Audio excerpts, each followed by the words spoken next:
You know those days when you just can't catch a break and everything that can go wrong does? That's been Jordan Poole's vibe for the entire season. From cringeworthy moments on the court to 0-point games to statistics so dismal they make anyone, yes, even your granny, throw a fit. The pool party has become more of a pothole party. Entering the first year of his $128 million contract, the fifth-year guard has exceeded every expectation placed on him this season, just not in the way anyone had hoped. I mean, as of today, he's been in a slump so deep that I don't even know if it's proper to call it a slump anymore. It pains me to say this, but judging from what I've seen, I don't think Jordan Poole can recover from this. There's two major sources we can use to determine how good or how bad a certain player is. One is the numbers test, and the other is the eye test. Sometimes a player could do really well in one test but score horribly in the other, and sometimes it's vice versa. Take D'Angelo Russell, for example. And as this fan put it, in that 2019 series against Philly, he played such a smooth, effortless style of basketball that passed the eye test, but when it came to the numbers test, he failed completely by shooting 36% for the series with a 44.6 true shooting percentage. The vice versa of this would be Nicholas Batum. For much of his career, and especially when he was with the Clippers,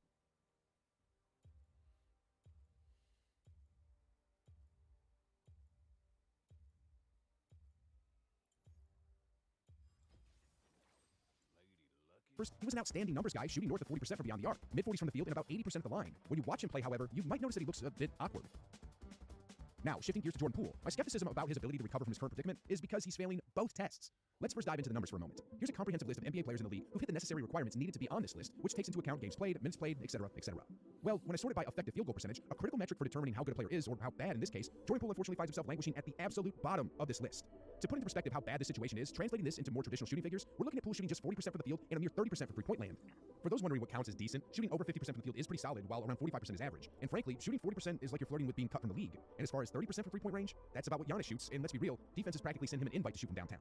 But here's the kicker. Jordan Poole isn't just any player, he's a volume shooter. As one of Washington's primary options for scoring, he's taking 14 shot attempts per game, and yet, not once has he scored over 30 points so far this season. Honestly, we all thought he'd be bad this season, but nobody saw him plummeting this far. I mean, like this Lakers fan recently commented, I owe Jordan Poole an apology. I thought he'd average 25 on 25 shots per game this year, but turns out he's even more bad than I thought. 15 points is what we'd expect a fourth option to score on a team, not a second option. So, by all accounts, Jordan Poole has failed every numbers test there possibly is. Next, let's move on to the eye test.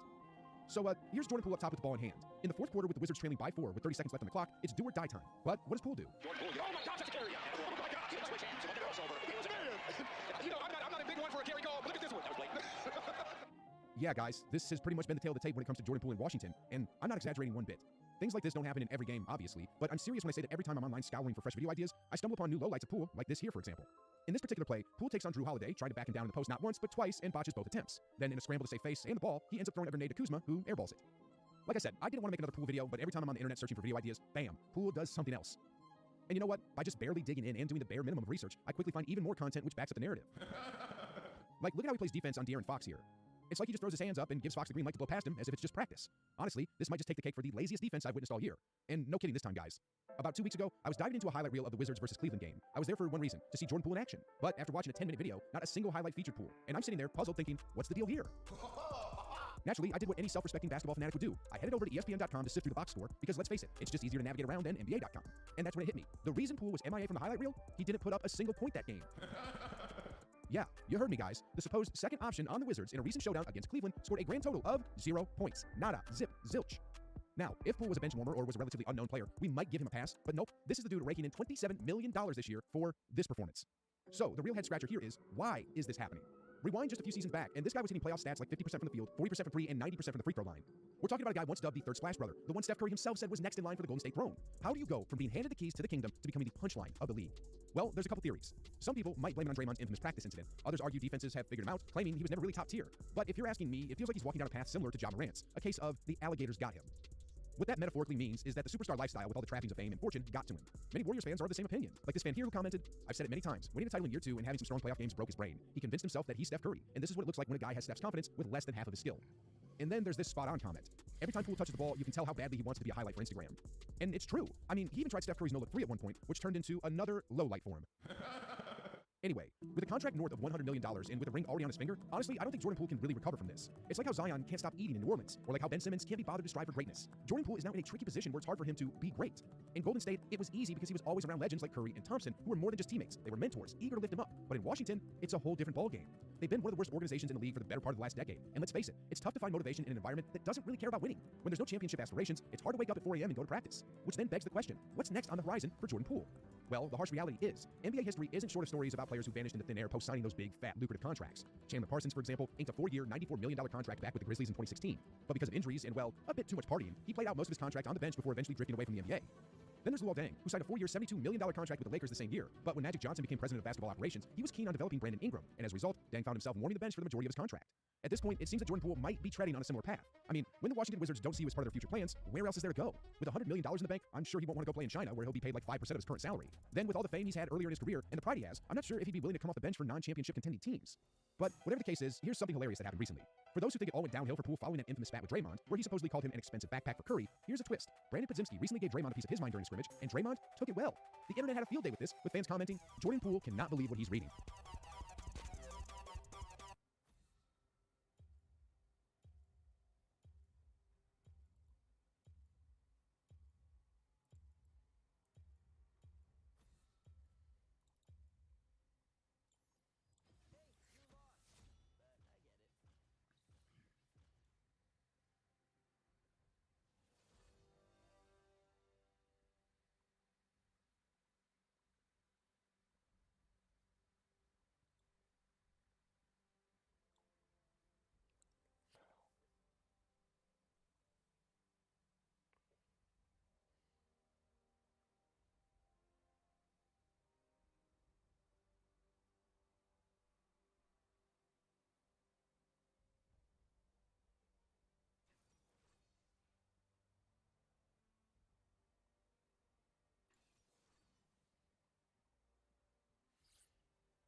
This has been the craziest week ever. That is, if your name happens to be Google. It released some of the most impressive new technology in history. Wow. Had to apologize for its other not-so-good tech, and had to address rumors that were so insane people actually believe them. Whether you love Google, it released some of the most impressive new technology in history. Wow. Had to apologize for its other not-so-good tech, and had to address rumors that were so insane people actually believe them. Whether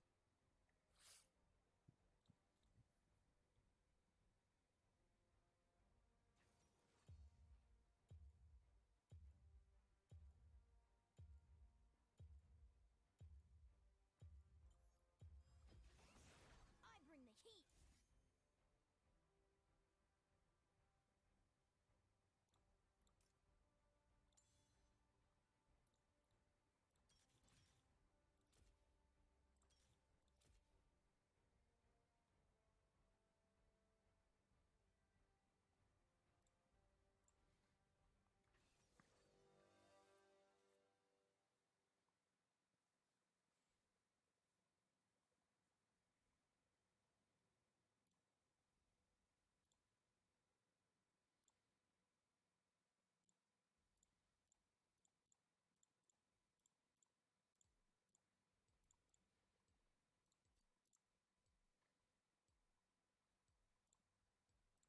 you love Google or hate Google, there's something for everybody in this video. It is February 23rd, 2024, and you're watching the Code Report. Event 1, Gemini 1.5. Things got off to a good start. Google hit a massive high with the announcement of Gemini 1.5. I was able to use my deep state connections to get early access, and what I can tell you is that this thing has got some serious riz. It's a large language model that's superior to GPT-4 on most benchmarks, but with a staggering 10 million token context window. This blows other models like Claude and GPT Turbo out of the water. Currently, people have been using retrieval augmented generation, or RAG-stack, to help LLMs better understand custom data. This has led to tons of vector database startups, but many people have been underwhelmed by the efficacy of RAG, and these models can generally gain a better understanding of custom data from a large context window. And it's just a far more simplified system. Like, I uploaded an entire code base from my local machine for a side project I've been working on, and then asked Gemini to start building some features on top of it. It performed way better than Copilot or any other tool I've used, and knew how to incorporate different components and libraries that exist in the project. Although it took like a full minute to complete the prompt. But another killer feature is the ability to upload long videos. I was able to upload videos from my Fireship Pro courses, and it could automatically extract code and write tutorials about these videos. Overall, it makes GPT-4 look like an antique from 2023. But that brings us to event number 2, Gemma. Google announced a family of open source models that are The rings to my ancestors.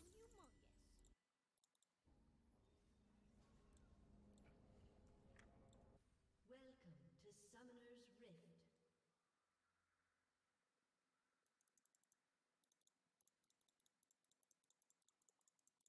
30 seconds until minions spawn. Run away!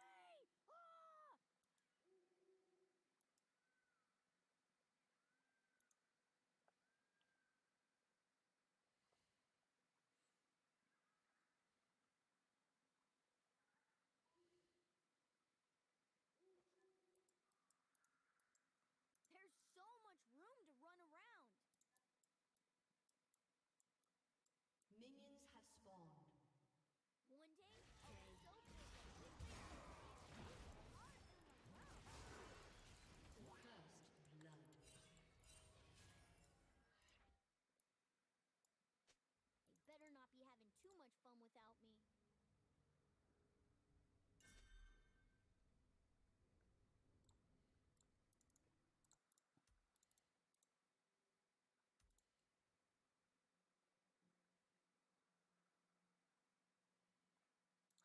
I miss playing Dragon Attack with Marinos.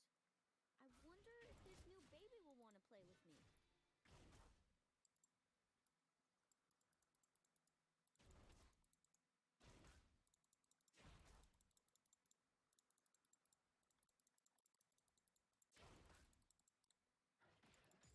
Ugh, flying is hard.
designed to rival Meta's Llama 7B and Mistral. Based on Google's own benchmarks, which we'll take with a grain of salt, these models dominate the competition, especially when it comes to math and coding. These models are free and can be used to make money in your own apps, but there are some limitations. You have to follow the prohibited use policy, which means you can't use them to do any fun stuff. Everybody loves guardrails, but in event number 3, guardrails went horribly wrong. People started noticing some weird behavior with Gemini's image generator. If you prompted for an image of ginger people, you get a result that is both hilarious and horrifying. But it appears Gemini was designed to be so anti-racist that it paradoxically became racist. Other image generators have been criticized for a lack of melanin, and Google tried to address that with a new policy. Kill Whitey!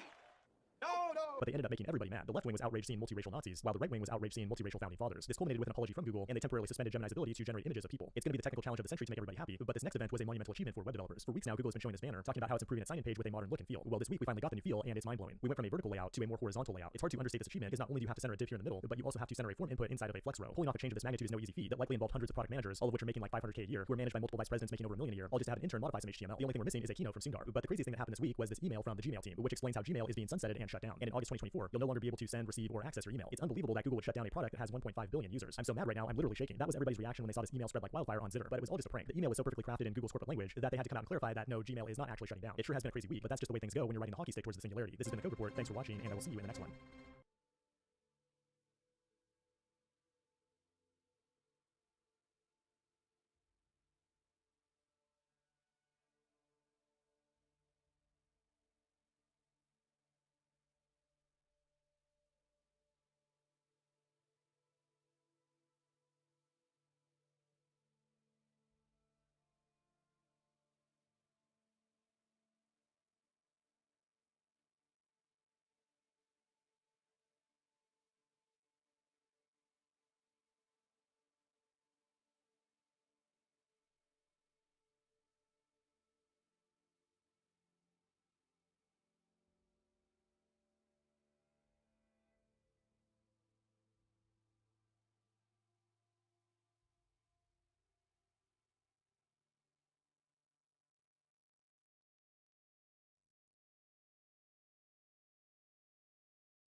Marino's trained me right.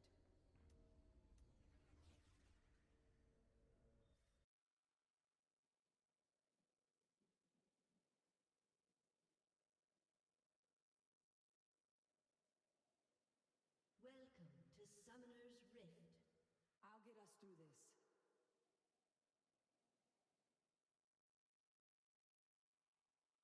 Seconds until minions spawn.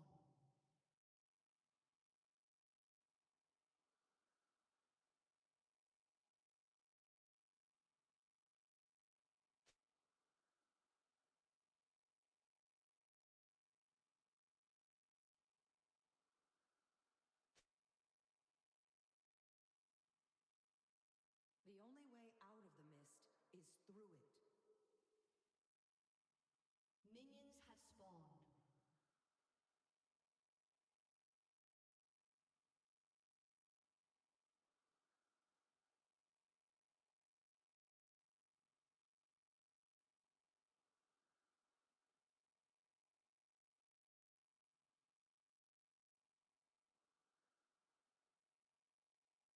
If something wasn't trying to kill me, it would have me worried.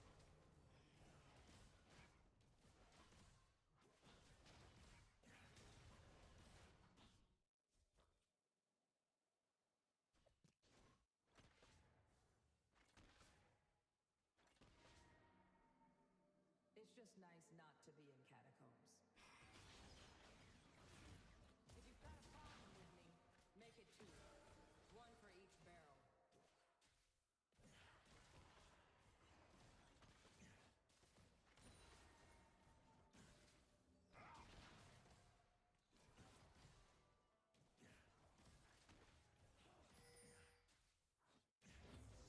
I forgive.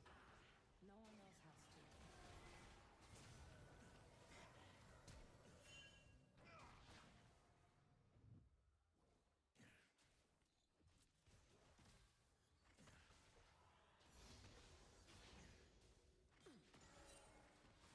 Lucian thought I was lost, but I was only tinged.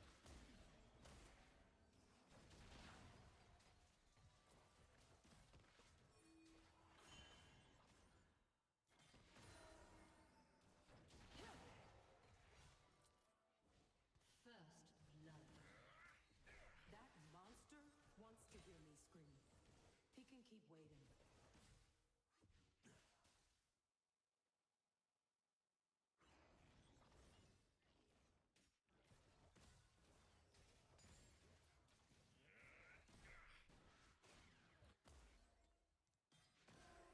The past is a wave, keeps returning.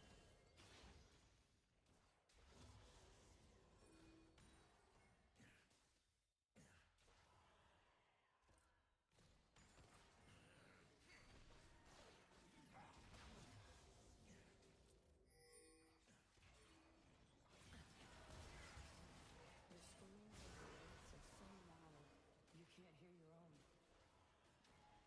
An enemy has been slain.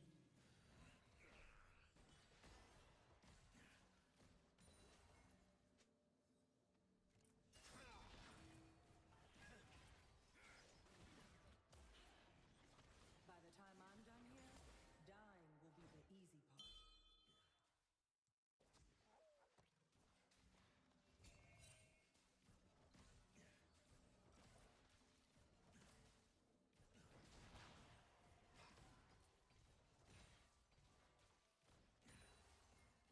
If life is my curse, living is the cure.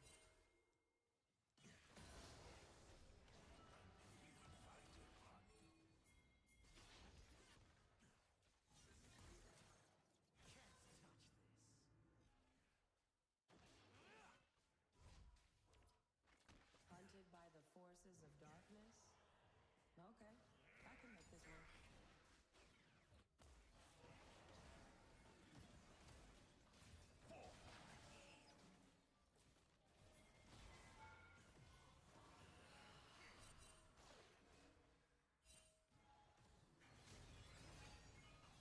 You have been slain. An ally has been slain.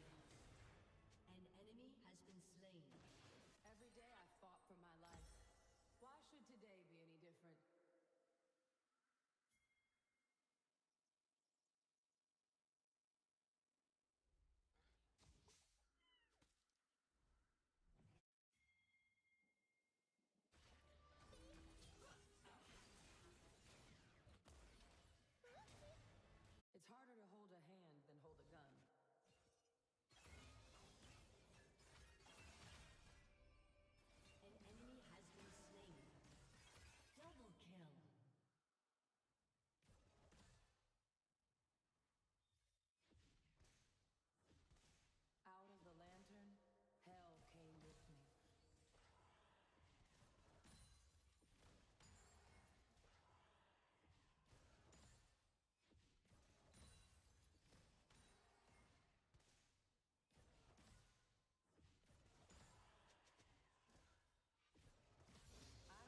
should teach us not to fear the dark.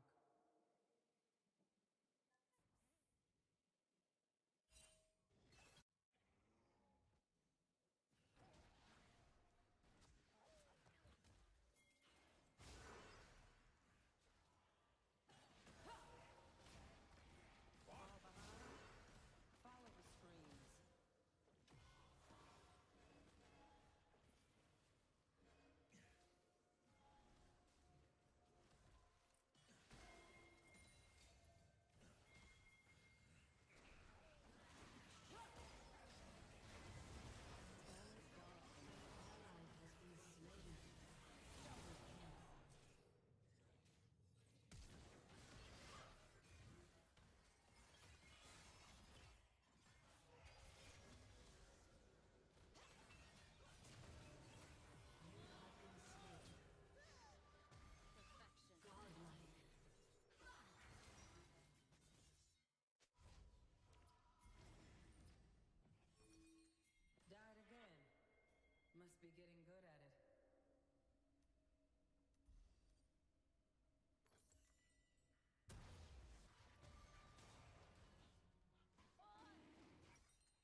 something wasn't trying to kill me, it would have me worried. The last blessings of the Isle. Your team has destroyed a turret.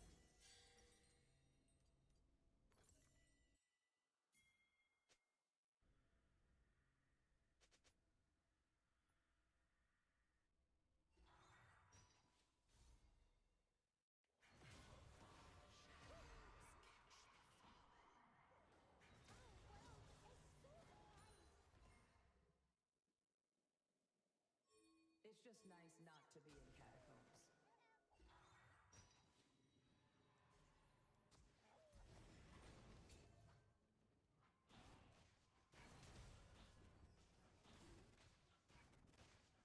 Killing spree. I forgive. No one else has to.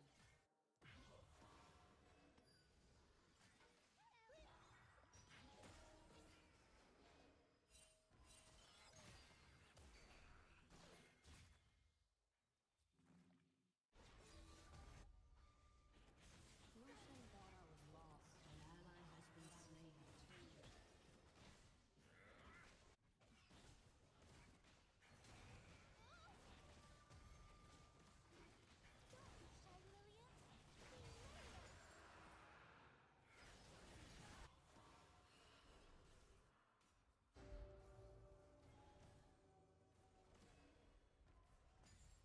An enemy That has been monster slain. wants to hear me scream. He can keep waiting.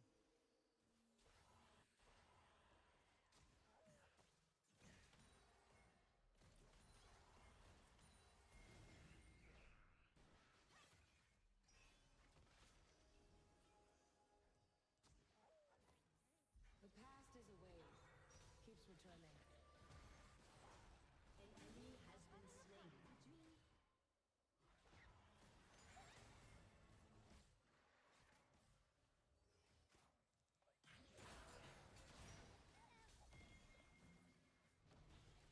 Let's establish some boundaries. An ally has been slain. Rampage.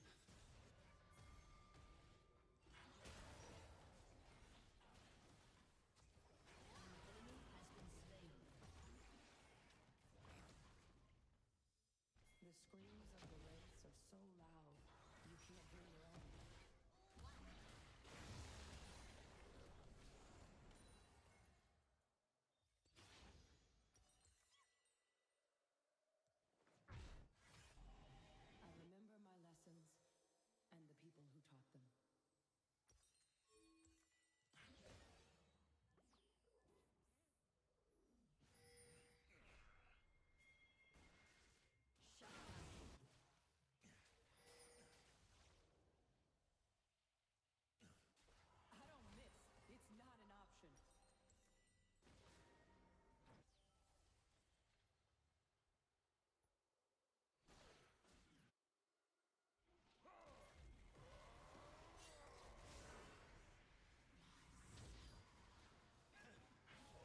this work?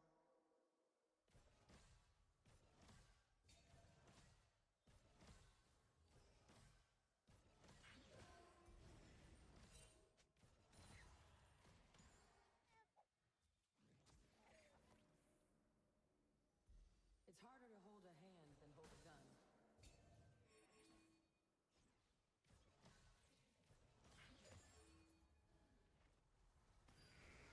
Enemy killing spree.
should teach us not to fear the dark.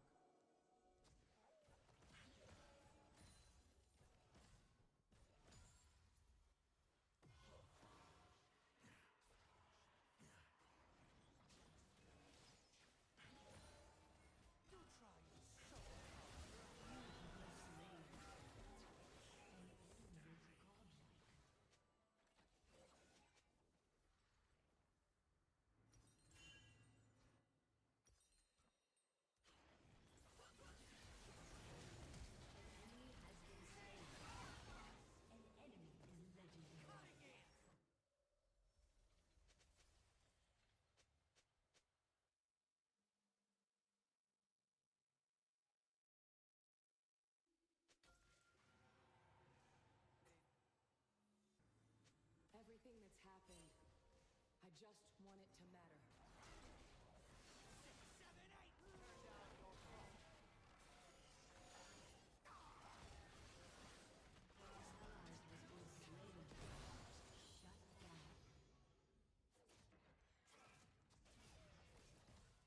Fall behind? Follow the screams.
Another one. We only need one. I say Pokemon has spent the better part of 3 decades being absolute dog water. Some sick designer at Game Freak was like, hey guys, what if we made a type with 4 weaknesses that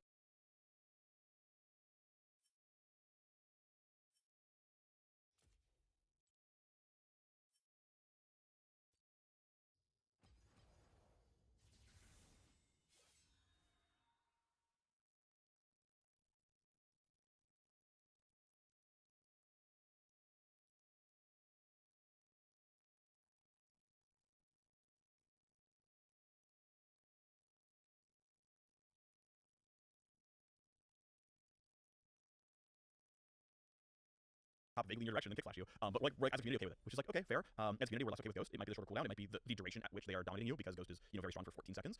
Those are all very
The weak fear the shadows. Fear controls them.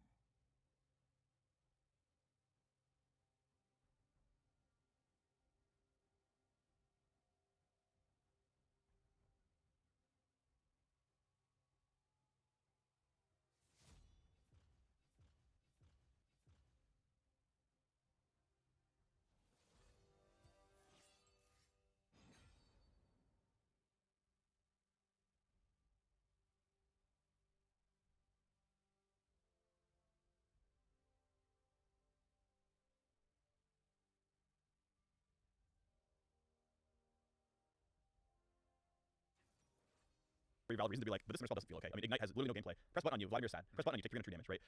It might also be that you can take both. So then, like, Ghost is the additional one. It's like, all right, the guaranteed everybody has flash, but then when you also have Ghost, then like you have two, and you Just dominating range. you can alternate their cooldowns, and It's also not new at all. Dude, I would Ghost has been good forever. I feel would like. love to see a summoner spell revamp for like a new season because we've got runes reworked a bunch, masteries don't really exist anymore, items have gone through so many changes, but summoners have like for the most part been untouched. Yeah, true. And so Some many of them. their buoyance. Yeah, you remember Surge? Yeah. AP and attack speed. Yeah, Which I is remember there was one dude. I don't know if it's still the case, but there was some guy who never switched off Surge and he was able to use it for like years after it was That's so disappeared. funny. It was like if They he never never touched his setup, he could just go in with Surge every game. It was so funny. That's actually really funny. Yeah, I don't know. I think that'd be cool. Some summoners, I'm just like kind of falling asleep during like cleanse. That's not unreasonable, right? That's the kind of thing that we could do on a 14-1 or 13-20 kind of patch where it's like we're updating all the summer spells in the game and we're not gonna flash. Pretty sure I would fight back against them. Have you ever considered? This has been my take. And everyone says, well, we can't do anything about flash, blah blah blah. Just make flash default.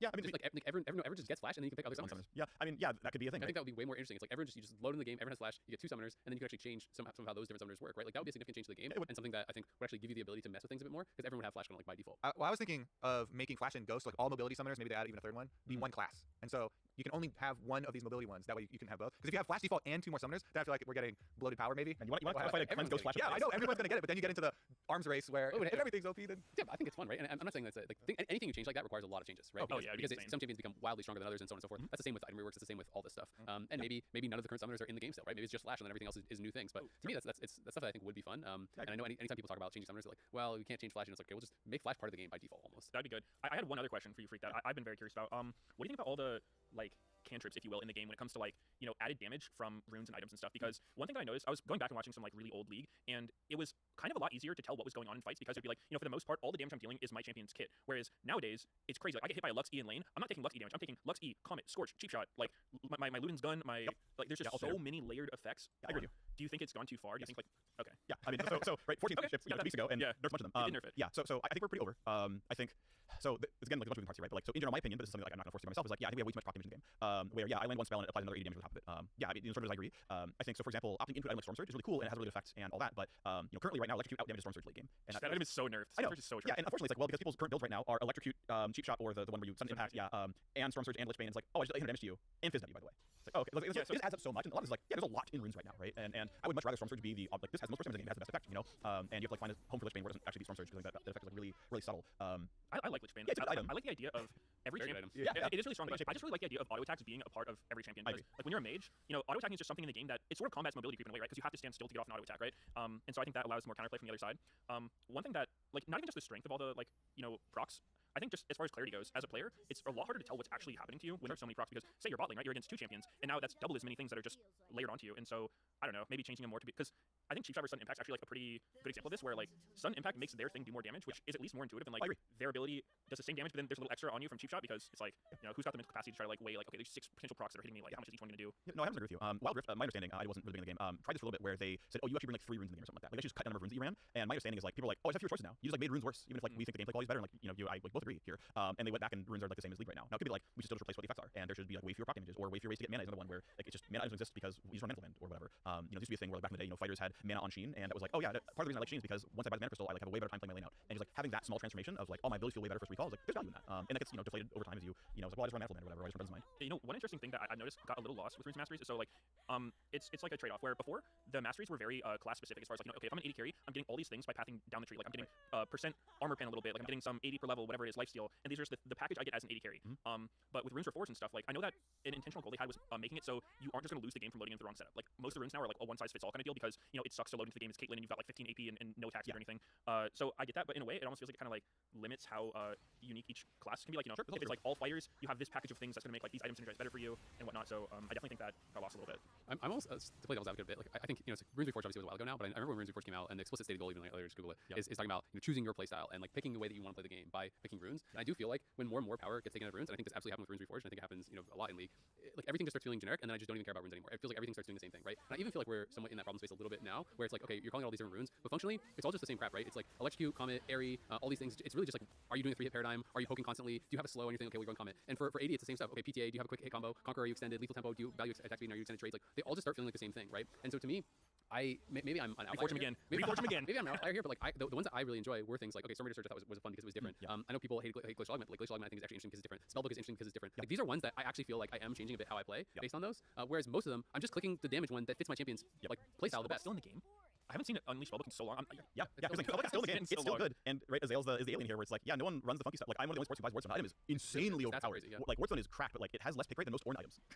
Right? It's like this item should, it's just been incredibly good for so long. It's like, yeah, it turns out just like people just want to do their dumb easy thing. And it's not that we shouldn't have like the card people who want to be unique and inventive. Like I was a really big Omnistone fan. I thought that was cool as hell.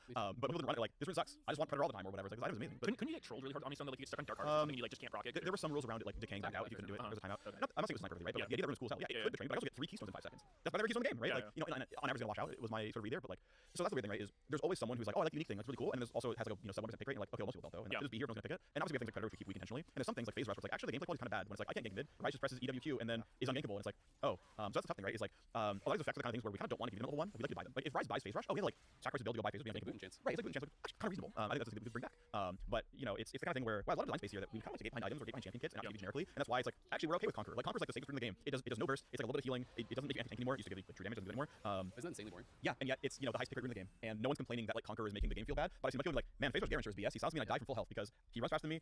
I can't flash, and then he executes. So there's no gameplay, right? So like the Phase Rush, which is like to be fair, a very cool rune, one of the only runes in the game, means that Garen literally has no gameplay. Yep. Oh, yeah, that's worse, right? That's the important thing. So it's weird that it increases your move speed and gives you slow protection all in one, because I would feel like if someone's gonna be really fast, you want to slow them down. Yeah. And so it's like I see your point. It's like you're getting the thing and 100, you're trying to trip him. and you're counterproof at the same time. Like that, I don't know. That doesn't. So I see your point. I think the logic there, I wasn't here for this, but I'm pretty sure logic was like your keystone should actually function. So I took a Phase Rush, but since Shadow Press W, I'm not still moving at 2 move speed. Maybe you should be slowable, right? And or procs as you rooted or something. yeah, and so there's like maybe we shouldn't have slow resistance. Like actually, yeah, I have Rylays and I get to beat your Phase Rush. I'm not sure, but like at least always triggers. It's kind of interesting, right? Because I feel like there's always this discussion with like League versus Dota and stuff, right? Where it's like Dota people all say is kind of OP versus OP, right? Like there's the items do shape the way that you play much more than League in a lot of ways, like Blink Dagger and things like this, and Cheap Stick and Yules and so on and so forth, right? But League is much more kind of like, I feel like, safe in the way that we use our items, like our active items, but they are less, and they are generally less powerful, and especially also feels like it's moved away from even like Gale Force. People complain a lot about Gale Force, but Gale Force was one of the only unique / interesting marksman items in the entire game, I feel like, where it's like, mostly you're just building one that gives you the correct stats versus something that actually changes the way you play. So are you guys more happy with just like kind of having everything be more neutral in the way that like the gameplay should be about the champion you pick, not about the items, not about the runes, not about anything? That's kind of my opinion. I'm not saying this is what people think as well, but sort of my opinion is like League is a game about unique champions that Jinx and Aphelios can't do the same thing because even if they buy the same items, Jinx just does things differently, and that's fine. Like actually, really like Hurricane, and things actually have a special case Hurricane for a lot of champions. Both Jinx and Ashe are special case around Hurricane to be like your kit works the intuitive way with this item because you actually do get rockets and the arrow flurry actually has multiple targets more than 3. And okay, this allows this item to be like, oh, I've souped up specifically Ashe, I've souped up specifically Jinx rockets. That's really cool, and those things are pretty good. This is Morgana with Zonia's. Like you still have to be Morgana, but like Zonia's makes you play Morgana like in a more interesting way. I'm now allowed to like survive during my ultimate, or I have Rocket Belt on Fiddlesticks. Cool, like I can reach you more with Crowstorm, but like Crowstorm's the star of the show here and just helping me Crowstorm better. I think those items work really well. I think Gale Force was just like, oh, I'm Aphelios, no, you can't kill me. Is like. It just feels different like around Zonia's case. And so yeah, it's kind of thing where we kind of like champions maintaining weaknesses, but we also like them enhancing their strengths, so we're okay with it. Like old Dash Threadbreaker was not okay. I mean, that was a crazy item. Yeah, right. Like most of the problems are with mobility things because the continuous criticisms are like, oh, the Tahm Kench eating people and denying all my CC, the Phase Rush when you just get the runaway, the Gale Force when you get the dash away, the Threadbreaker when you get the dash on them. A lot of the things, mobility changes the way that champions play the most because there'll be situations where even if I spend a lot of money for my mobility, if you play this against somebody who has is far enough ahead, like they have the extra damage, you get the most what the hell moments. Yeah, when one of those mobility difference changes is going to happen. I really like when League has the an offensive incentive attached to the mobility because Phase Rush, for example, if it was you only move faster toward enemies, like it'd still make Garen pretty obnoxious, but not in the way that like okay I gank him and he's just legit gone. Because Renata W has that, right? It's like you only have move speed going towards them, and it doesn't feel as annoying. Where like for me the thing that's always like tilts me about enchanters is it's not the fact that like they're buffing up their teammates, giving them more damage, making it hard to kill, but like they all make them so fast. Like Lulu just can't be caught. Yeah, it's just like it's one thing if he can just stat check me, right click me to death, but like at least give me a chance to fight him. Like this guy is so crazy. So I mean that's fair. I think like the Emilio, I know the boost on the E because it can stack it to like 50%. I mean move speed and range are the two most powerful stats in the game I think by far, and I think they're also the ones that scale the best with skill, which is why we saw Zeri dominate pro for a million years because it's like turns out you have a champion with stacking move speed and has lethal tempo and like 900 range on the Q. Well, if you play it really well, you don't die. I think it would be cool. Like this could be a horrible idea, but it's great. Let's go. Oh, I can't wait. Here we go. Like if there were more trade-offs in items, for example, the old Gargoyle Stone Plate, it would give you a huge shield, but you do way less damage when you press it. Or no, it was max health, not shield. And so I talked to Sneaky about like what if there's an 80 carry item that like you activated it or it procced off certain autos and then it made it so like you lost a lot of move speed but you gain range kind of deal. So it would make you kind of like a turret in a way where or an item that increases your damage but increases your damage taken. Do you think that would be cool or is it just and then they die? Or would there be some problem with that? So there's a lot of games that use like Kiss Curse designs. That's like the general nomenclature for it. And they're very exciting like to think about design wise. My experience has been they don't tend to work well in League for whatever reason. Either players just like don't like it, or it just for whatever reason it just like doesn't seem to work out very well. Like Master Yi used to be this where like you had % bonus AD and you activated, you got 3 damage, and then at the end you just didn't get the bonus AD until it came back from cooldown. And just like for whatever reason, just like these guys just like didn't feel very good to use. I mean, Blitzcrank players hated their W slow at the end, right? It's like well we have these in some games and like Blitzcrank is actively a strong champion, right? He wins a lot of games, he's a huge man rate, especially in Korea. And like he's bounced around the slug at the end. He's actually still more powerful than that. And people are like, why am I W slow? And I'm like, man, I love how fast I move in the first half of W. What I would say to that though is I think there's a difference between something that's in a champion's kit and an item that you buy because you're opting into it. That's fair. You're right, there's a difference there. I mean, this is with like recent stuff as well. I can do this with items. I feel like in general, players just like, well, why would I do that? Why would I make myself weaker? My buying is always upside. That's just always what it feels like. Not that there's not people like Zale with Phase Rush, which is not a negative, or me like who likes Wardstone. It's like, yeah, I'm like the less than 1% who enjoys this thing. I know it's good and I'm fine with it. But yeah, in general, it's like you can probably just like make an item that does like the forward thing there, but it's more players. And so it's very hard, I think, to be like, I'll make this thing. I'm gonna intentionally cut the players in half by giving it a downside, even if it's gonna be as powerful. If it's an item too that you have to make that choice, then I know you always come into the issue that a lot of people don't use active items. Also true. So then it's insanely hard to balance because the ideal situation is like, oh yeah, I'm choosing the moment when I do this Kiss Curse, but then a lot of people is that not like I've heard that thing is like 90% players don't use active items. And I'm like I'm okay with that. Like you can make active items more niche in that way because it's like as long as you're not required to have one. Though. That's the difference. So like I mean that's a skill problem. Like, are players not allowed to just like be bad and make bad? That's a skill problem though. It's the exact same thing with runes. It's the exact same thing with active items. It's the same thing with so many of these things. But like Freak said, they're trying to make the game fun for the majority of players, right? And so it's like that's something that hurts the majority of players. Like some of those items, like the best example was always DFG. I think I tweeted this years and years ago because I remember hearing the stats on it. And it was something like I want to say it was 2-ish% of players who purchased the item used the active. Yeah, is that including like bots or something? Because there's no way, bro. Like how can 98% of people not be They pressing? just didn't press it. I don't know what to tell you. That can't be a real stat. I don't know, man. The numbers were insane, and I saw the numbers for some of the other active items, and they weren't maybe as extreme as this because it was. I think partially it was like because it was used as part of combo. Most players found it too difficult, so they just didn't use the item. But it was like actively the decision, I think, from a design point of view, and I don't know, you can say what you think about that now. But back then, at least my understanding was that it was basically just actively griefing the average player. Like anyone who bought this on average was just having a significantly lower win rate than buying another item because they couldn't use the item properly. And so how much of that is just a normal like gaming experience though, right? Like level of mastery thing. Because I feel like if you're, I'd be like, I'm playing this champion, I'm never using one of my abilities. Like, yeah, people who never use one of their abilities probably have a lower win rate than people who are using all their tools. Of course, but then that's like I like the complexity, right? So I would argue to leave those things in. I would actually argue to have almost all items be active items and have different uses and have more things like that and have more interesting runes and all that, right? Okay, but pardon? Okay, but he's also like an OG WoW 40 keybinds player. So he's like, yeah, everything should have a button. Right? But like I like more than Dota to be clear, but I also think that there's things that the game does really well, right? And I do like I know, but I like the variance that it brings and I like the level of mastery that you can obtain by mastering all these different things. But the reality is, it's not good for the most players. You can't be on both sides though of wanting to be on the side of I want to play champions, not items, and then also wanting everything to be an active item and everything being unique and everything being powerful. Because then you're gonna end up in the playing items. I mean, I never said I want to play champions, not items. You did on one of our original episodes. Okay.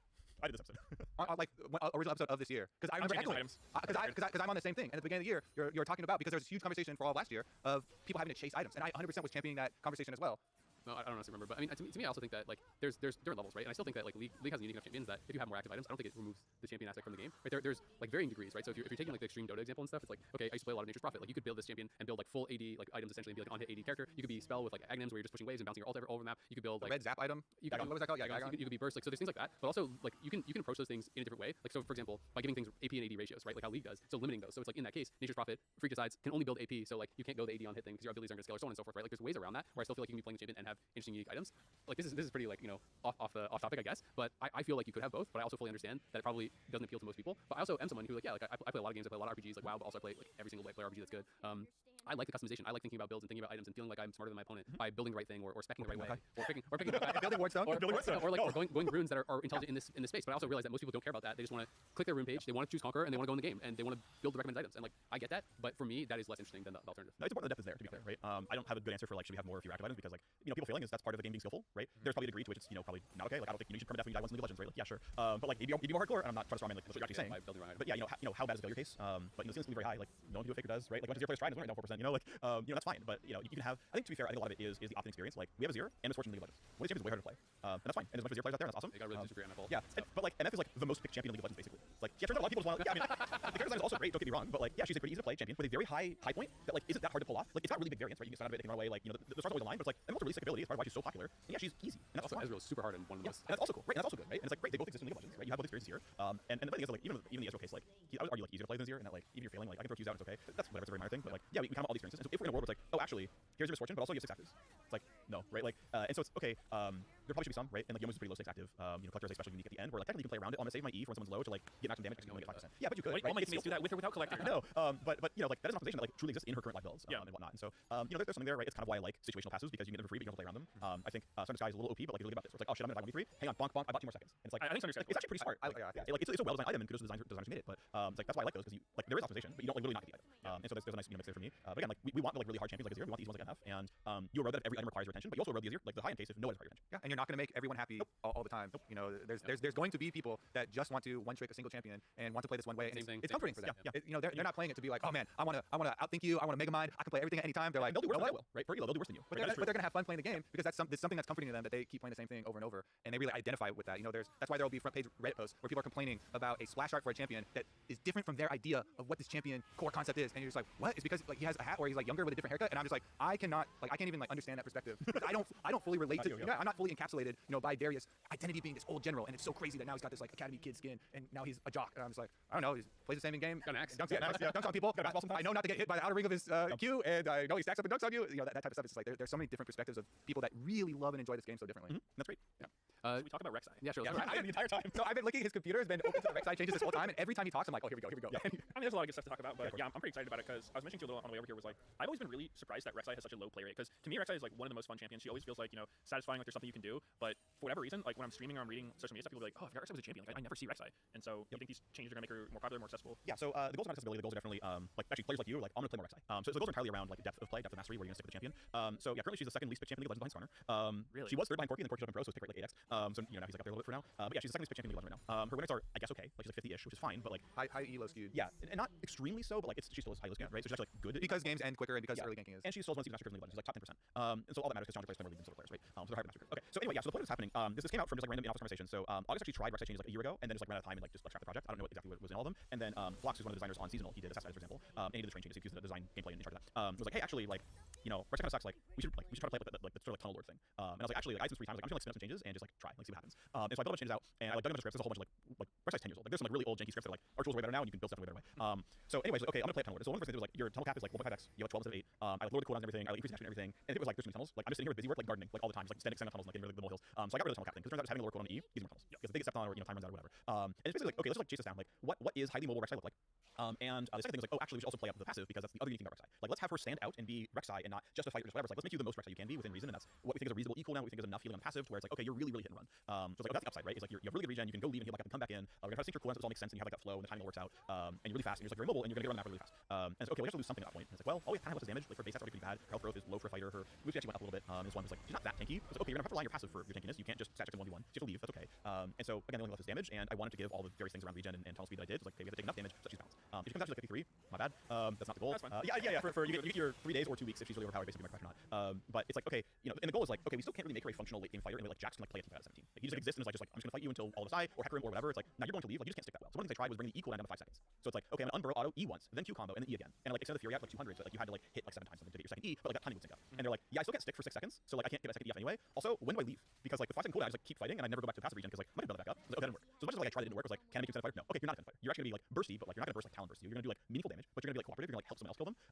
The AoE knockup was something you brought up a couple times with Kobe as well. Actually came out pretty late, where they're like, because when I tried it was like, oh, okay, the way Rek'Sai works on live is she has a knockback primary target, a like 0.3 second knock away everyone else, and then a half second slow after that CC ends. And I was like, okay, I'm gonna play it slow. Only like a second and a half. It's like, oh, I like have a meaningful CC impact here. And it's like, actually, that's really lame. Like slows, especially when attaching something else, like aren't really feelable. And it's a lot of CC that you don't really care about. So what if we brought the AoE knockback or knockup back? It's like, yeah, full power, all the champions through it. And everyone's like, hell yeah, and like no one knows the slow is gone. It's like this actually matters. Like if I'm ganking like Renekton 2v1 top lane, look at this last season before. No one cares. They're like, but the AoE knockup's back. I'm like, all right, cool. So like the theoretical high point that no one's even played around yet, but like, no, that was cool though. And so it's great as part of why live pod is about making the game more fun, not more balanced. Like Rek'Sai's probably gonna be like maybe overpowered a little bit, but like the game's gonna be more fun because a really cool champion who exists who didn't for a while. And it's like the stuff is like, but theoretically it's really cool if I can get this AoE knockup. Like, oh man, I have something to do late games. Like, yeah, you're not gonna frag at 5 items, but like you have like a flash play that's gonna feel really good for you, and you're like, okay.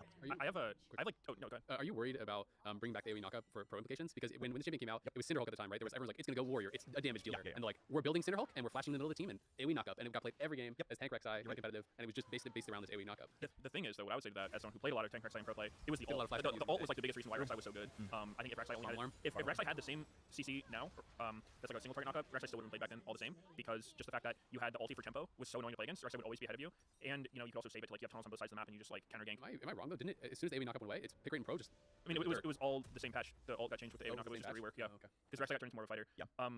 My sort of wishes for Rek'Sai are more on quality of life things. So I think re-entering her tunnel during a fight is super hard because it's kind of like the janky thing with, you know, the counter to Thresh Lanterns if you throw wards at it so you can't click it. I find that gameplay to be one of the most frustrating things ever, and it's the same with Rek'Sai tunnels. Like, if there's anybody remotely close, I'm like spam clicking my tunnel and I just can't go in it. So I don't know if there's like, it could be changed to like, you know, have some way to like, if you press E with your cursor over your tunnel, you'll re-enter it first or something, because I'm not sure under the hood. Like, there's probably a way to rescript the E and like put E under like a wrapper, W-R-A-P-E-R, and be like, first check for a tunnel, if not, then cast the real E spell. Like, there's a way to do that, I'm sure. What's nice is it's like a very easy, like, oh, if I right click on this object, I cast a spell. Like, this is what Azure passive does as well. This is how lanterns work, this is how war tunnels work. It's like there's like a very easy hookup for like interact with the right click in this way. Again, we could rescript the entire ability and get that. It's not happening here. It probably wouldn't happen really, but like, that's a good point, right? Like, that is QOL that like would be valuable to not get like lantern blocked, because that's not unreasonable. Yeah, I find that frustrating. And then the other one is the really clunky delay after Rek'Sai's ult is like, one thing that I've heard suggested that could be cool is like if you ended up underground after ulting as Rek'Sai, so like you'd have more options to, you know, like say you Q a carry in a team fight, you start out ulting him, but like you end up underground so you can immediately knock him up afterwards. I think that's intentional, where you don't like so I could be wrong here, but like my understanding is like no, they really wanted R to be like the to have like a timing that is important. That's why missing health damage like max health or whatever. It's like no, it's meant to be a finisher. You're meant to cast it a little later, and the context is someone low enough that it's worth me jumping on them and then just keeping up and mulling them from there. I would assume, again, I'm speculating here, right? That like if it's like, oh, actually you just show up bro, it's like, oh, I just like QR start a fight, and I'm just Vi.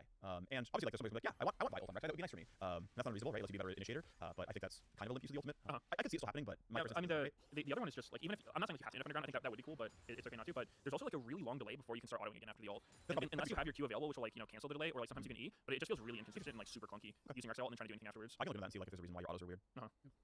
Otherwise, it looks really cool though. Oh, I'm glad. Another thing in this patch, some big volibear buffs. Yes. First question is, how much did Kobe pay you? Oh, a lot. So I have ever since Freak moved to the balance team, it was pretty close in syncing up with me like becoming Sending money Volibear every one month. trick. So I've had a policy of like, all right, I am not going to message him for any Volibear buffs or related things because Freak is the type of guy that, oh, you want a Volibear buff? Ha! Never down to the ground or something like that. So I have had a strict policy, not asking for any buffs, and I'm actually scared. This is the first patch in many, many, many years where I have been anxious for it to come out because I'm scared that it is actually going to be too many buffs and too many people are going to start playing the champion. You won't be able to get to play him every game. Exactly. And so so I started, you know, like I was like, oh man, I guess my time of a one trick might be over. I'm gonna start playing other champs. And I like played Briar and went like 0-7. Oh no. or whatever. We still won the game. So these are this is more Volibear buffs than I was expecting. But I actually think there are a lot of other things that are really, really powerful right now. So I don't know if I'm coping and talking myself down that it's not gonna be an issue. You know, like more people are gonna be infatuated with Rek'Sai and AoE Knockup coming back, and you know that's gonna distract a lot of people. And there's a bunch of stuff like Bel'Veth and Evelynn and Master Yi that are Nidalee is Bro, you gotta stop. Please stop. the Nidalee buffs. Bring her back down next She is especially for high skill. Oh, yeah. She is turbo insane. She's my permaban right now. She's insane. There's so many things that right now you can play that you get a lot of kills with, and so they feel really good, like the Evelynn, Massey, and Bel'Veth and all these types of things. So I'm actually, initially I was super worried, then I talked myself down. Now I think it's gonna be okay. I can now pitch you though on my one thing that I was considering messaging you and telling you about, and Jack told me I actually should because it is not like a power buff thing. It is a quality of life thing. One of the only Double damage. Double damage. it's just quality of life. Quality of life, bro. But one of the only frustrating things with the kit, because one of the reasons I love it so much is a really smooth kit, is the ultimate. And one of the things that's always so weird to me, both theoretically but also really bad for melee duels, is that the travel time for your ultimate so slow. is the same also for the distance, no matter what distance you travel. So a lot of times for melee duels, I'm in a situation, it is actually correct to never cast my ult because you spend so much time jumping up in the air and landing down in the same spot where you don't travel any distance that you lose. I've lost melee duels because Nocturne is just auto attacking me while I'm jumping up and down. Sure.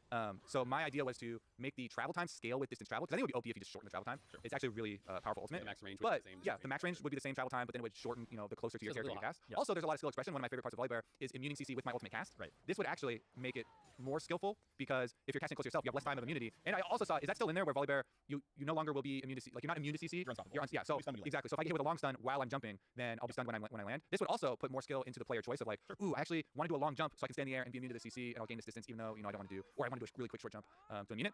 But then I also saw there were more ult changes in this patch too with the ult cooldown going down and stuff. And so I was like, okay, it might be a lot. Yeah, I mean, it's definitely a lot. I mean, there's two nerfs, right? Which is it's like immunity unstoppable, which is like very small, and there's 1 second off the turret disable, and then yeah, there's you know 30 to 20 seconds of ult cooldown, 1 second E cooldown, and then you know 4 to what 8. In my head, this quality of life scaling the travel time with distance for your ult would feel super nice, and it would. I was thinking about top lane Volibear because top lane Volibear always has had a higher win rate ever since I started you know playing him recently. Yeah. It would make a lot of his melee matchups that are already there's a lot of like, oh my god, Volibear just you know outstat checks you right now. It's kind of how he plays top lane. I was like, well, shoot, it would be a good quality of life for me, but it might make top lane Volibear just quickly Goomba stomping on a top lane With matchup buff. kind of annoying. True. It's a bit of a I actually have one question about like jungle meta as a whole. Okay.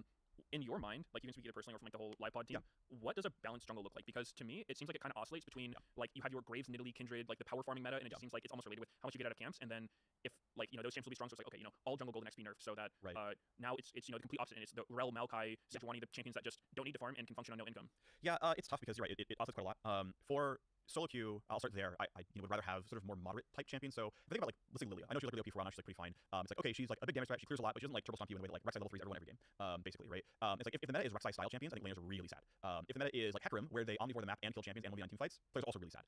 So you know you want somewhere in the middle where it's like Hecrims. Huh? Not the Hecrims. Yeah, Hecarim is obviously like pretty weak right now, but like if I think if the best jungler is Rek'Sai, the game is pretty bad. If the best jungler is Hecarim, the game is pretty bad. Lilia doesn't go quite as infinite, which is nice. So like that's a reasonable one. You know some of the tanks like Maokai and Zac, whatever, are fine. Obviously they're pretty low econ. People hate Zac is what I Yeah, because Zac's OP, right? So So it's healing. I think it's healing that people find really frustrating. I think it's getting one shot that people don't like. he has a lot of damage. The Q can do like 400 damage by itself. So it's like yeah, ideally I want something kind of in the middle. Where it's like I don't really mind Graves. Like Graves eats the map, but like he doesn't like devastating charge you from across the map. Okay, no. I actually, while you're here, I almost forgot this. Okay. I need something to be done about level 1 invades. Oh yeah, so we agree that they suck. They are so obnoxious. Like I want to play Vi or Rek'Sai, and they lock in Graves, and I'm not playing the game. Like I can't start anywhere. They late invade my red with their whole team. They take that. They walk across mid, and my game is over. Yep. Yeah, no, I mean you're not wrong. How do we make these junglers not just ruin so the what game you by do? level 2? You know the blast plant that spawns in front of blue buff or like behind blue buff? Yeah. You turn into a tower. Okay. Like, we're at 2v1. I had the craziest idea. Nexus splits. Yes, I mean, ironically, Nexus literally did that, right? Like, we're just gonna put a freaking guardian. That sucked. Though. That sucked. Like Nexus Splits got way worse with that. Yeah. I had the craziest cook for it. You want to hear it? I do. Sure. It's such a crazy cook. Okay, so this would hit 2 birds with 1 stone. So one thing that also is kind of unfortunate about jungle is leashing. Oh yeah. I haven't even started yet. I'm just laughing because this whole episode is just you like pitching Freak. Yeah. Last one. Just like, Last one. Freak, please, I need this. Yeah, but it's on public record now. So it's true. So like you know laners, the whole dynamic between leashing for jungler is pretty lame for laners, right? Because like I don't think it happens in most games, but in high elo games, like your entire lane can be lost because you leashed. Yeah. And so make it so it's not even an option to leash. Like I don't know, make the minion spawn earlier, jungle can spawn later, right? But give junglers, right? Here's the cook. When you buy your jungle item, you have a leash attached from you to your jungle pet, right? And it makes your jungle pet super strong for the first camp you do, right? But only in your jungle. And if someone tries invading you, your jungle pet on the leash will just be Just the Fury dog running around. Yeah. Oh, I love Then that. put a wall of fire around so your team can't leash you. Yeah. They die. Yeah. So yeah, you're right about leashing, especially in high skill play. Like yeah, you just like lose all prio and like you only just sucks forever and they get to control and bounces and just like as soon as you're masters, it's like yeah, okay, this is unplayable. Yeah. But like I played a long time in Diamond 4 for like 6 years. Yeah, it doesn't happen down there.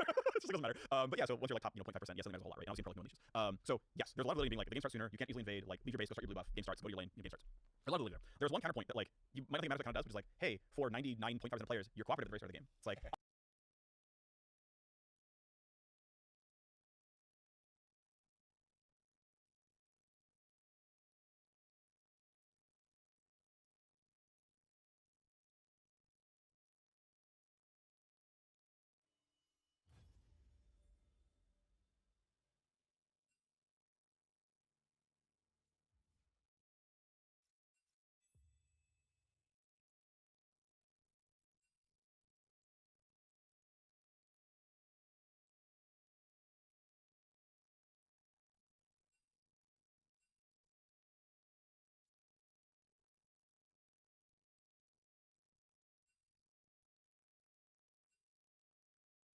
I'm stoned and I'm like, yeah, I give you both that little blue tick of 15 damage. I'm like, I'm helping my team, and now I'm gonna walk your Tribush to lane. It's like, but like that bit matters some. Like I can't quantify it for you, right? I have no way of telling you, but like the fact that the game starts with an active 3 people, typically because most of the players start bot side, right? Yeah. The fact that the game starts with 3 people working together towards something is actually good for League of Legends in like its own like a non-quantifiable way.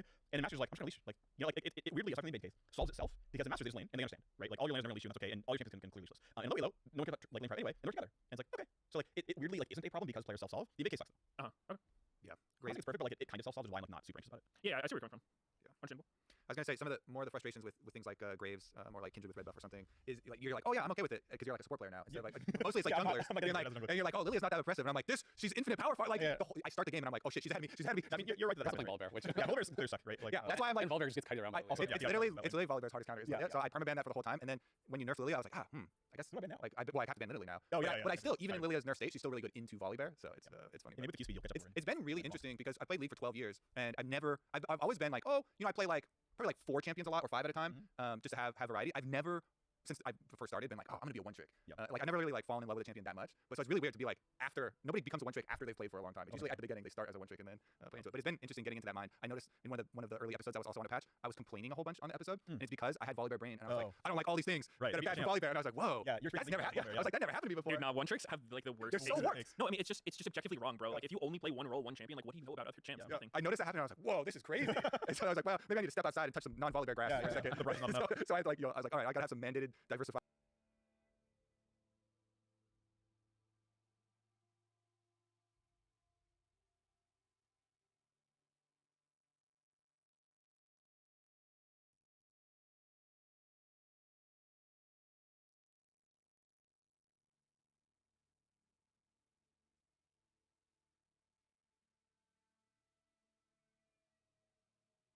To celebrate the upcoming 10th anniversary of OSP, we've restocked all of our enamel pins in our crowd-made store in gold. So fancy, so shiny. These extra limited edition pins will be in stock through the end of Cyber Monday. They're in a fixed supply and they'll ship out fast, so if you want them, go grab them at the link below.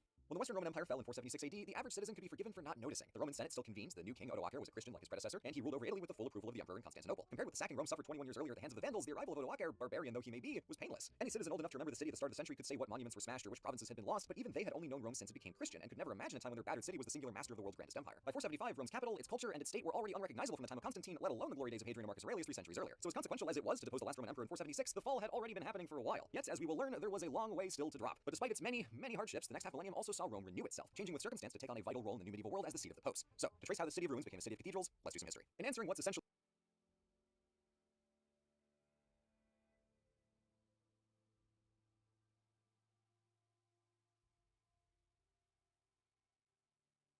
the question of how did ancient Rome become medieval Italy, we should start with demographics, because it's around the end of the empire that several new groups began making themselves at home. For your convenience and my sanity, let's start with our boy Odoacer, who came to Rome with a Germanic army on one side and an entire population of Germanic agriculturalist families on the other. These were the most recent of several client kingdoms whose people resettled in the empire over the last century, and their unfamiliarity with Latin didn't stop them from fitting in with Roman customs or Christian religion, and they even played ball with the Roman aristocracy. Sure as hell beats a sacking. But while the Eastern Emperor Zeno had given Odoacer tacit approval to take hold of Italy, he then gave the Ostrogothic king Theodoric explicit approval to take it from Odoacer. So Theodoric beat him in battle and then killed the men during their truce dinner and proceeded to rule Italy and Illyria for the next 3 decades as viceroy of the Byzantine emperor, during which time he reinstituted the food dole, paid to host games, restored temples, imperial monuments, and public infrastructure, and even gave the Senate a boost with coins inscribed Senatus Consulto by the decree of the Senate. This Goth was more effective and arguably more Roman than most late Roman emperors, but also more imperial, as Theodoric pulled some crafty diplomacy to gain direct control of the Visigothic kingdom in Iberia, and also leveraged marriage alliances to make the Burgundian and Vandal kingdoms into his vassal states. This was brief, but damn was it impressive. Theodoric's badassery aside, Italy was once again a singular kingdom, lacking the centralized networks of trade and power that made the empire thrive. The cultural incentives and financial means to indulge in any new public megaworks were long gone, and likewise the population decline of late antiquity cut Rome's residents to a tenth as people increasingly opted for the countryside, but life carried on, empire be damned. That is, until 535, when Theodoric's daughter Queen Amalasuntha was killed by Gothic usurpers at the same time the Byzantine Empire was conquering its way up into Italy on the orders of Emperor Justinian. In the ensuing conflict between the new Gothic kings and the incoming Byzantines, the winner was neither, but the undeniable reliable loser was Rome. To simplify an embarrassingly convoluted back and forth, the Byzantine general Belisarius recaptured Naples through an aqueduct and soon retook Rome itself without a fight. Recovering the ancient capital for the emperor in Constantinople was almost as impressive as it was short-lived, because the new Gothic king came down to lay siege the following year. Rome held strong, but Belisarius was recalled to the east to defend against Persia, during which time plague hit and the peninsula fell right back under Gothic control, this time with a new king who plundered everything left in Rome that wasn't bolted to the floors. He wanted to burn the whole city and turn it into a pasture, but relented only after Belisarius implored the man not to, on the basis that Rome stood as a monument to the vast possibility of human achievement across generations. Profound words and broadly accurate, but also rather generous given the state of the city in the mid-500s. Even before the wars, Rome was a shell of itself, with only tens of thousands of residents living in a city built for 1 million and a steadily dwindling catalog of intact monuments. Aqueducts ran dry, temples and palaces were stripped bare, residents occupied the ruins of ancient monuments, and centuries without repairs became apparent when buildings large and small toppled from earthquakes, floods, or a particularly stiff breeze. And frequent floods by the Tiber covered the city in layers of silt, burying old ruins and turning piles of scavenged rubble into grass-topped hills. Rome's destruction wasn't the work of sackboys alone, but of systemic disrepair. It decayed slowly, consistently, over centuries beyond what even the most well-meaning kings could maintain, until one day in 546 when the Goths had the city forcibly abandoned and Rome was utterly, totally empty. Now I know this looks bad. And it is, because the hollow city flipped between Goths and Byzantines 3 more times before Belisarius finally held it for good in 552 and helped some Italians resettle, yet with an astoundingly prompt incursion by the new Germanic Lombards, things continued to get worse for Italy in the 500s. But consider, Rome cannot die. It is too important and too stubborn for something so trivial as death to claim it for long. Because just as steadily as it had first been built, so too could it be rebuilt. And that began with the church. Now Christianity had been the new normal for a few centuries, but it was here, as a frontier province of the Byzantine Empire, that the institution of the papacy had free reign to change from a purely religious authority in European Christianity to also become something approximating a monarch for its corner of Byzantine Italy. With the regional exarch governing all the way over in Ravenna, Rome paid lip service to the emperor through the 500s and 600s as the popes became more confident and capable leaders, leveraging their position as the biggest landowner in Italy to be the de facto governors of the province. This evolved gradually and then all at once, as the Byzantines embroiled themselves in a controversy about religious artwork in the 720s, then the Lombards conquered Ravenna and killed the exarch in 751, but in 756 the Frankish king Pepin donated that territory back to the popes for them to govern directly. This special relationship with the Franks developed under Pepin's son Charlemagne, who confirmed papal authority in central Italy and was later crowned by Pope Leo III as emperor of the Romans in 800 AD. Whew, busy century. So by the turn of the 800s, Rome had grown its religious power over Europe, took direct control over their papal states, and now had an entire empire in their pocket. This would remain, despite some growing pains in the coming centuries, the status quo of European geopolitics for the next 1,000 years. Charlemagne's ascension also set the role of Latin in the medieval world. The language of Rome always had regional variations, and spoken Latin was rarely as formal as oratory or literature, but without an empire there to enforce linguistic consistency, colloquial Latin began evolving into the Romance languages sooner than you might expect. Latin speakers across Europe were softening consonants and merging vowel sounds even before the fall of the West. It was all still Latin, but it had diverged from the classical model and was already resembling Italian, French, and Spanish. So Charlemagne's big swerve was to dictate that all Latin used in church should fit a standard classic-style pronunciation. But since this new church Latin sounded so different from everyday speech, Europeans began writing their vernacular languages phonetically to distinguish the sounds from Latin. So it's here that Latin fossilized into a uniform standard while allowing these early vernaculars to freely grow and evolve into the Romance languages. While the idea of Rome was completely reinventing itself over these centuries, so too was the actual city. This started back in the 3 and 400s with Rome's first purpose-built churches like St. John the Lateran, Santa Maria Maggiore, and Old St. Peter's, all classically styled but foregoing the cramped layout of pagan temples to instead emulate the roomier basilica structure used in law courts. And soon enough this would become the standard design for European churches. Basilicas kept popping up through the fall of the West, but the next few centuries were a little thin on construction on account of those Gothic wars and the sacks therein, causing the most concentrated damage the city of Rome had ever suffered. So despite the Pope's growing power and influence, this didn't immediately correlate with imperial splendor, as even this first batch of churches was proving very costly to maintain. However, this constraint provided an opportunity, as in 609 AD the Pope made a brand new church by reconsecrating the old Roman pantheon as St. Mary of the Martyrs. Cheap, effective, and great for preservation. The city's ruins proved to be remarkably useful through the medieval period, as old buildings could be retrofitted into housing, marble cladding could be plied off and reused in churches, bronze statues could be melted for new metal, and even marble statues could be broken down into lime for mortar. It's painfully unsentimental, and I try not to think about it too hard or cry about it, but it was extremely practical, and some old structures like the Aurelian walls were still perfectly fit for purpose, persuading some 50,000 Italians to move back into Rome after the Lombard conquests. Finally, true to Belisarius' word, Rome's greatest asset was ancient prestige, because when the Muslim conquests locked the Holy Land out of the Christian pilgrimage circuit, that left Rome as the premier destination for Christian pilgrims, and that meant business. For the average pilgrim arriving in Rome at the turn of the millennium, they might be surprised to encounter not one city, but seemingly 3. The old core among the hills had become largely uninhabited, as the population clustered by the Campus Martius around the Pantheon, while the papal government operated in the Lateran to the southeast, and pilgrims stayed in the Leonine city up by St. Peter's, which was enclosed by a newly added Leonine wall. Despite its shrunken stature, Rome was still the largest city in Christian Europe after Constantinople, and centuries of income from tolls, taxes, pilgrim lodgings, souvenirs, gifts from royal Christian patrons, and the occasional bribe all paid for shiny new cathedrals in the city, allowed the popes to renovate some aqueducts and infrastructure, as well as re-implementing the food dole for the city's poor. Pilgrimage was such big business that even dead visitors could be profitable, as the church confiscated the possessions of pilgrims who died in the city. If Rome could no longer collect its payout by imperial right, they were more than happy to become a tourist trap. The reins of Rome didn't belong exclusively to the papacy, as there were still a dozen big noble families who built personal fortresses in the ruins of the city, but that's a far cry from the thousands of aristocrats in the classical period. And this political climate left zero room for Rome's oldest institution, the Senate. Justinian tried to save it by lowering the property qualifications to join, but its power, prestige, and headcount steadily eroded over the decades until, on some unknown day, it ended. In the 570s, it was still sending embassies to the east, and they greeted the emperor when he visited in 603, but by 628, Pope Honorius had them disbanded and converted the Senate house into a church. All the more striking than deposing the child emperor in 476, the most fundamental and persistent institution of the Roman state had died with so little fanfare we don't even know when. Yet the ancient aristocratic tradition of causing trouble for the state was alive and well, as those powerful families vied for influence over the papacy in the 10th and 11th centuries to wildly chaotic and extraordinarily debauched results. And that is all I have the PG clearance to say. Finally, Rome's earlier political break with Constantinople was cemented by a religious schism, dividing the Pope's Catholic Church from the Eastern Orthodox Church. And 3 decades later, Rome got sacked by the Normans in 1084. After all these centuries, the Gauls returned to sack Rome. Nature is healing. So what on earth have we just witnessed transpire? Frankly, a lot of contradictions. The empire fell, but a version of Roman society endured. The city shrank, but it didn't die. Provinces were reconquered by the Byzantines, but became more independent. And still, old ruins were used for new purposes, religious diplomacy created an entire empire, Latin simultaneously took on new life and became immortal, and once again, a millennium of European geopolitics sprung out from Rome. Even Belisarius couldn't have realized just how right he was about the meaning and unending significance of Rome, as these 5 transformative centuries established its identity not just as an ancient capital, but as the eternal city. Thank you so much for watching. I could have kept following this narrative literally forever, but that's what Poke Fights is for, and what's a good meme series without a weirdly hardcore origin story? Of course, this entire video was a misnomer, because over in the Byzantine East, there was no Ah, yes, the Ottoman Empire, a land of proud history, unique furniture, and criminally underappreciated Assassin's Creed sequels. Between its rise in the 1300s and its dissolution after the First World War, the Ottomans have been around for a good long while, and they spanned a lot of the Mediterranean in the interim. Early modern Europeans refer to them as the sick man of Europe as a polite way of saying just die already, but as we'll see, that lasting portrayal of weakness and seemingly perpetual decline really misses the point. So, to find out what makes the Ottomans more than just a sick man, let's do some history. Early Ottoman history is notoriously murky because they didn't do a lot of writing until they stopped moving their capital every 30 years and properly settled down. But it all started with this one guy named Osman, who had a very apocryphal but nonetheless interesting dream of a tree growing out of him and covering the entire world in its shade, which is some pretty hardcore foreshadowing. See, Osman was the leader of a small Anatolian tribe left in the messy post-Mongol power vacuum, and as far as his descendants are concerned, their empire started with him, which is why we call it Osmanlı or Ottoman. He and his son Orhan got to conquering and pushed northwest to Bursa and then across the Hellespont to Edirne, the latter of which remained the Ottoman capital for nearly a century. Now, when it came to holding on to their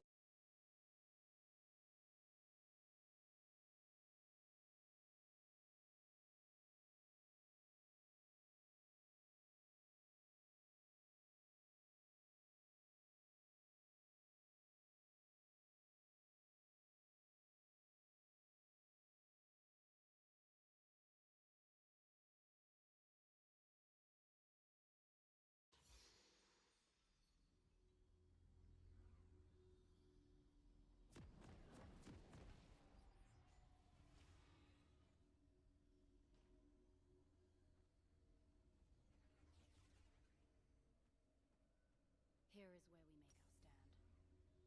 Do as I say. It's the only way if we want to live. Welcome to Summoner's Rift.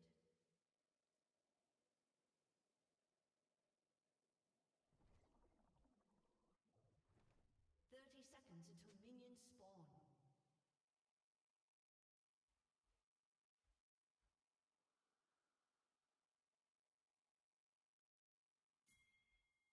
This is my purpose. Learn from me.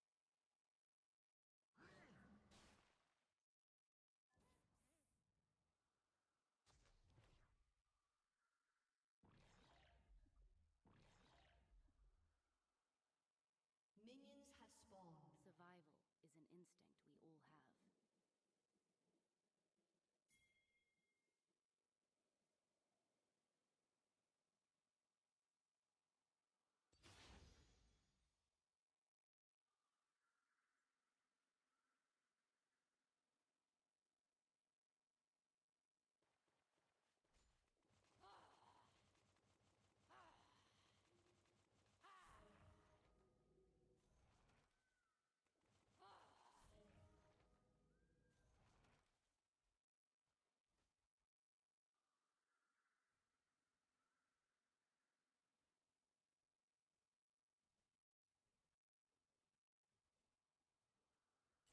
Monsters are everywhere. Heavens, that away. Howdy, miss.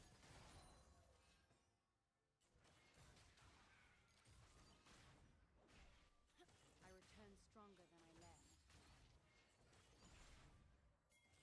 Found it.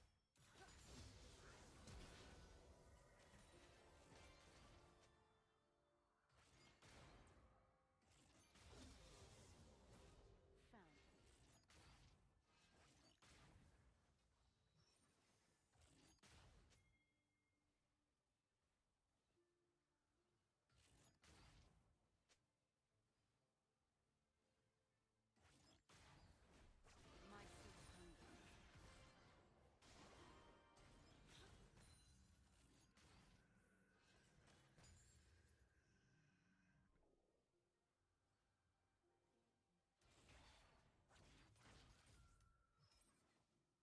I will make a difference here.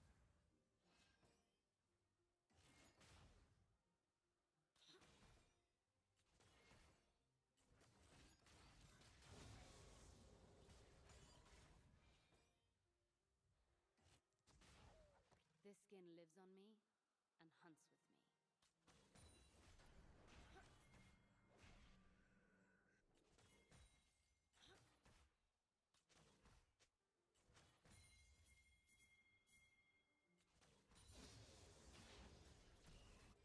This skin is fashioned for survival. I found it for you. First blood.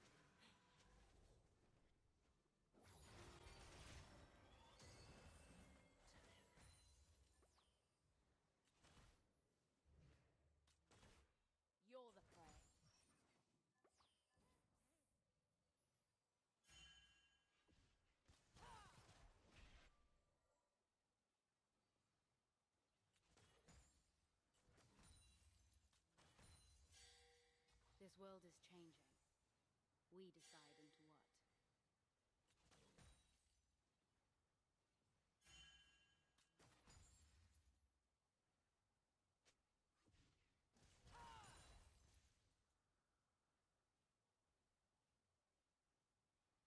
I was spared for a reason.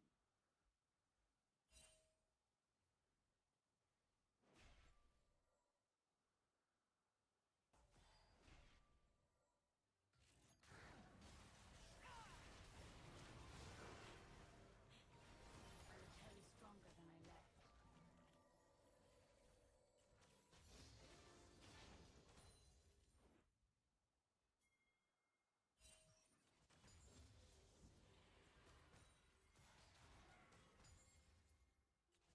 Exploit their weakness.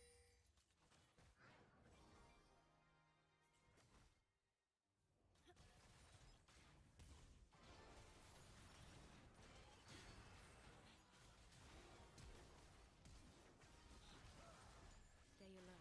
Stay aggressive. You have been slain.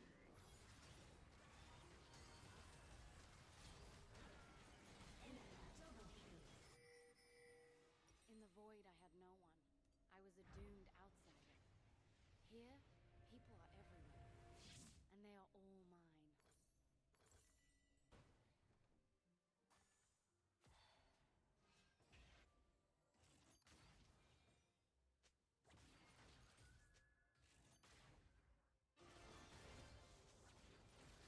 This skin taught me how to survive. I will show it how to live.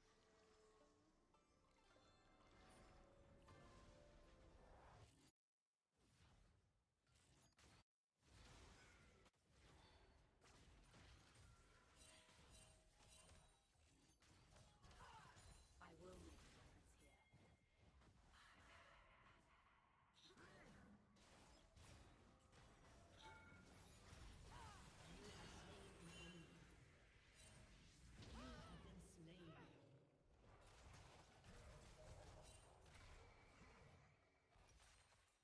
An ally has been slain. The void's for 1,000 ways to die. And one way to live is become like them.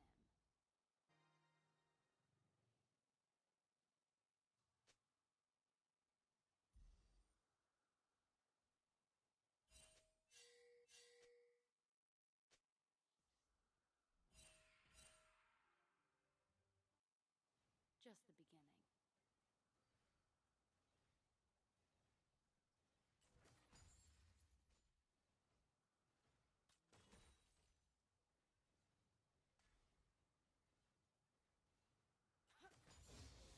I won't quit.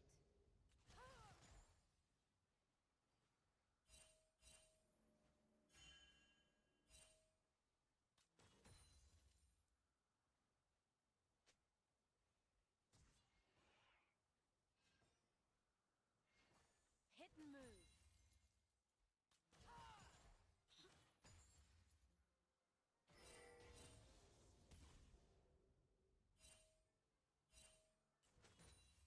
An ally has been slain. Forgiveness is hard, but so very worth it.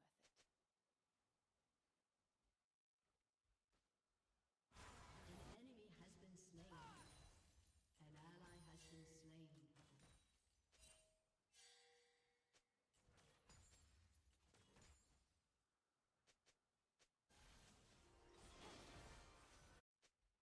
An ally has been slain.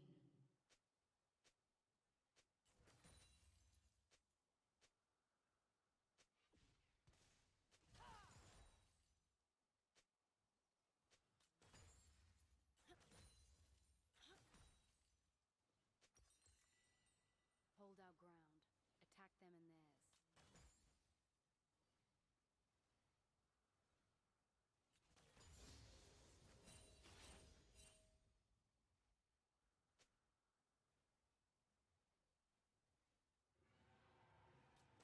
It's a good day for a hunt.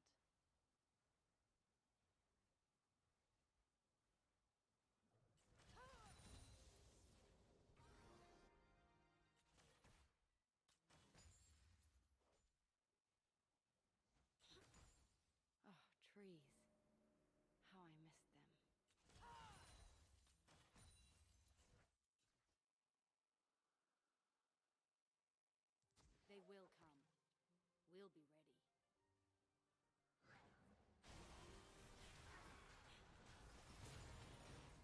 You have slain an enemy. And fall.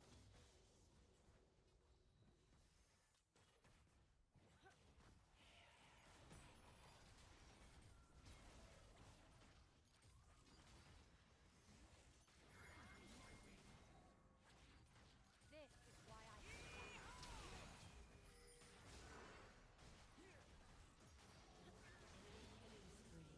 It's over.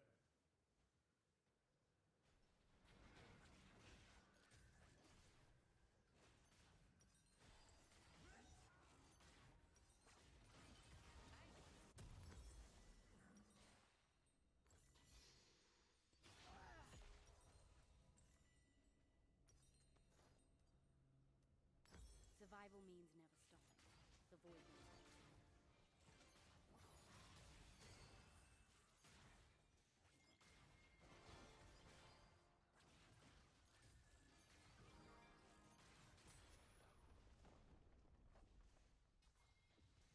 I can rid them of these monsters, but who will save them from themselves?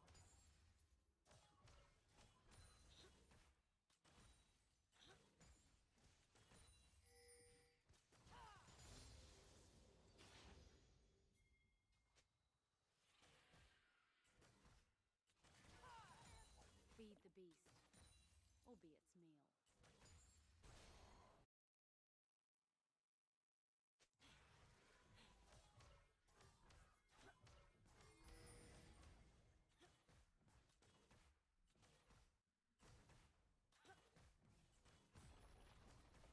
The suit hunts in the manner I choose.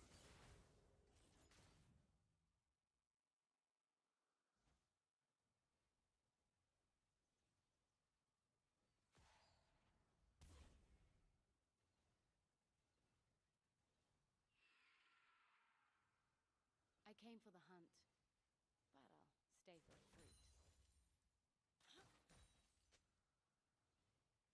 You ain't going nowhere. Enemy killing spree.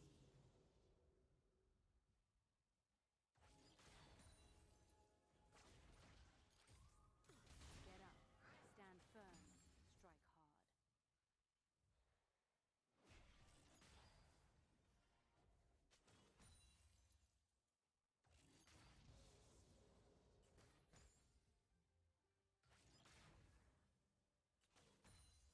I like it here. I just might stay.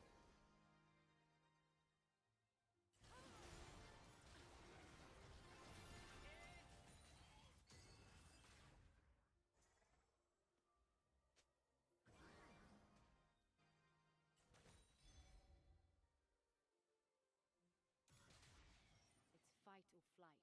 Only now I do not run.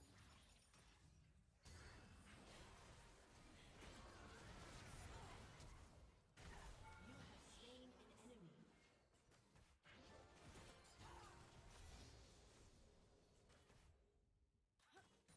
Found your weakness.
the shell, would they see I'm just like them?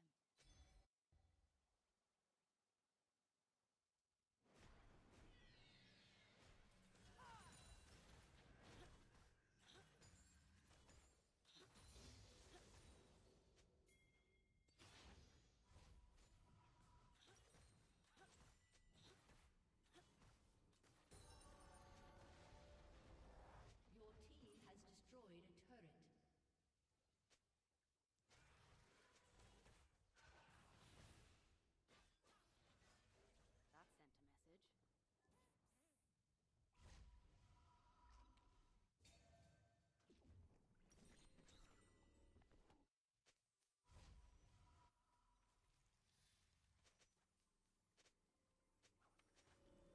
Void rule number 1. Don't die.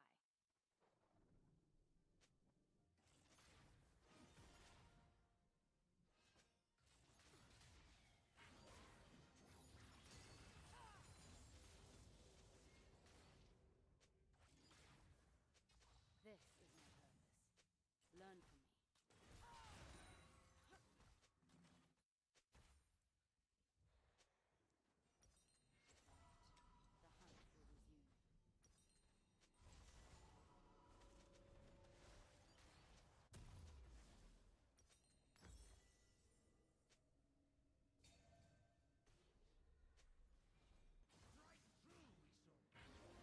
Let go of the anger.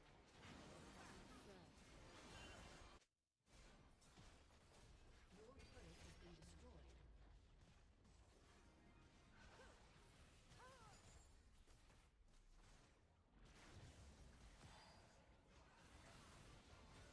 Survival is an instinct we all have. Your turret has been destroyed.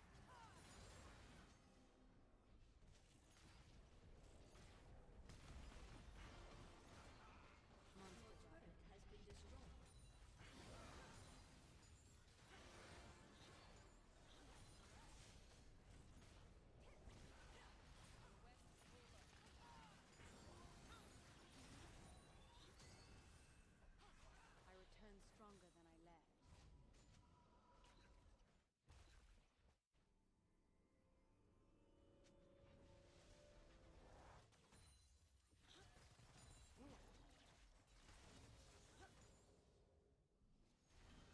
Your turret has been destroyed.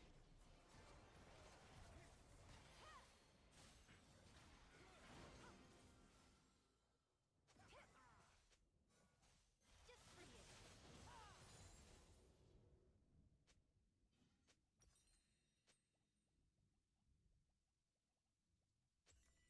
The void will not consume me, but I must act, or the others will not be as lucky.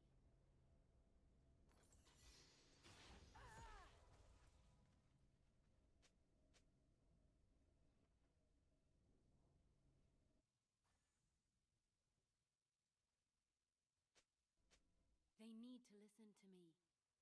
Then they would see that I can show them a better way.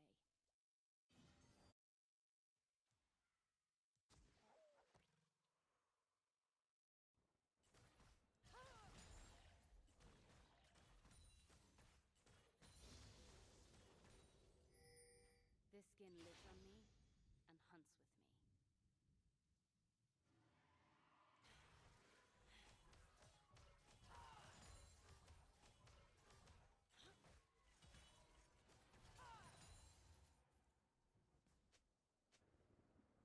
This skin is fashioned for survival and earned by instinct.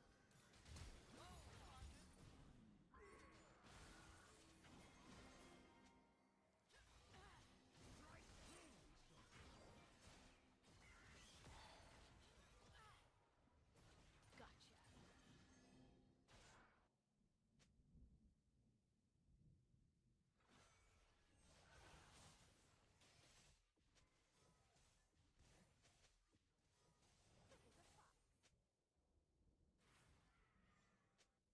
This world is changing.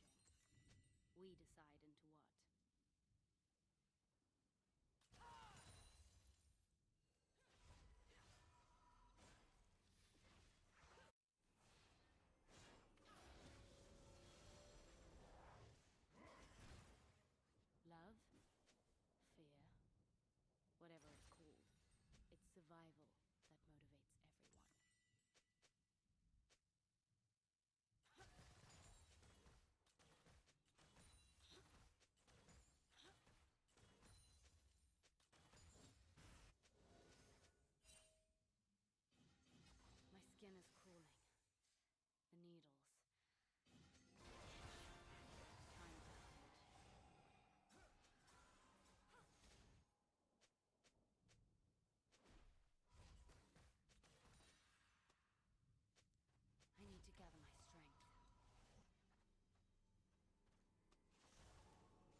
And the aging Byzantine Empire had the grip strength of an arcade claw machine, and no one demonstrated that better than the 4th Ottoman Sultan. Yildirim the Thunderbolt Bayezid earned his awesome nickname by doubling the empire in a decade. This is your empire, and this is your empire on Yildirim Bayezid. Yeah. And speaking of Sultan Yildirim Bayezid, I should say that my pronunciations have been cleared by my very Turkish college roommate Emine, so I'm doing my best here. But anyway, as you can see, the early Ottoman Empire was perfectly bisected between Anatolia and Rumelia by a once mighty but now tiny and insignificant town called, Constantinople. Yeah, so after the combined forces of Europe sacked the city 200 years earlier while on their way to a crusade that they never even started, Constantinople was a shell of its former self. They tried to recruit allies to bail them out, but it didn't really work. Even an Ottoman force at the gates of Constantinople couldn't compel the Europeans to break their reputation for legendarily poor teamwork. Luckily for the Byzantines, this quasi-Mongol guy Tamerlane yoinked Anatolia and threw the Ottomans into a brief kerfuffle of sultanless civil warring. Notably the only big civil war in their whole 600-year-long history, which shocks me. And if you think that's absurd, get a load of why it's the only one. So you see, the official practice for avoiding succession crises like this in the future was, state-sanctioned fratricide? Which sounds really stupid because it is, but it worked though.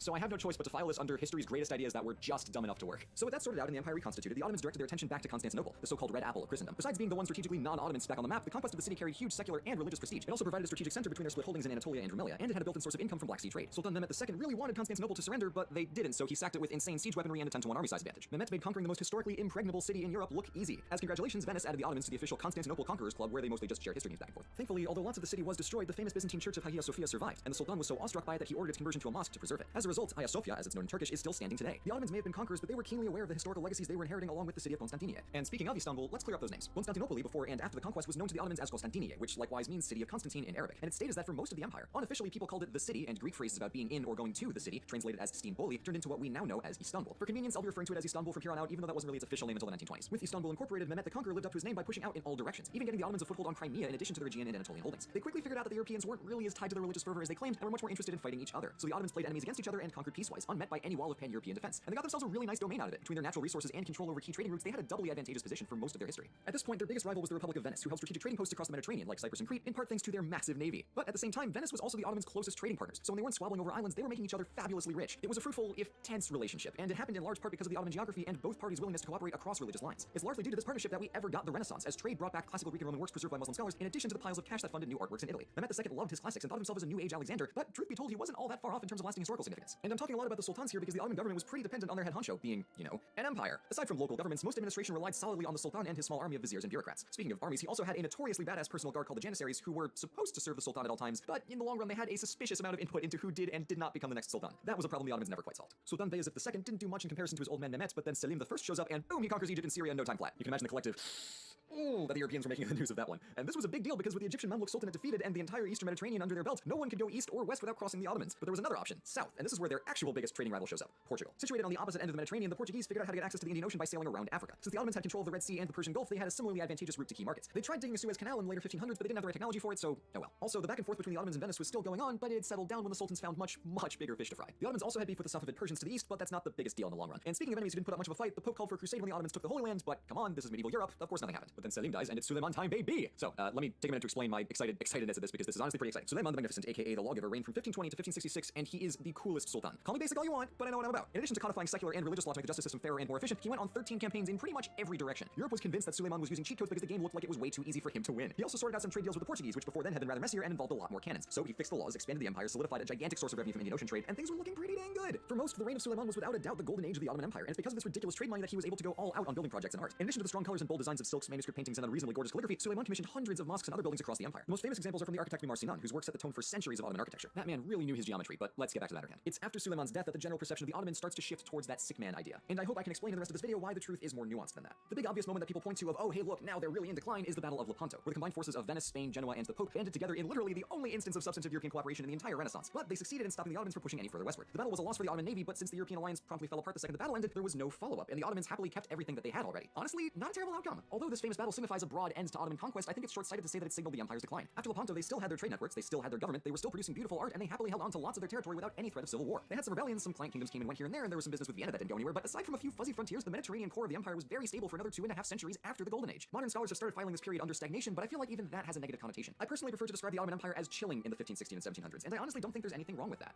I kind of feel like I'm on a body image campaign, like stop stigmatizing empires, they come in all shapes and sizes, but they do! And this is a really good example of that.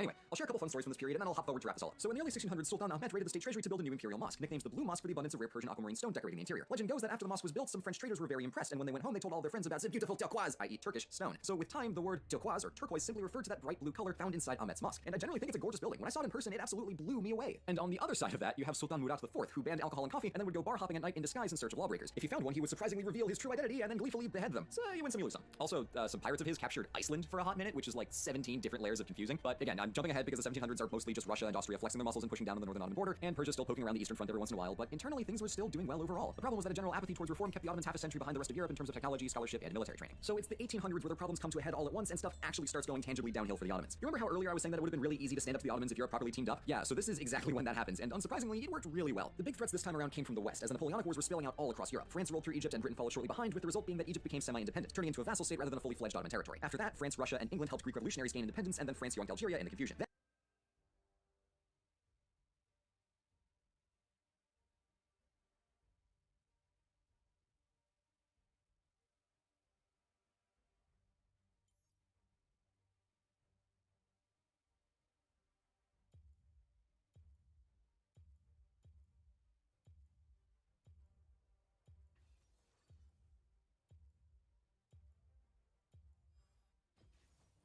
No one fights alone in the mist.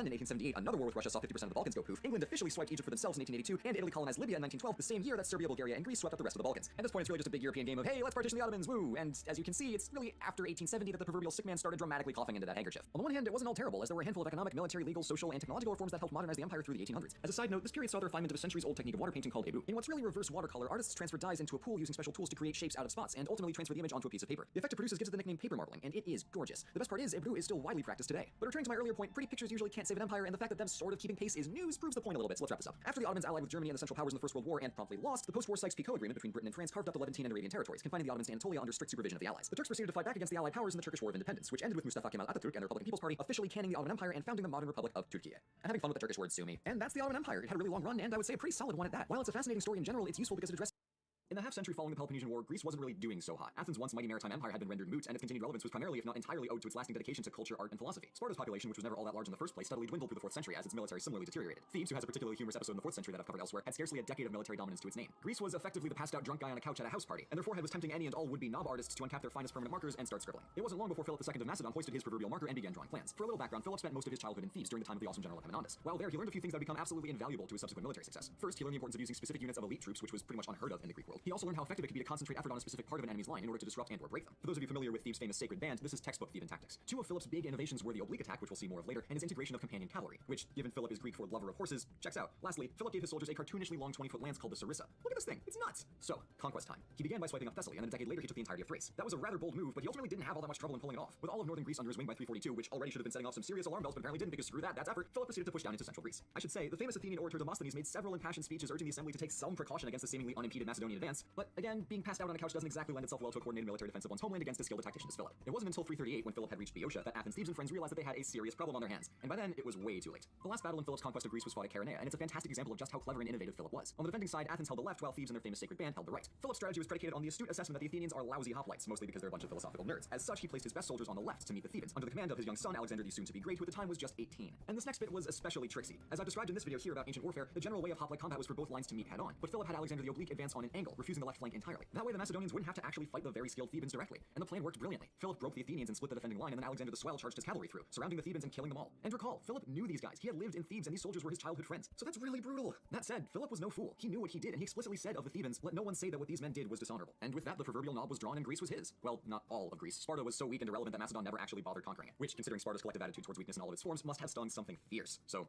almost all of Greece. In 336, Philip died, and Alexander the Shiny and New stepped in to rule Greece, although perhaps unsurprisingly, his ascension wasn't without incident. Many people saw this as an opportunity to revolt, and Alexander the Suddenly Preoccupied spent 2 years suppressing them. In many cases, he quieted revolts by leading his army into an open field and simply having them do marching drills in various formations and directions, generally showing off how disciplined they were as a fighting force. For the most part, the revolting parties put down their pitchforks at first sight of just how legit Alexander the Legit's army was. This is the only instance I'm aware of in which an armed revolt was suppressed by a marching band routine. And speaking of Alexander the Passible's army, he made some notable improvements on his father's work. His army was composed of many different types of units, and he organized his battle lines by their degrees of flexibility. The slowest, most heavily armed units were in the center, and he put the lighter and faster units towards the outside edge of his line. The idea was to keep his lines supple and pivot on joints between units, so he could refuse and engage different parts of his line on a dime. And remember, his army is composed of light and heavy cavalry, light and heavy infantry, archers, slingers, you name it. This was an army unlike anything Greece had ever seen before. And speaking of, a lot of Greeks took issue with the Macedonians calling themselves Greek. To places like Athens, Thebes, and Sparta, Macedon was way north and a little weird. Sure, the Macedonians competed in the Olympics, so they had that going for them, but they could never shake this reputation for being off-brand Greeks. So, with Greece consolidated, Alexander with the good hair decided that he absolutely totally needed to invade Persia because, I don't actually know. According to the man himself, it was revenge for the Persian Wars 150 years before, which, for several reasons, is incredibly flimsy, but whatever the case, he crossed the Hellespont and got to work. His first big encounter came at the Battle of the Granicus River, where, incidentally, he was almost killed. There's definitely something to be said for how much of a morale boost a general gives when he fights in the front lines, but there are other things to be said for how potentially insanely disastrous that can be. Following the battle, Alexander the Thorough pursued the strategy of, I want every single Persian port on the Mediterranean flying a Greek flag, or so help me Zeus, I will set the ocean on fire. And he did. The strategy thing, not the ocean fire thing. That didn't happen. That'd be incredibly difficult logistically. Anyway, this gave him a little bit of trouble later on, but it was a brilliant call overall. He didn't leave anything to chance, and he didn't ever want to be snuck up on from behind. Moving on, the next famous battle happened when the Persians snuck up on him from behind. Damn it. At the Battle of Issus, the Persian king Darius himself arrived to deliver what he imagined would be a crushing defeat. The danger was that Alexander the Alright was advancing southward into the Levant, but Darius came from the north, which meant that the Macedonian line was mirrored from what it was supposed to be, so Alexander the Adaptable had to do a lot of thinking on the fly to pull out a win. Much as was the case at Granicus, the Greek cavalry was the MVP. They managed to rout Darius himself and defeat his army. And the problem was that since Darius was so sure of his chances, he brought his family along with him to watch his assumed triumph. So when things didn't quite go to plan, his enemy suddenly had his wife and children as hostages. Whoops. After this, Darius knew that he was in dire straits, and he sent Alexander the hostage taker a message. Hey, buddy, I see that you're cleaning up shop with my empire. I'm not thrilled, but I'm certainly impressed, so I'm willing to cut you a deal, you know, king to king. You take everything west of the Euphrates River, and we'll call it even. How's that sound? Alexander the Hamilton's trusted commander Parmenion advised him, if I were Alexander, I'd take that offer. To which he replied, if I were Parmenion, so would I. Damn, Xander, chill. Anyway, in his letter back to Darius, Alexander the Flammable said words to the effect of, how dare you address me as your equal and try to cut a deal? You are to approach me as the lord of all Asia. Fight me, pleb. So Alexander the alright, carried along his merry way, sweeping up Levantine ports left and right in keeping with the strategy of I want all of it up until he gets to the island port of Tyre. Now, Tyre argued that they were within their rights to pull a Switzerland on this one and stay neutral, but Alexander the Insistent said, no, not so fast. Either I own you or I kill you, so take a pick. They picked screw you, so Alexander the Thoroughly Miffed started building a land bridge to the island to besiege it. Tyre destroyed the bridge, so Alexander the Persistent built another, wider one with siege engines on it. He also launched ships that had siege engines on them because, why not? Dude loved his crazy engineers. So Tyre put huge stones in the water to block the siege ships, but then he sent out ships with cranes on them to move the stones to make way for the ships with siege engines on them to go in and wreck shop. It was ridiculous, and the whole thing took like 8 freaking months, and by the time Alexander the Absolutely Flawless finally broke through, he was furious. During his campaign, he made a point to avoid raping or pillaging and showed much respect for the people whom he conquered. But this was pretty much the big bloody exception. Upon entering the city, he killed 10,000 men and enslaved 30,000 others. Yikes. That is very comprehensive. After Tyre, Alexander the Adventuresome swoops down into Egypt to clean up the last of Darius' western holdings. The Egyptians, who never much cared for the Persians in the first place after a little bit of sacred bull stabbing by the Persian king Cambyses, welcomed their new Macedonian overlords with open arms and crowned Alexander the Overhyped as Pharaoh of Egypt. Now, you may rightly be wondering how exactly a Greek general can be a Greek general, the lord of all Asia, and a Pharaoh of Egypt. And honestly, so was the Macedonian army. People were getting a little antsy about the tightrope he was walking. Greeks didn't like kings, but here was Alexander the Regal explicitly acting like one. In his lifetime, he didn't encounter any major crises or anything like that, but as time went on, it became increasingly clear that he couldn't be everything to everyone. However, he did his damnedest to govern the various cultures in his new empire respectfully. For all of Alexander the Feisty's hatred of Persia, he took a page right out of their book by treating his subjects so respectfully. Athens certainly didn't do that for their empire. Besides government,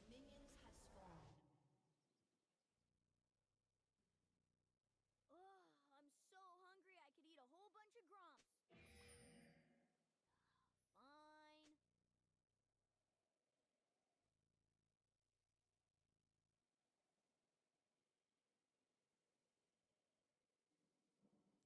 Skies?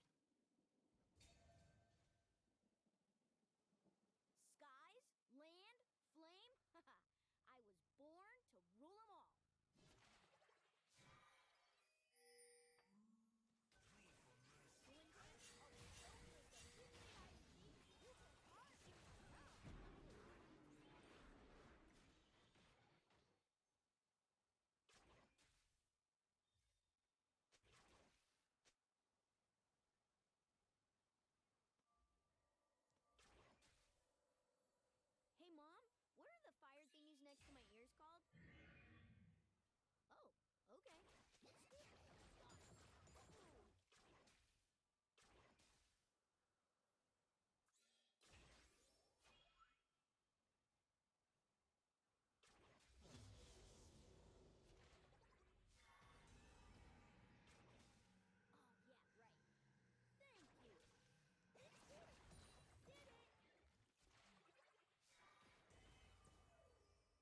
What's happening? Are you getting personally victimized by your teammates? An ally has been slain.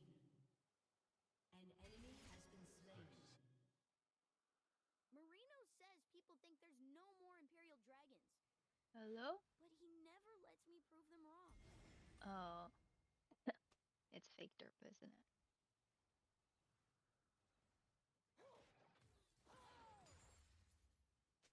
What happened? How's the game? I think my bath kitten is done with me. Your bath kitten? You have a pocket Yumi. Why are you complaining? Because my Yumi hasn't been in lane for 5 minutes. Did they pick Yumi into Nautilus? Yeah. Oh. I'll probably get dove here, but I should be able to catch most of the wave, I think. Yeah, Yumi into Nautilus is kind of it. She's just been roaming now. Oh my god, your Varus just letting you farm? I mean, it's fine. They can't dive me here. Not unless Nautilus was 6. An Imperial dragon does whatever he feels. I'm worth dying for this wave. Yeah. How are you gonna, like, message me, oh my god, Degen hours, and then queue up again after that? Because it's fun. Low-key, this is my favorite Are game you of the having night. fun? Yeah, actually You're 1v2 having lane is fun? my favorite. Are you 1v2 lane? Yeah. Uh-huh. Okay, yeah. I mean, if they don't have ults yet. Oh wait. A few more minutes. I have a level 3 Yumi. It's fine. What did you do to she's 0-2. Did you get her killed? No. We looked once. And then she was done. Understandable.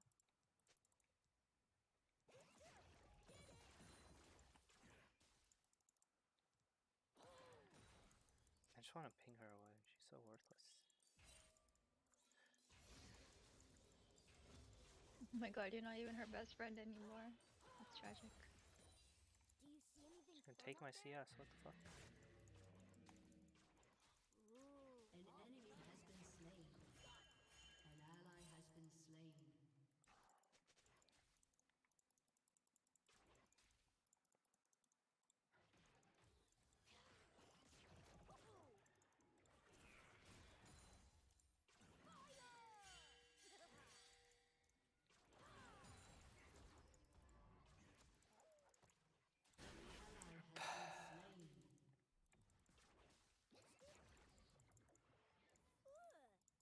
I don't know, 3 points in W is still good.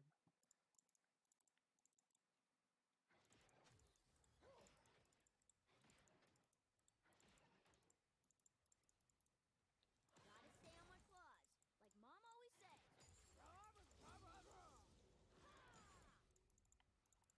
Yeah, 1v1 bot is so much more relaxing. Holy shit.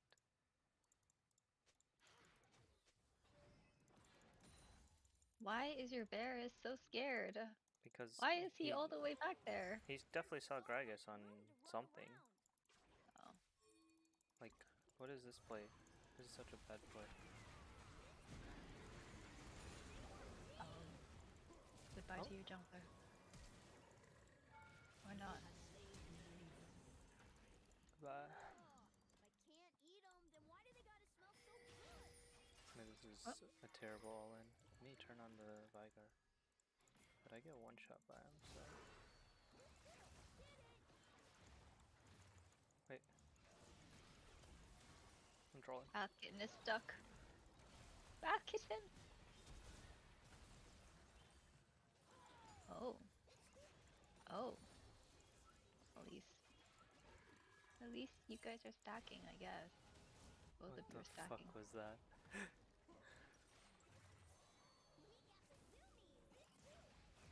Fuck. I want to kill him so badly. But I will die. Goodbye. Apparently Swifty is performing the best. Very interesting. Not lucidity? Yeah. Everything's mine to play I think like later on in the game, all that matters, like move speed's so much more important than CDR. You don't have a cooldown problem, you have a range problem. Why she gotta hover over me all the time? I can take care of myself. Thank God they didn't dive me though with Ivern on repeat. Who's Ivern?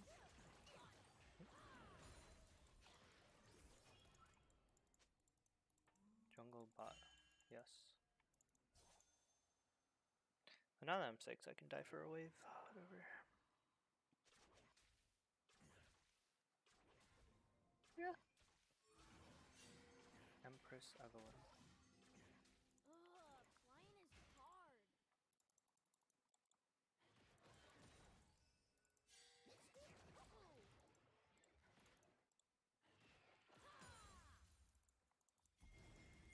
Wait, no way are we fighting this. What? How do we ever win a fight here? Camera roar sounds so fun. Can we go now? Who the fuck pings on the way and then says give? Oh shit, I fucked up. I fucked up. I just wanted my W. You have been slain.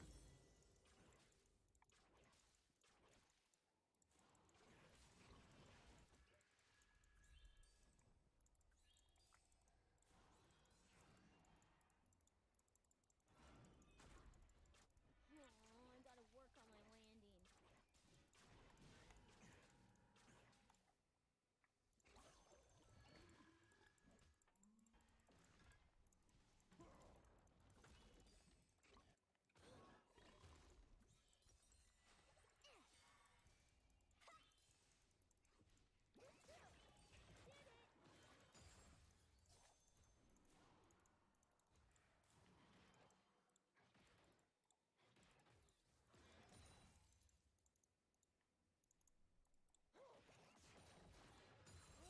I'm so hungry I could eat a whole bunch of grumps. Mine.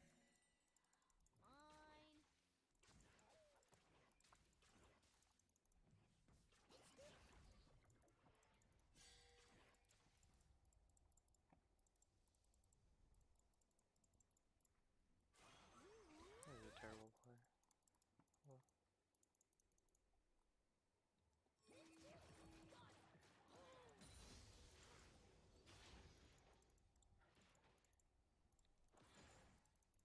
An enemy has been slain. An ally has been slain. I say bot. Skies, land, flame. I was 1 for 1 is worth as fuck.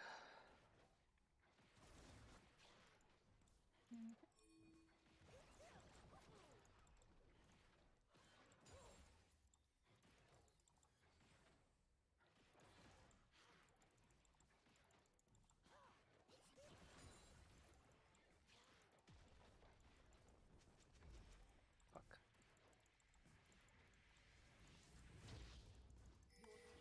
What's up?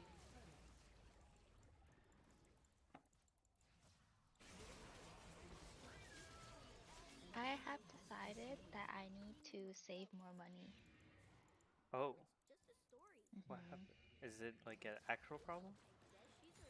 Oh no, no, no. I just haven't been saving much because I've been buying too much rocks. No way is it. Huh? Let me know if you actually have a problem. I don't actually. I'm not actually going broke, but I haven't put that much in my savings the last few weeks. That's crazy.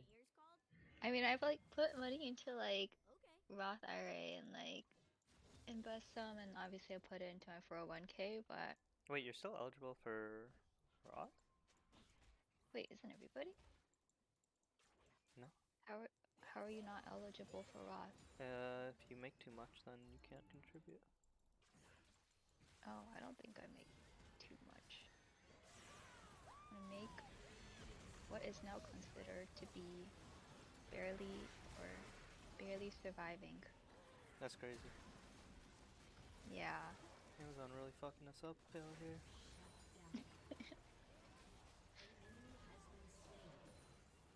Shut down. That being said, I'm pretty excited for. I hope I get my promo so I can buy more rocks. This is why we need our promo. Yeah. You should be getting promo soon, right? As well. Or I'm something. 1 year. 1 year. Wait, you're and only 1 year? 2 months. Oh, okay. Maybe 10 months. But the problem is my team achieves too much. That it makes it hard to like stand out, or? Yeah. Mhm.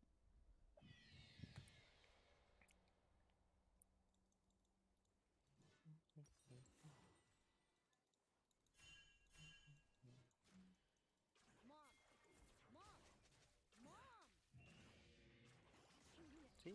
Mayumi actually fixed my lane by leaving. But they didn't punish it all, which is the most important part. Fuck. Oh my god, there's these huge bento boxes. $190 for a premium bento. Okay, no wait, no, I'm saving money. Is this the new rocks bento boxes? These look so good. Do you like Japanese food? Oh wait, we need to look at places to. Jen! What? We forgot to make. We forgot to look at like the restaurants and where we're gonna eat. What are we gonna eat? Wait, we have plenty of time. No. What if the If you want places are reservations, then it's a sold bit up? harder, but Yeah. I mean, I wanna like go to maybe just like 1 or 2 like places, and then we can get tacos for the rest of the time.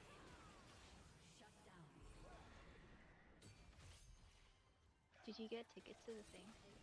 no. I don't really think I care that much. You don't like enjoy music stuff? I mean, I enjoy like maybe an hour, but I don't want to sit through all of that shit. Okay. Well, I mean, if all of us are going, I for sure will go. Yeah. I don't know if I'm super into that kind of music stuff. No. It's just, I don't want to fucking stand and hear jack shit. Besides What do you a mean? ton of bass and no actual vocals with some terrible sound engineering. Uh-huh.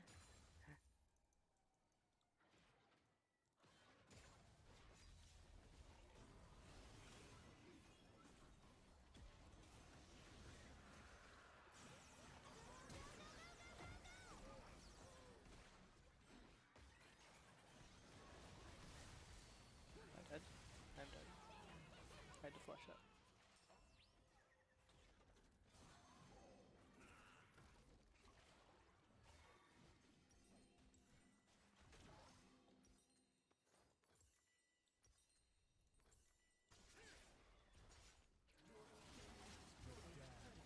Did he beat this? Oh? Oh my. It's clean. Oh, he's dead. Damn. He might be able to trade up here. Oh, he whiffed. Doesn't beat anymore. He actually had a shot.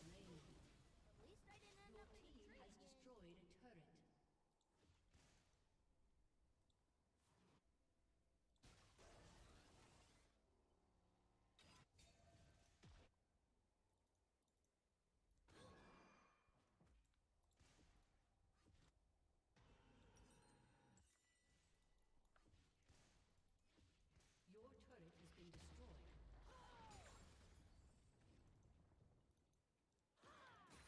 Getting sleepy?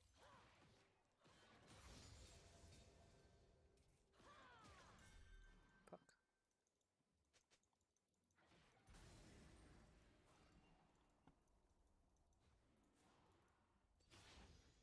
I'm gonna be big and strong one day. Then they'll be sorry. I'm gonna be big and strong one day. That's great. Thank you, thank you.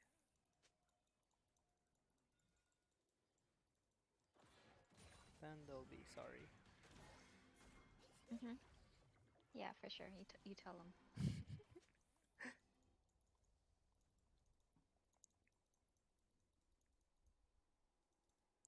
bath kittens are so needy. I smell people.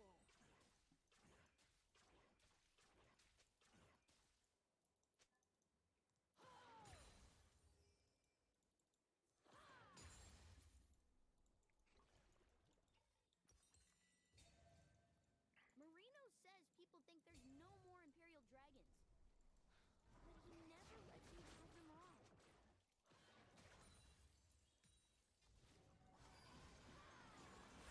Shit. I need hug topside. I'm trolling so hard.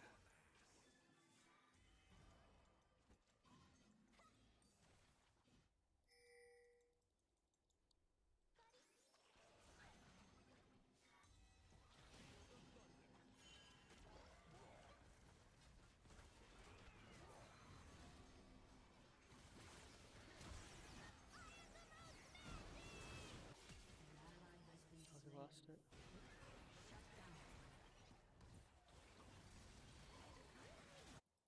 An ally has been slain. I dreamed that I was chasing bugs and rolled down a hill, but then the bugs were a city and I squished it. Whoa. What's happening here?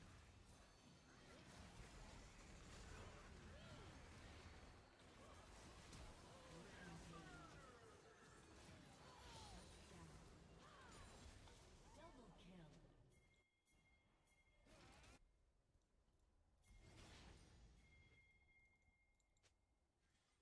I'm gonna This is teach a my new terrible friends call. all my How do we heal? favorite games like Finders Not Keepers. They run around and collect a bunch of shiny stuff. Ain't no way. I get to keep it. This is so bad. We take so much damage from this shit.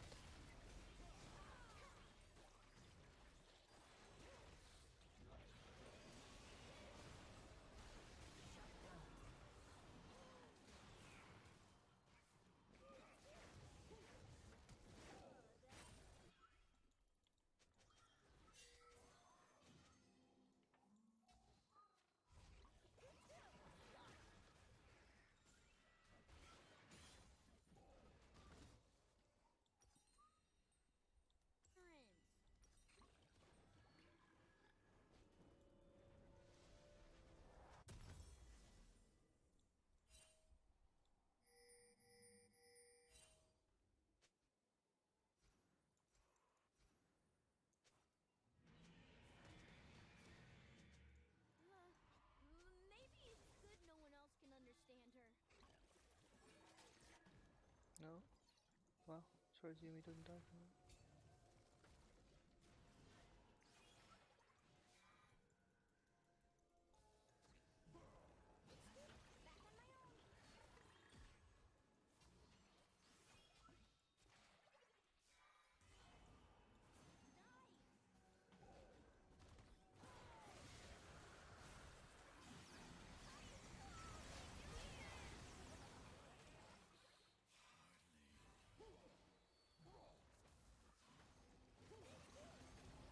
An enemy has been slain.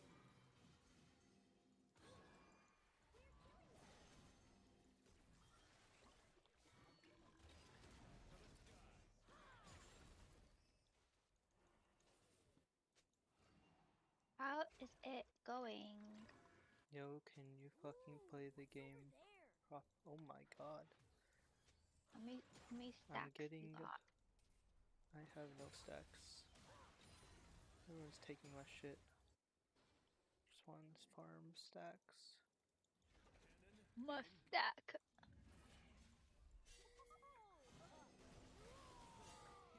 It's so bad.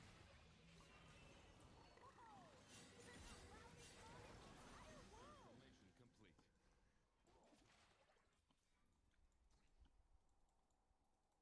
I can farm the cinders too. Even more stacks.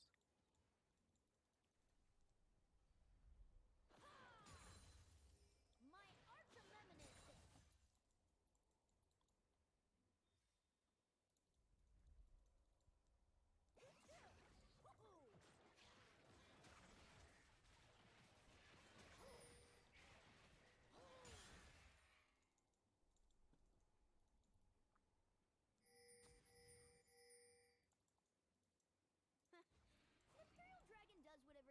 feels like doing. Did it!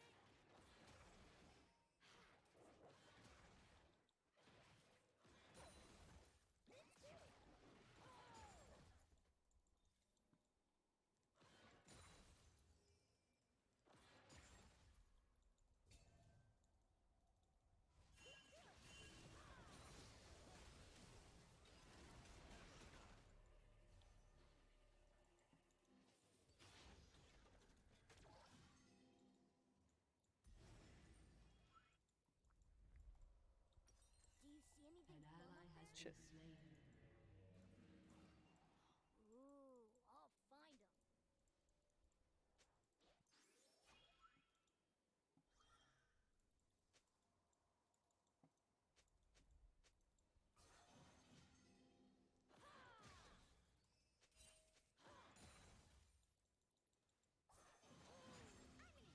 Gotta stay on my claws, like Mom always says.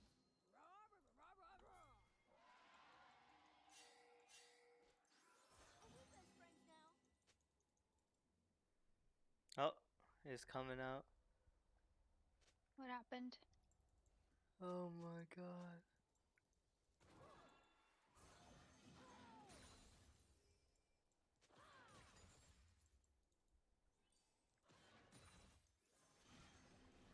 Tilters. Your turret has been destroyed.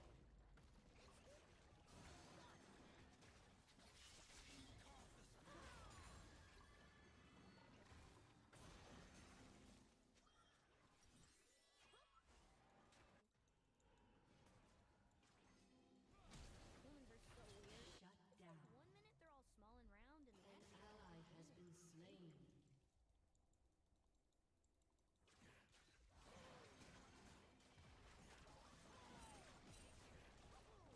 Your turret has been destroyed.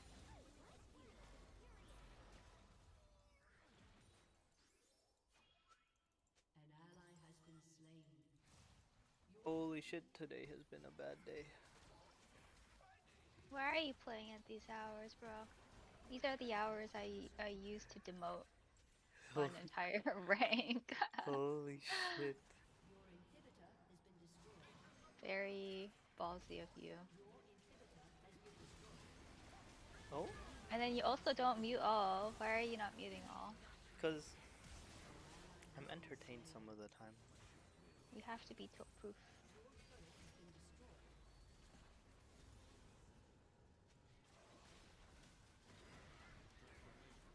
If I'm muted, how would I know what my Yumi's doing to me?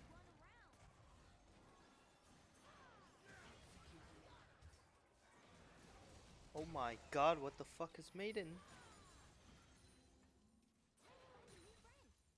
Enemy killing spree. Shut down.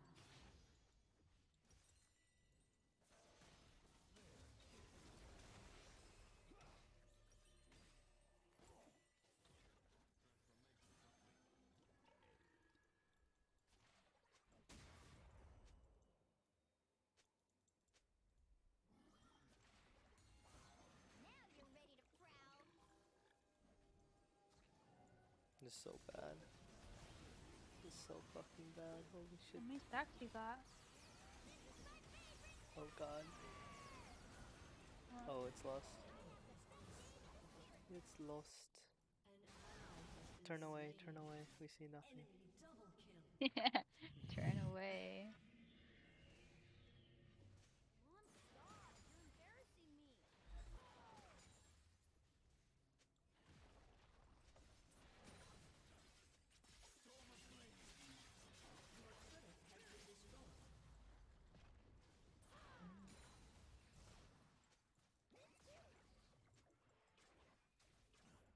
Your inhibitor has been destroyed.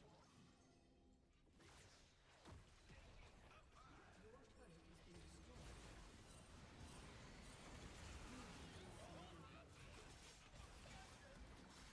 Enemy double kill. Armor tester on Lucian. Unlucky. Unlucky.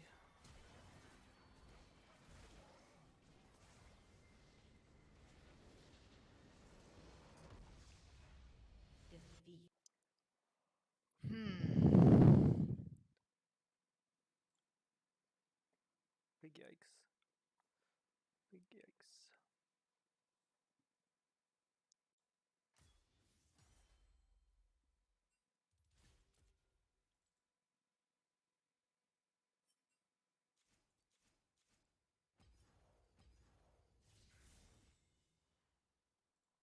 Alexander the Good Boy was very attentive to religious matters and how. It's Spidar time. It's Spidar time? I think it's Spidar time. Not only is it Spidar time, it's running down on Spidar time. I'm gonna show them. This is how you feel better. That's it's time to show them. Yeah. Time to show them what's up. Oh my god.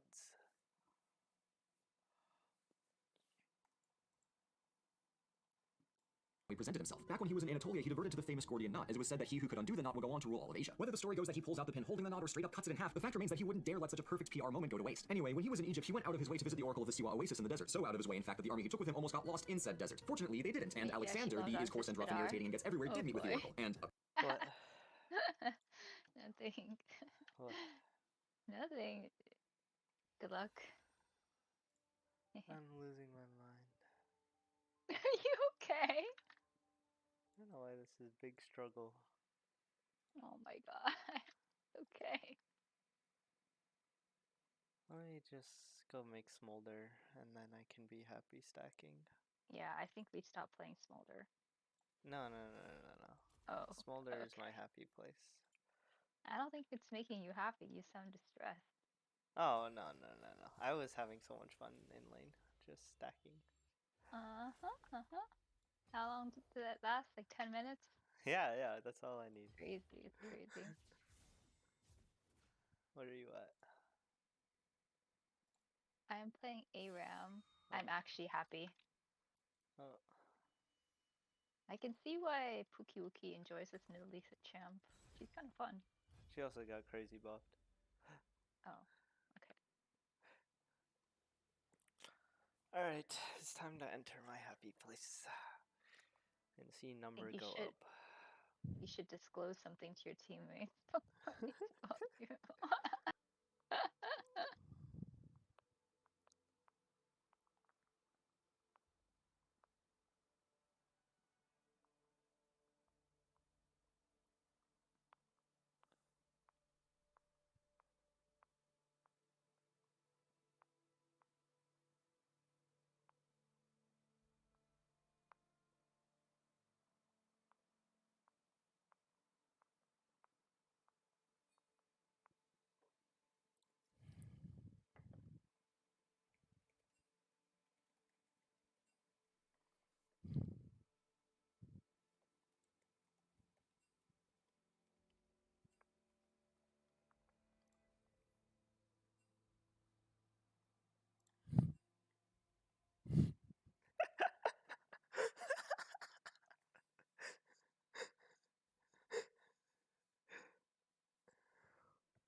Yeah, exactly. See, Vreeming knows what's up. You have to troll.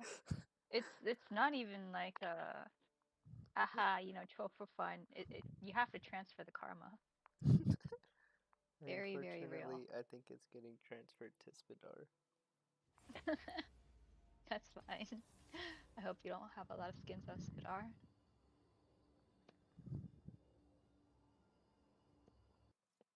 I have 24 Dark Harvest stacks at 11 minutes. Life is good. Life is good. Mm-hmm.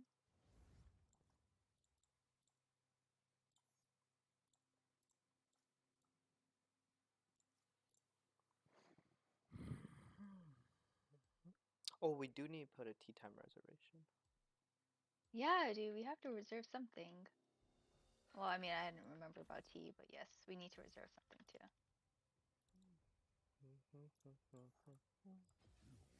There should be a Google spreadsheet on timers.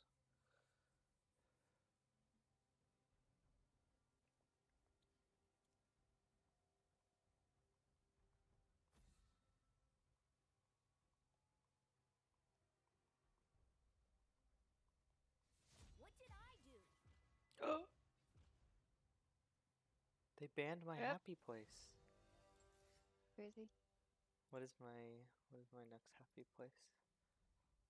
Run it down. Yep. Go Nunu. Hmm.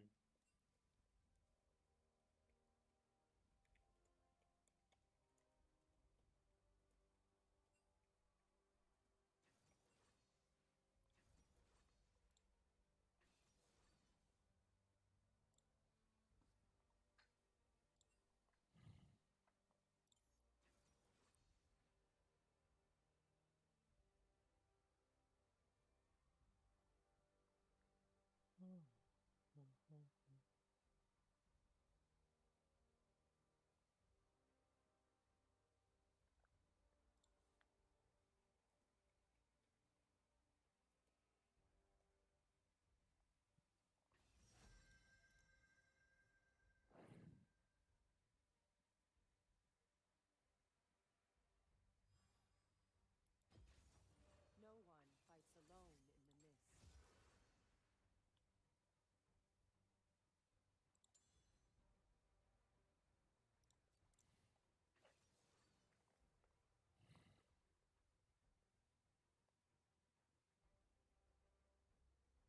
You have an interesting team comp.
Mommy Keeper.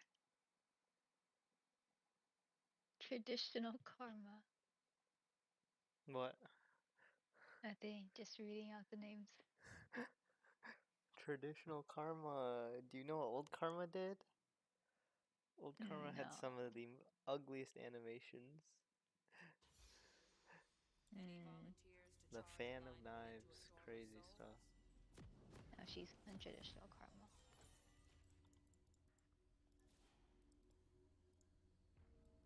And then Mordekaiser used to be broken. He used to have a pet dragon. He could literally take the dragon around with him. Crazy. Crazy, crazy stuff. Welcome to Summoner's Rift. Oh, it's a Nivea sport. Is through it.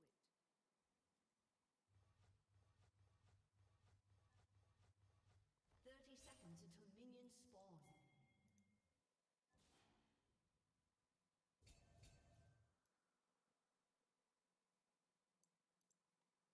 Light should teach us not to fear the dark.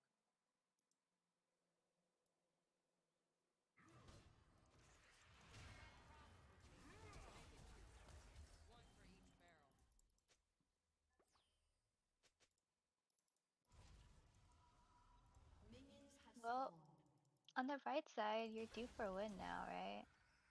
I think so. I think so too. No! Where's my stock? Small talk What wasn't the- really part of my training. Whoa. Where are we going?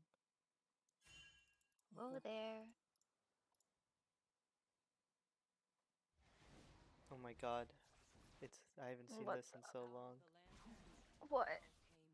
The jungler invades Raptor solo while they're doing red buff. Oh, I've seen Bel'Veth do that sometimes. Not that often. Oh, I have the auto bug. I feel like it's a very specific Bel'Veth thing. Moves like a current. This bug is so whack. How do I fix it? I don't remember.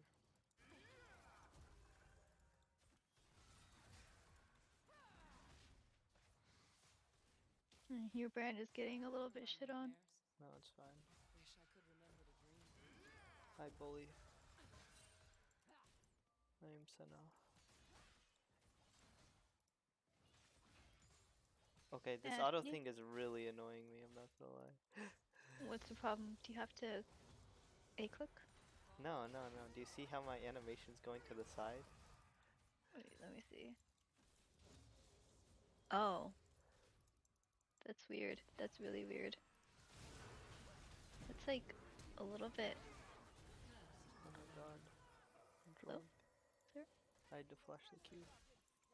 Yeah, we're acquainted. Nope.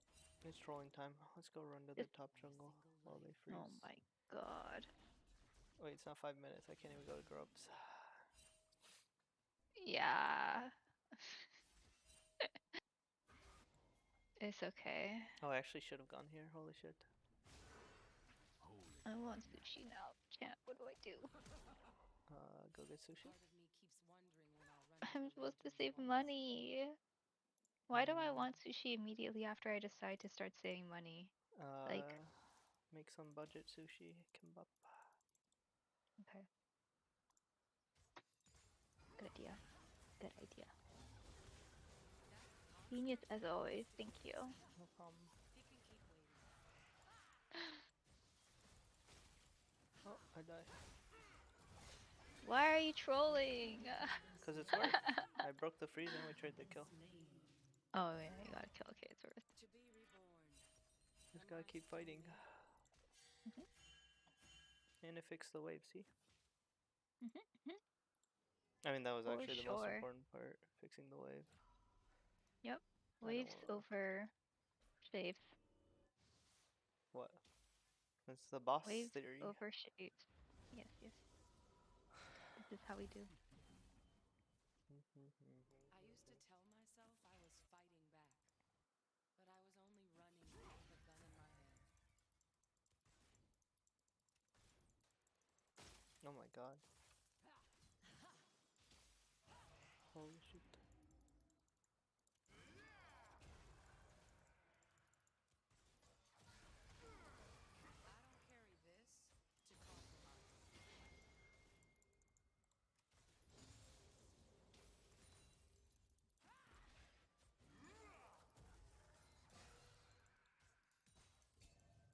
I don't carry this to compromise.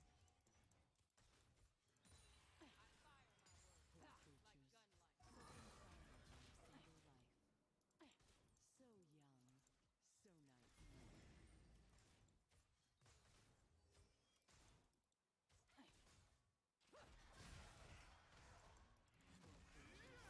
So confined by a single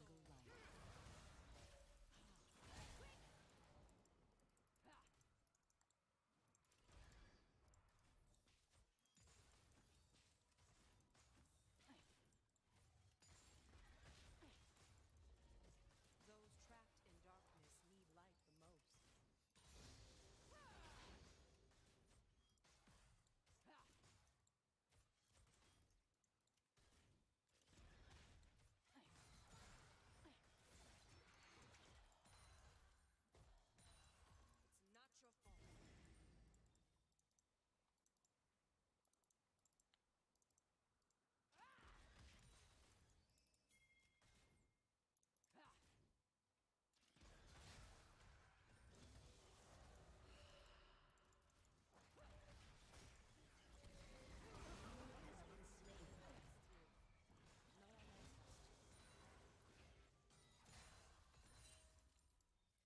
No one fist bumped me.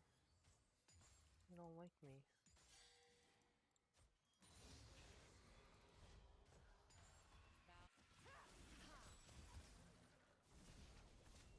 I got still tagged.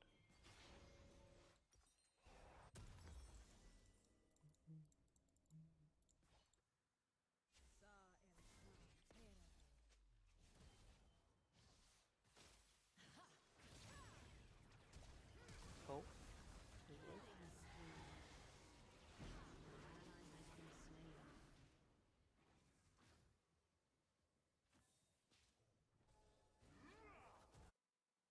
When you're drowning, you still remember how to breathe, but you can't? That's the miss.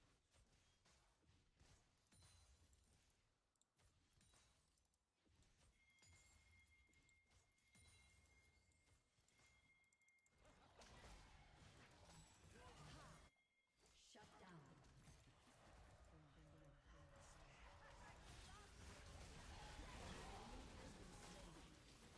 Enemy killing spree. An ally has been slain. Why are you pinging me? You gotta let. If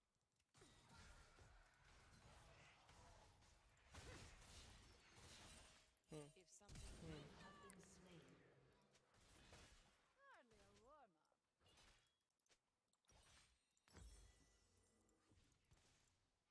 Died again.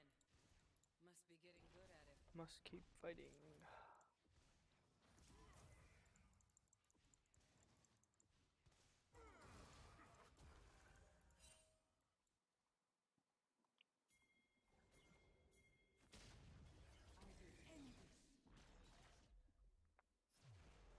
No one said this would be easy. If they did, An ally has been slain.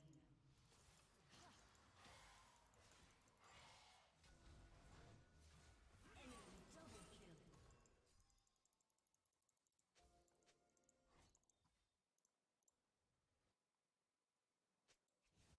it's harder to hold a hand than hold a gun.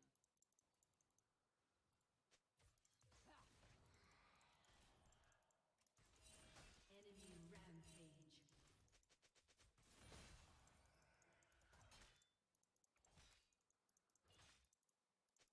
The gun's not heavy after all the fear I've been carrying.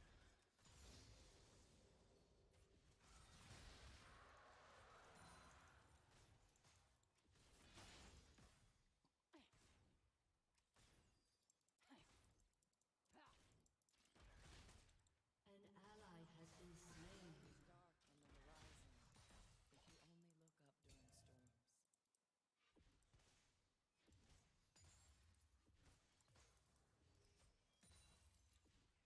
Dark on the horizon.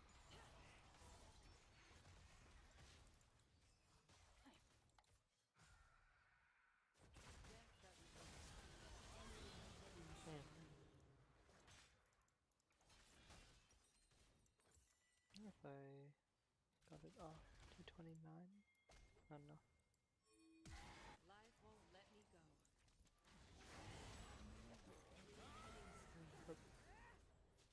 Sentient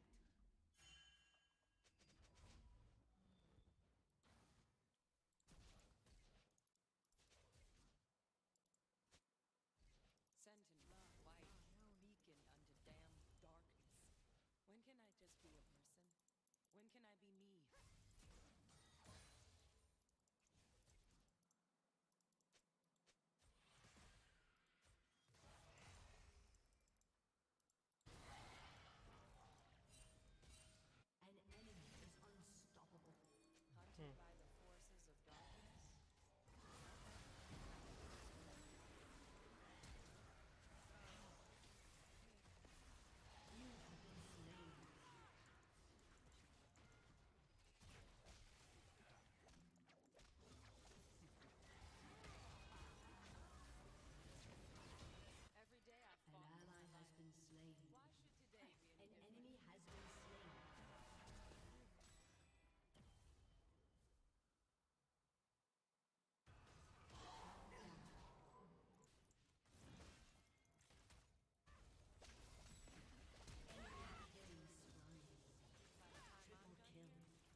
What the? An enemy is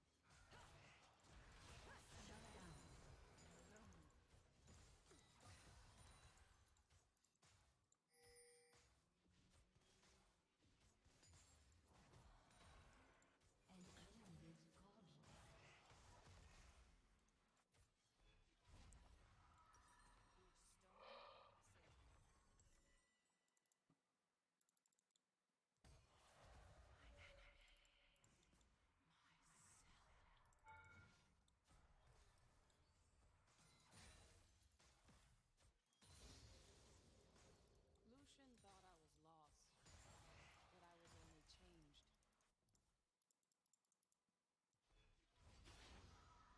I remember my lessons and the people who taught them. An enemy has been slain. An ally has been slain. Too hard, too hurt, too changed. If you're not too much of something, then you're not enough you. Got a whole lot of ugly in my sights.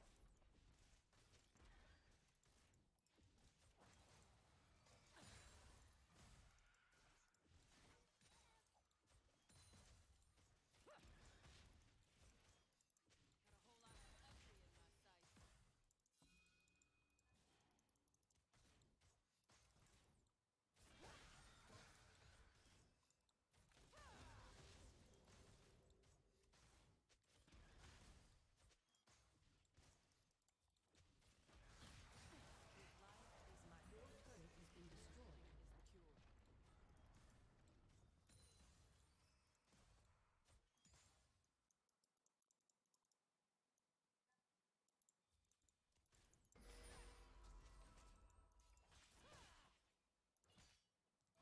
It's just nice not to be alone. You have slain an enemy. I'm a long way from the island, but I swear there's still salt in my hair. Might just be dirt from the grave.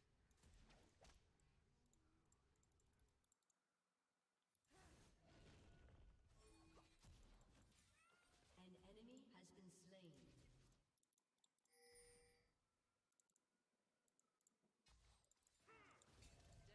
An ally has been slain. The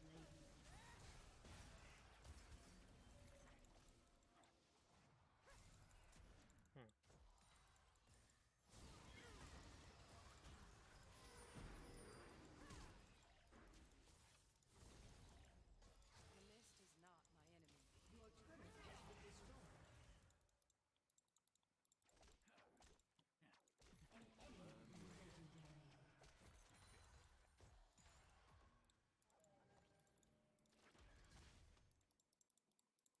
I'll get us through this. A summoner has disconnected. A summoner has disconnected.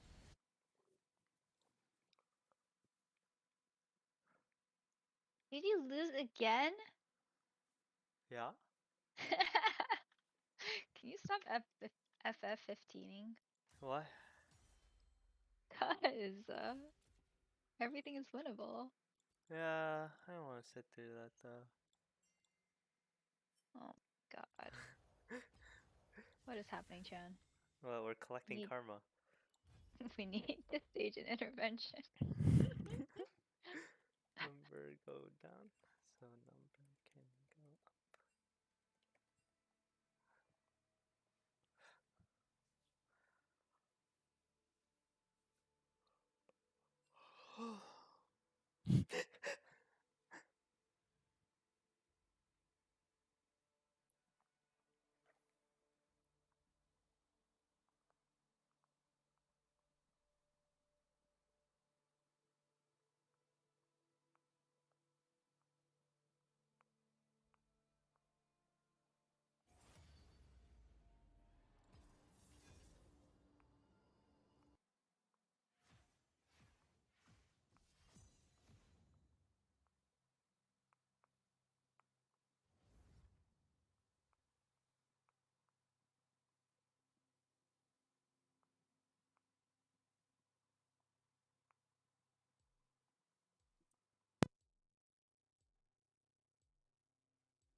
Smolder.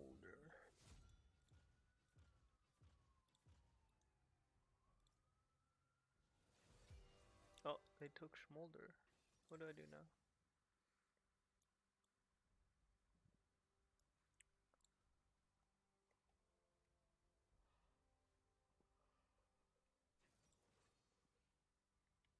Oh.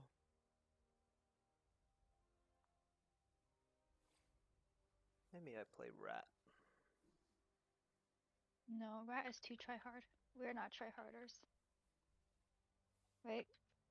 Wait, Rat is not try hard Rat. I just get to press Q, press R, and flip the game.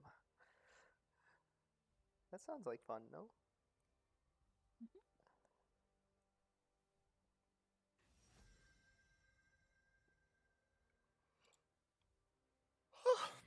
Ah.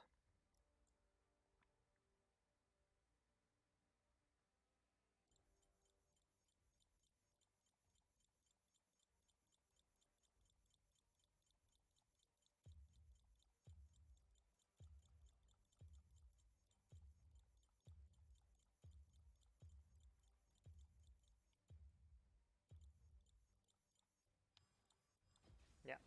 Press Q, press R. Flip the game. Sounds good. Sounds great. You got this, bro. I believe. I believe you can fly. I believe you can touch the sky. That's crazy. I see you losing all night and day. Really, you're just one game away. What? I believe I can fly. I believe you can fly. I believe you can win.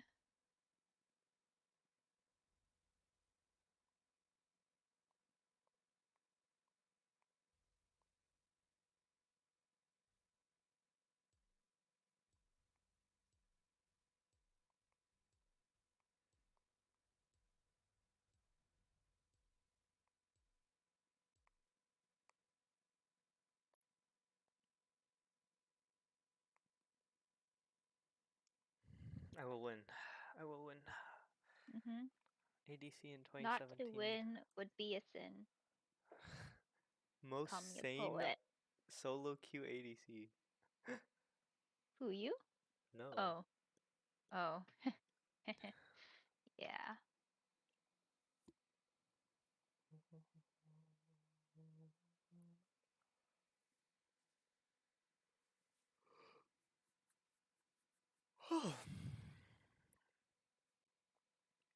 Alright. Show me the way.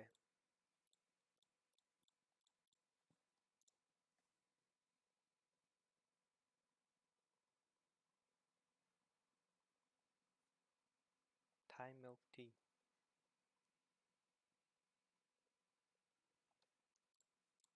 Apparently, the Oracle told him that he was actually the son of Zeus. What a twist! This was more fantastic PR for Alexander the Demigod, but some of his army said, son of Zeus? Really? Come on, dude, we knew Philip. But suspicious soldiers aside, Alexander the Underwood was playing the politics rather well, both for the benefit of himself and his blooming empire. With the entire eastern Mediterranean squared away, Alexander the not done yet turned his attention back to the heartland of Persia, and met Darius for the super epic ultimate showdown of ultimate destiny at the Battle of Gaugamela. So before the battle, Alexander the Elfide put his reconnaissance team into overdrive. In general, the Macedonians had fantastic recon by the standards of the time, partly because Alexander the Ample wasn't afraid to split up his army, having fast stuff like cavalry go off really quickly while the lame slow human people waddled along their merry way. But back to recon, the three questions were always, where are they, how many of them are there, and what are they doing? In advance of Gaugamela, the answers were, Gaugamela, about 100,000-ish, and they're planning to envelop you. Then Alexander the Tactically Gifted proceeded to draw his battle plan specifically around being enveloped. Cue the dramatic music.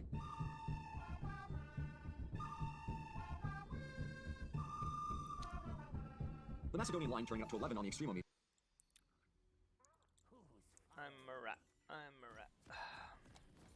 Yes. Yes, we know Chan. Rat inside and outside of the game. What? Just kidding. How do I report inside and out of game? Crazy. To Summoner's Rift. Report. Am I supposed to stand here? 30 seconds until minions spawn. Seems like such an awkward spot. Oh. Uh-oh, team. This is not good. That's not good at all.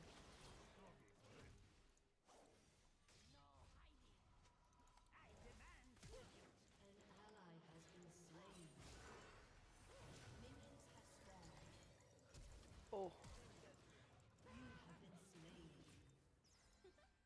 It's lost. Oh my god, not again. What is happening? It's lost. Derpy, we can't keep doing this. What? What's going on? Wait, why can't we keep doing this? I'm having fun. Are you having fun? I don't know if you're having fun. I'm having fun. Having so much fun. I feel like that is strictly not that true.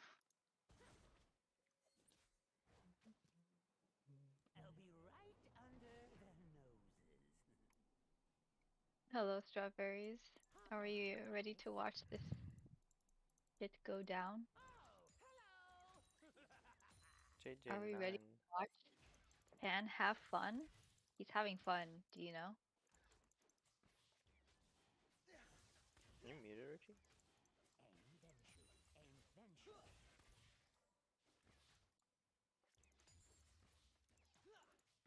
Hello, hello. Hello, hello. Oh, it was broken.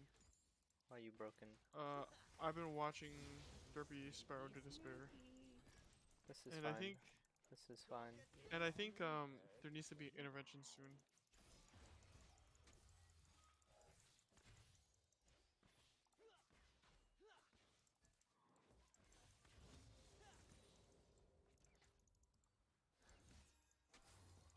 I don't know if this is fine anymore. This is fine. Rust is like more delicious mold. Wait, Ezra didn't buy anything. It's totally fine. An enemy has been Like that was a refillable. And mid killed? Yo, it's just a handicap. How do you start like 50% of your games 0-1? It's only 50%. I think that number's shooting up recently.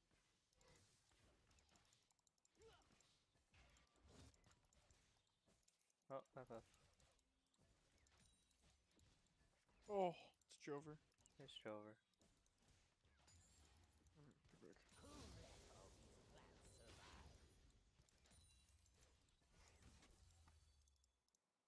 Where is he gone?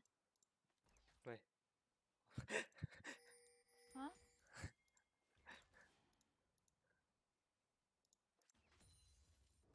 What's sharing?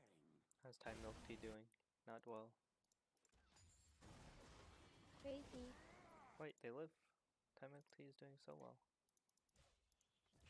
Yeah, so well.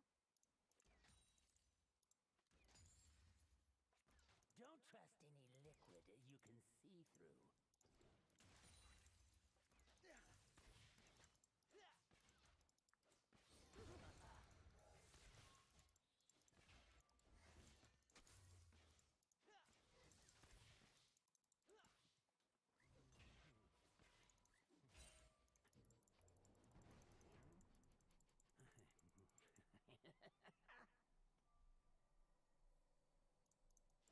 I'm gonna want that back.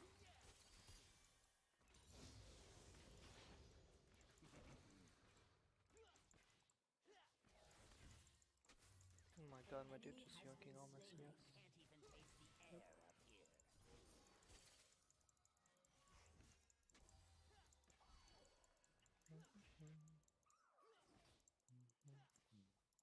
Wait, they're actually winning. Oh my god.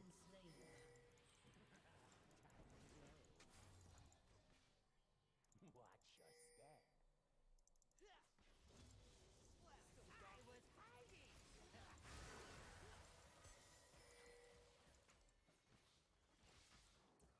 You have slain an enemy. Hi. Are you gonna? See, it's all a catch-up mechanic. Just give them hope. And now... Another free win! An ally has been slain. I licked this bowl for you.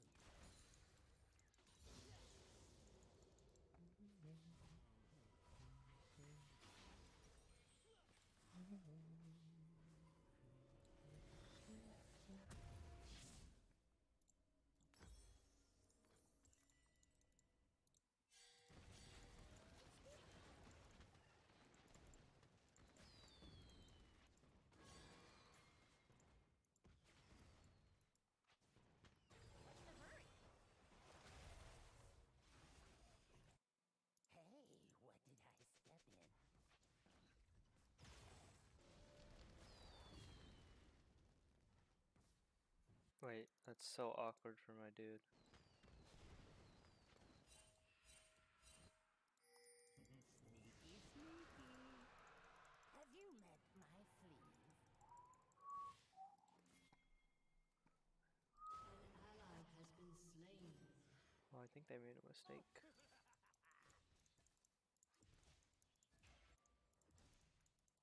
Wouldn't you agree? Right for the picking.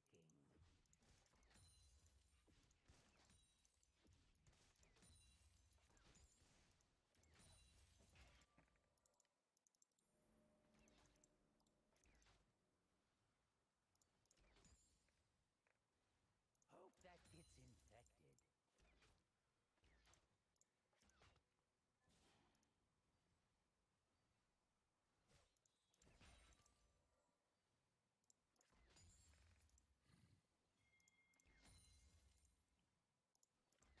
Dip it in sewage, leave it in the sun for a while. Oh yes, that's perfect. Yes.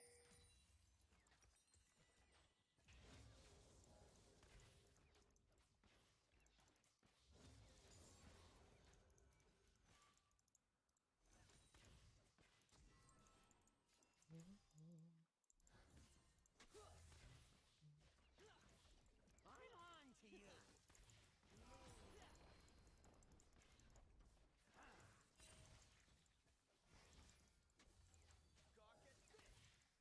You're looking a little green. No touching.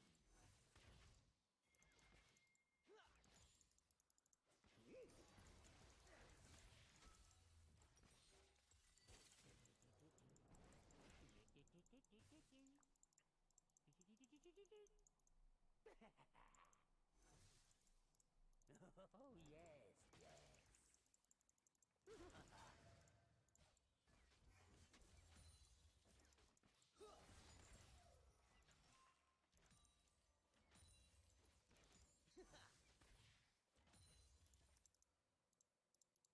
From out of the sewers comes doom.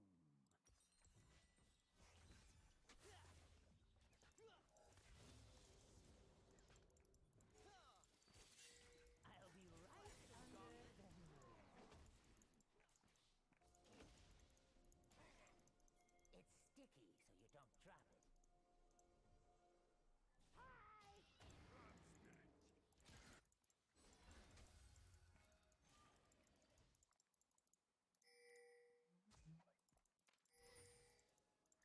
An enemy has been slain.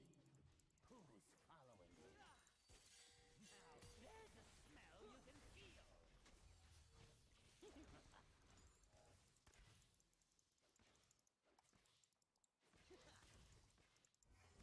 An ally has been slain. An enemy has been slain.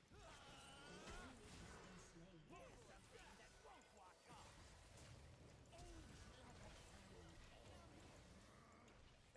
No! Why now? I just want to fight. So boring. Interesting. And Ezreal is victorious! They are the plague. They're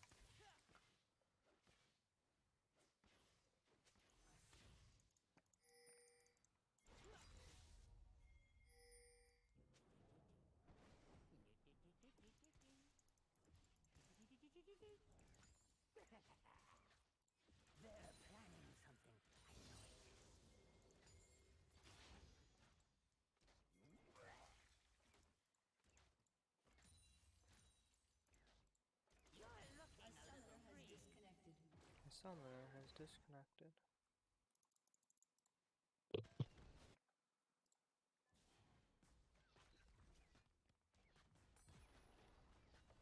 Hop on, life.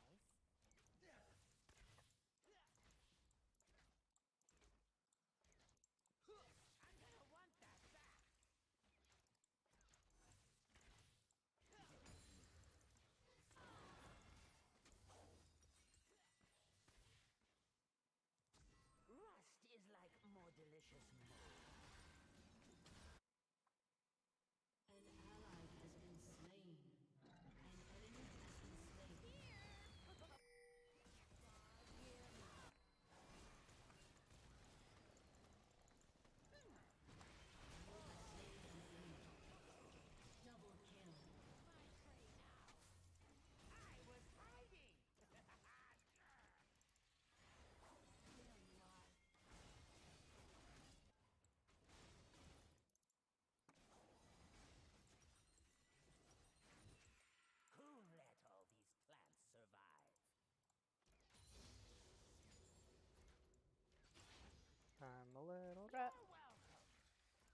Riding is so fun.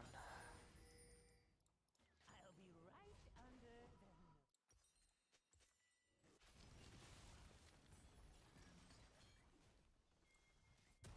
What's sharing?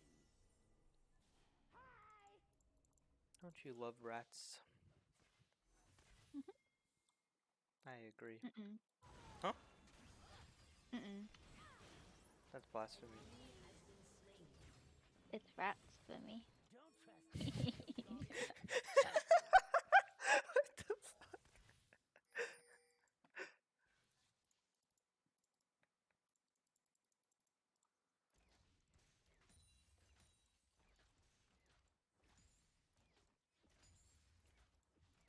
I can't even taste the air up here.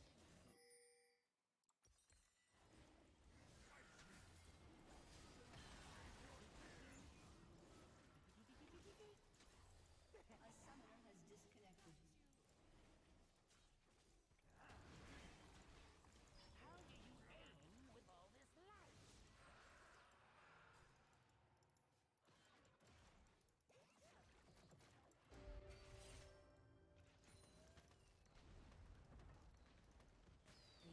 has reconnected. Watch your step. Now there's a smell you can feel. You're looking a little green. Are you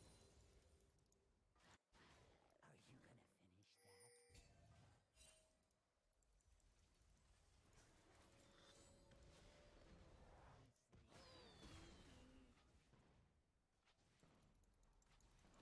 Here's something that won't wash off. Hey, what do you have to step in?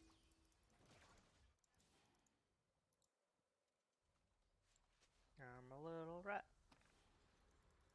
That you are. Rat, For rat, sure. rat.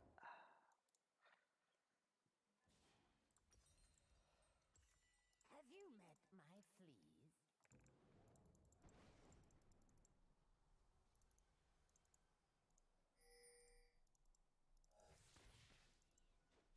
Marvelous that!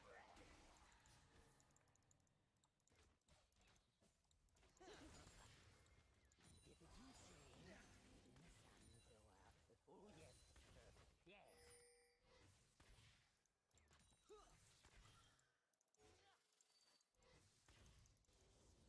Trespassers will be gnawed.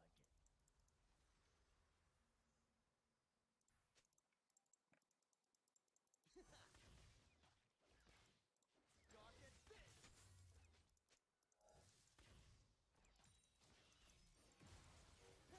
I dealt it. It was me. I was hiding.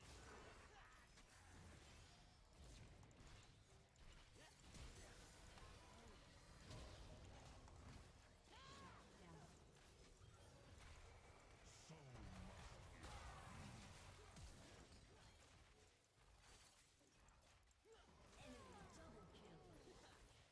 An enemy has been slain. Blast them, Gauntlet! Your turret has been destroyed. I'm on to you.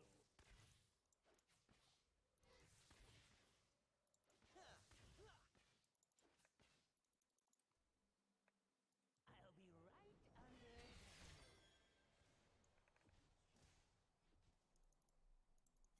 Oh yes, yes.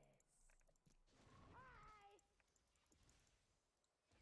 Killing spree. Double kill.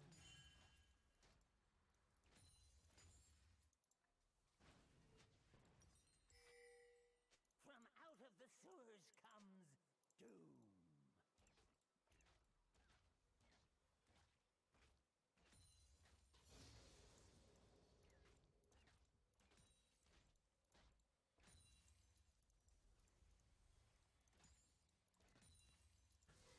It's sticky, so you don't drop it.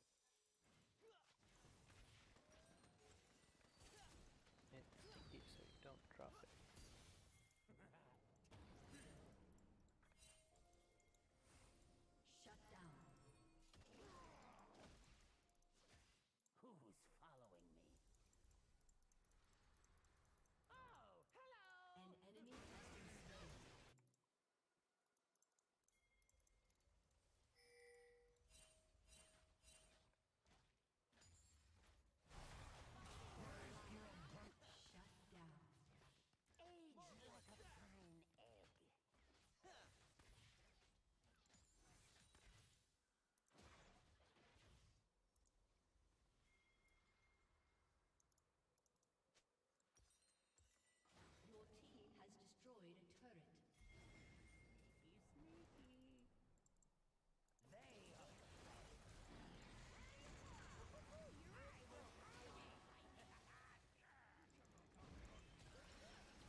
Hello, welcome back.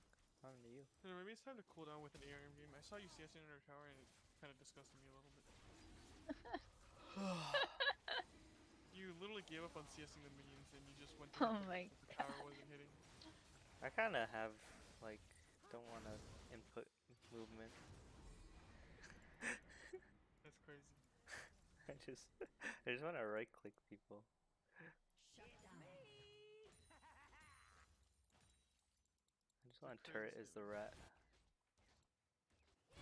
What's every team doing? Maybe I should play Sivir so I can just hit W. Oh, my team dies. We tried. Wait, my team does not die? Oh my god.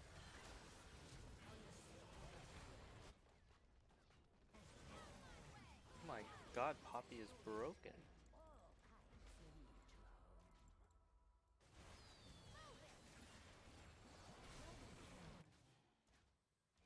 Killing spree. Your team has destroyed a turret. Oh my god, Roshi, I'm missing so much CS. Who let all these plants survive?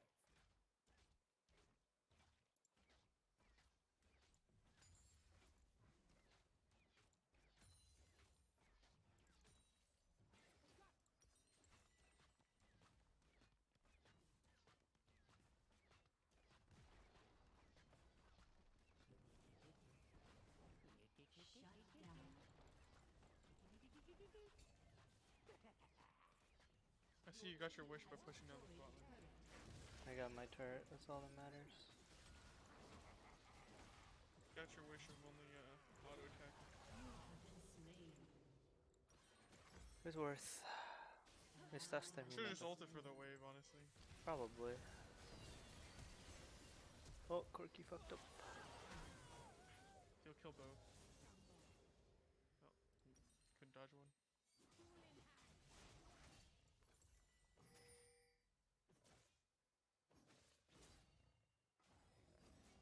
Actually, we should do this. Oh, wait, you can't undo? What? Wait, what? Don't trust any liquid. You're poisoned.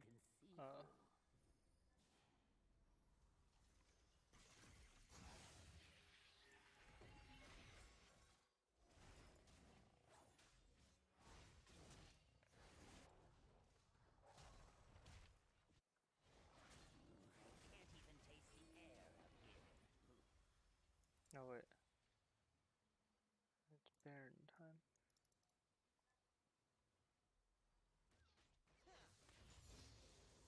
You're welcome.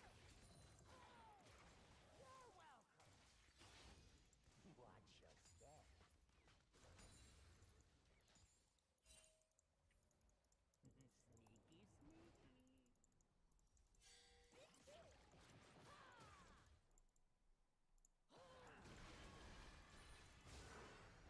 Oh, bye.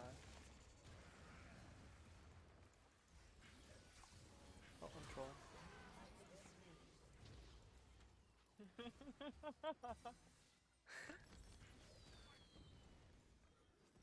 Oh my god. That was a crazy play. No problem.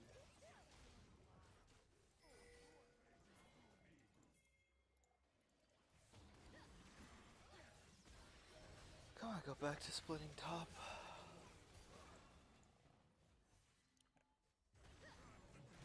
What is Poppy? Oh my god. Oh my. What is Poppy? What did I say? Good champion. Oh my. Has been slain. Disgusting.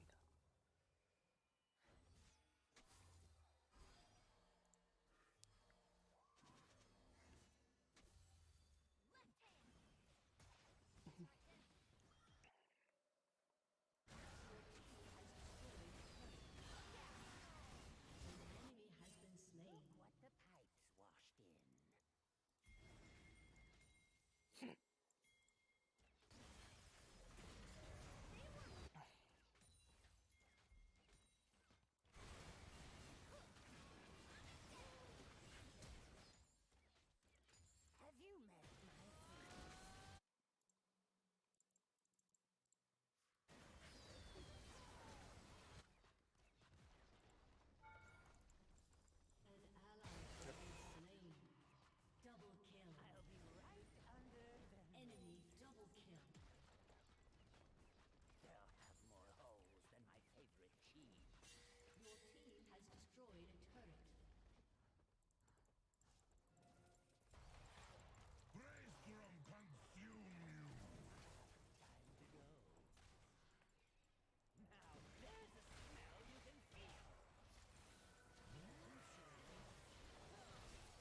walk down, Richie? Just happens. I got my tower, that's what matters, right?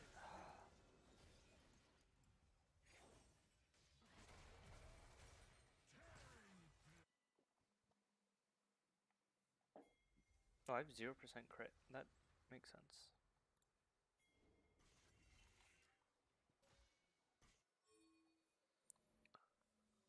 I'm on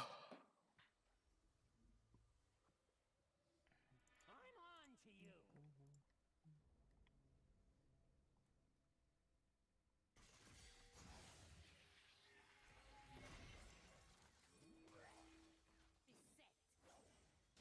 Oh.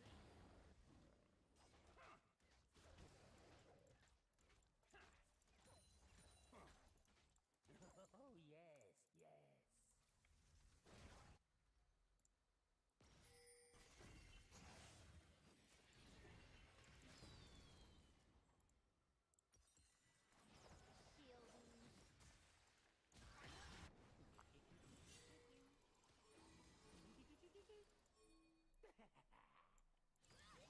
Out of the sewers comes doom.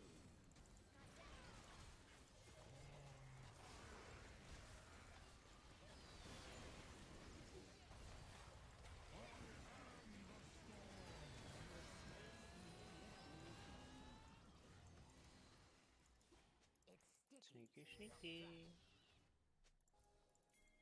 I was hiding. Got it.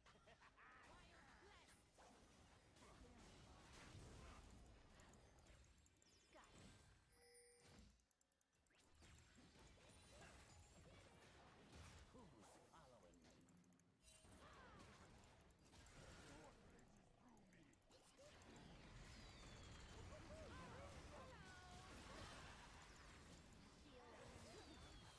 following me? Looks like you're having fun. No, I'm having fun.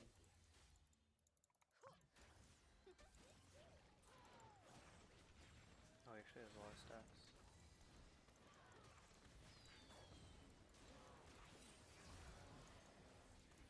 Molder. They are the plague.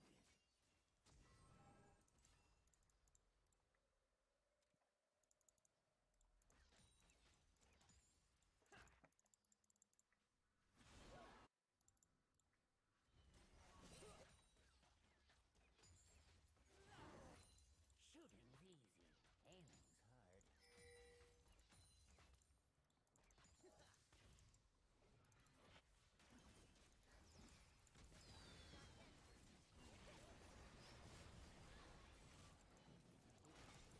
How are we doing? They're planning something.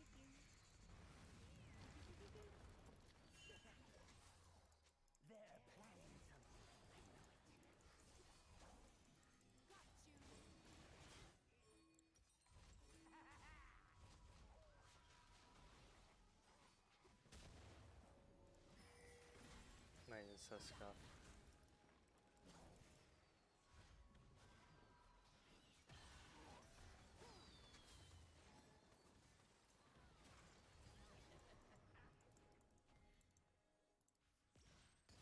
You thought Overpen with Terminus? No. It is the armor pen.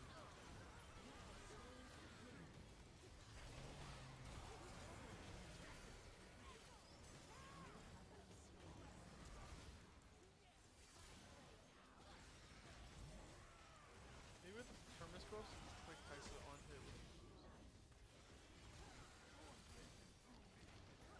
I think we build after this. Huh? I think comes in after this. No, does it work or what? Are you going crit? I don't know. Come on. I think Goensu's make sense. I guess. Oh, actually, this just makes the most sense.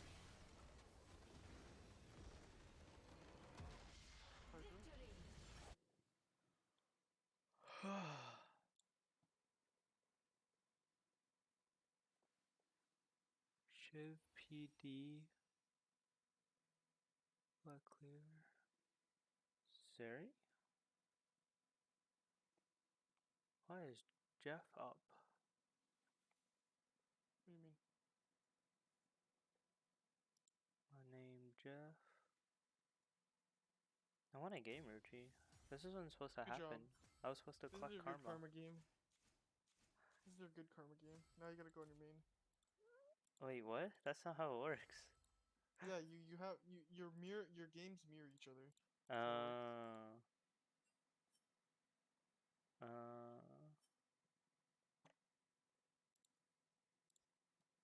What? I'm so fucking tired, man.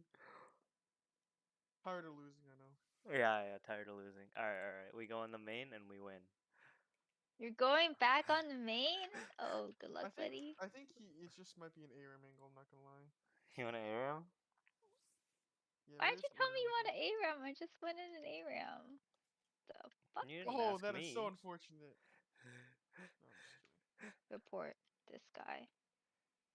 I think it's an ARAM angle. I think you just need to play an ARAM game and then just relax a little bit. Yeah, relax. You gotta. I think Decompress. your toes are all curled up right now. Tilted. Time to just relax a little bit. Also, maybe you just get some stream that you want to hate watch as well. If that helps. Sunny? No, I don't hate watch Sonny anymore. He's too boring. I found someone new for myself. Who did we find? Oh, what do you mean we? This is my personal fucking streamer.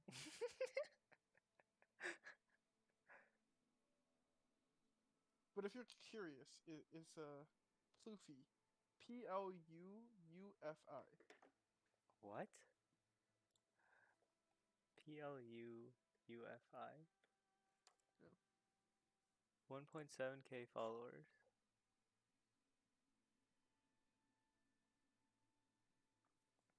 Oh, Cadril has so many viewers. What is he watching? JDG versus BLG. Oh. LPL Kushu. Mega Ultra. Okay, maybe that's a good game. That is actually a good game. The Elden Ring. He's watching The Elden Elden Ring Ring is lore for kind of dummies the right now. thing that created the Erd Tree, and it kind of binds the law of the land together. Also, if you Okay. are It's the fun vessel for watching the her Elden drop Ring, from, you like, uphold what is called Emerald 2 the to Emerald Golden 4, almost Order. emoting. The Golden Order is just the order that What kind the of fuck is keeps this lore the video? law of the land, keeps everybody vibing. So you're like Okay? the president. The Golden Order keeps everybody vibing. The video didn't look that What is the Elden Ring? cohesive. Well, I kind of just explained it to you. This is so whack. So this is the Elden Ring. It's made What, the lore video? Yeah. I watched a little bit of it, and I kind of got bored when she was like looking for words. the rune of order. Okay?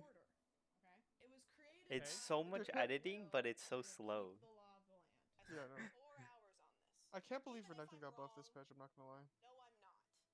Okay. How to become the ruler of the lands between in 3 easy steps. You can do it too. Like Probably Queen not, Marika. but you could if you have these 3 things. So you have to be Empyrean. Now you might be asking, what does Empyrean mean? Well, let me tell you. Empyrean means you have to be born from a single god. You can't have 2 godparents. Disgusting One Belveth abusers. godparent and 1 human parent. You can't have 2 human parents because that just makes you a normie. Did Belveth didn't get punched this patch, right? From a single god. What? How do they give birth? Belveth didn't get buffed this patch, or touched this patch, right? I don't think so. Belnath, 53% win rate, Emerald plus, crazy. D2 plus, 54. What's Diamond plus? 54, damn, 54 across the board. 55, 57, 61, okay. Why am I alive? Why are you alive? Why happened are to the- you still here. playing? Are you Kind of- having fun? I think the day started off bad. 1, 2, 3, 4, 5. You're on a 5-game losing streak? Rookie Okay. numbers. Rookie numbers. I've been on a 5-game losing I streak. mean, you did see the, what was it, 13-game losing streak? Yeah, I did see the Rumble ult.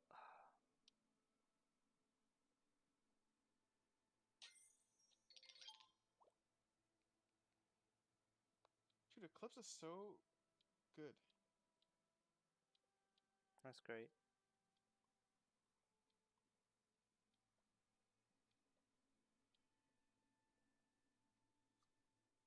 It's popping off. Let's fucking go. Picks. Instead of playing with your backline, you go into their team for a pick. Talking to you.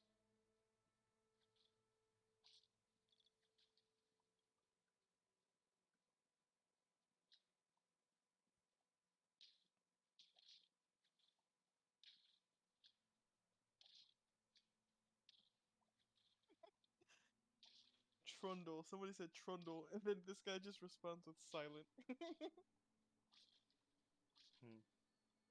Silent Garen player. That's crazy. Trundle, I played a couple games of Garen. Not an okay champion. I think it's a Should not be great allowed. champion. Should not be allowed. I think you're just a hater.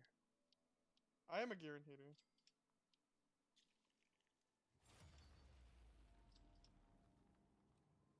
Oh, we actually found a game. Oh, we found a game. Let's go.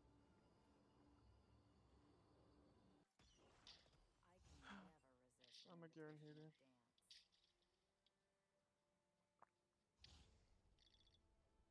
Please tell me the game is over. Come on, please. End the game already. Oh, I can play Callista. Callista's so fun in ARAM. Chandra. You just play, like, poke Callista. That's so fun.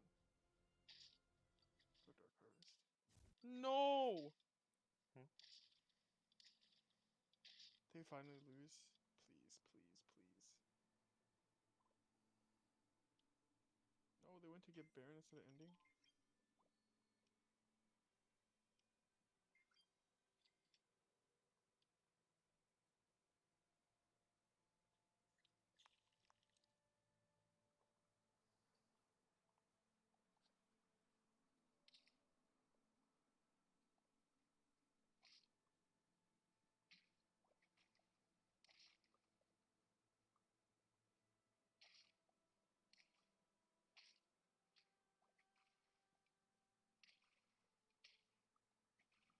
You're gonna find a queue when the players from the other games are released. When you have her in, are you? 7 minutes. 7 Oh, minutes. never mind. We found a game. But maybe we'll have another dodge. Dodgers. Any dodgers? Any Dodgers? Oh, Kiana. You may now appreciate me.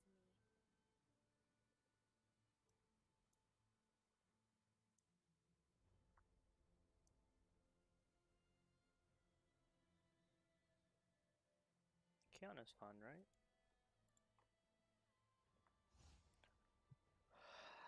Probably. Or should I have my Yumi game?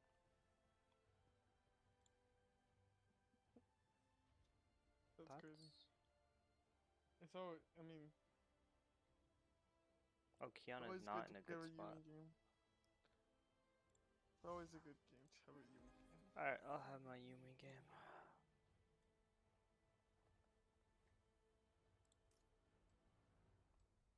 Don't worry, I will carry you. Thank you.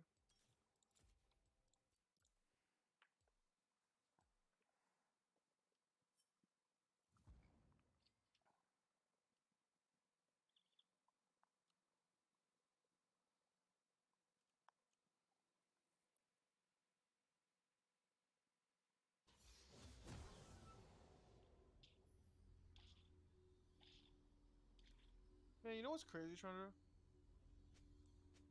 What? Oh my god, I know exactly what their fucking Zed's name is. What? Zed? Even if I can't see the frickin' letters. Rap? I know exactly what his things are. What? Because of the meme. Oh. I hit one, I hit one, I hit one. Go in, go in. I'm going. I'm going. Should I go in? I don't think you go in. Okay. Oh wait, I'm gonna bind you. Actually, I'll bind the Leona. Should I bind you? Oh, she's dead, she's dead, she's dead. I got her. I got her good. That's crazy.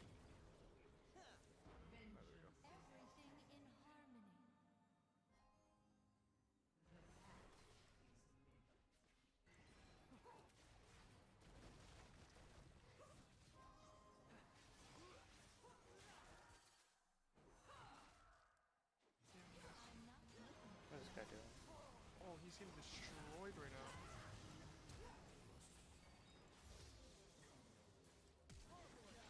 Oh my. Screaming. Fuck, I didn't get the kill, bro. That's actually so tragic. Oh, you still live though.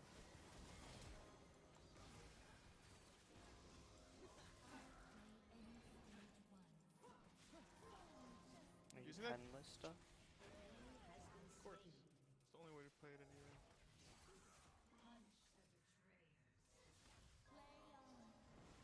Oh, goodbye. I'm alive, don't worry. She's not going in.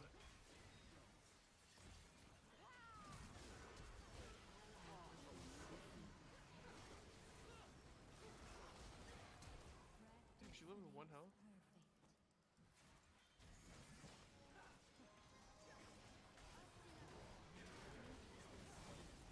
Oh my god, sloppy Jesus, cock I can't is tell which popping one's off. friendly abilities and which one's not. Oh. Is there one more in here? Oh, got her next. You dead. Wait, what do you mean Not you dead? Oh, you dead. Fuck. I don't go Yomu's, right? I just go Hubris. Yeah, just go first Hubris. But Hubris... Oh, fuck, she won. This is so Jover. My life is ruined. You're so fuck. Oh my god, the hate watching. My life is ruined. My night is ruined. Dude, why'd they end with Elder, bro? These guys suck cock. These guys, that's why they're in Emerald. Jesus Christ, man.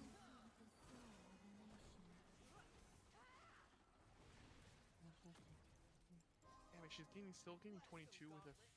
It's so Jover. I hit him. Oh, I hit him.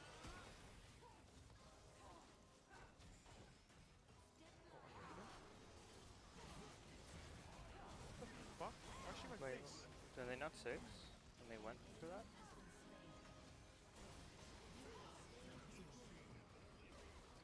Nice. Nice. I need 1 more assist, and then I can Pop go it off. AFK. What do you need 1 more assist and you can get okay?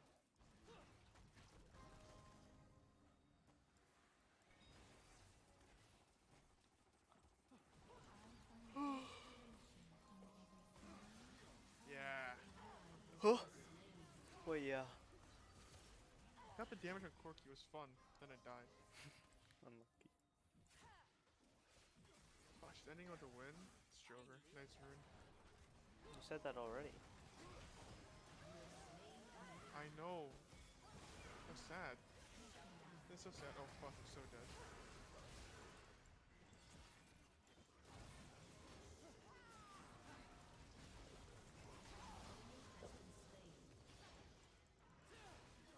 Oh. What is this?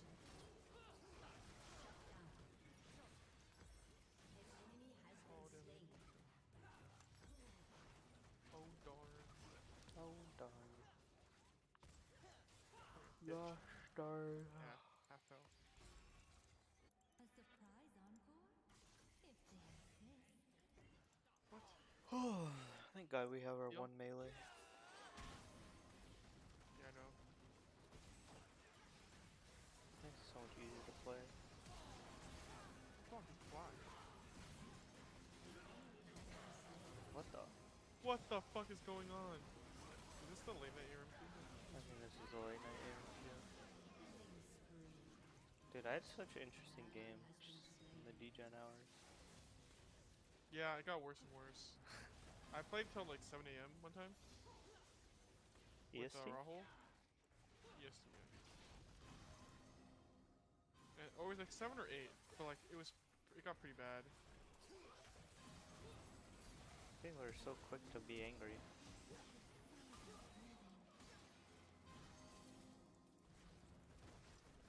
Yeah, there was a game where I was super far ahead as Rumble. And then our Master Yi was also pretty far ahead.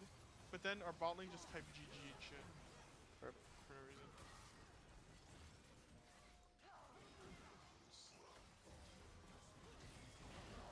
Actually, I'm loving Sweetness.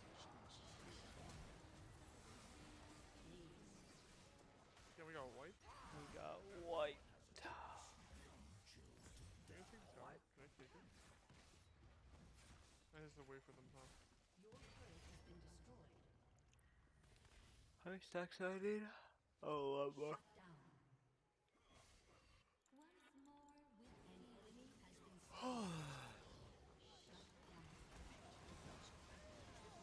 Triple kill. Wait. Yeah, The my Swifties? favorite Oh, interesting.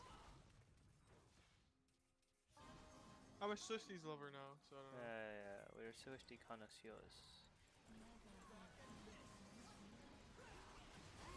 Oh my. Oh my. Oh my. Oh my god. Look at that synergy.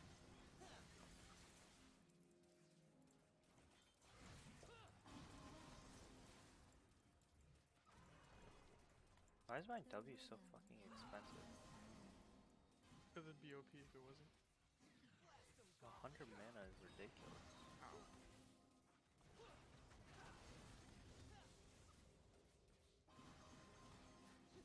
I want to use this AP.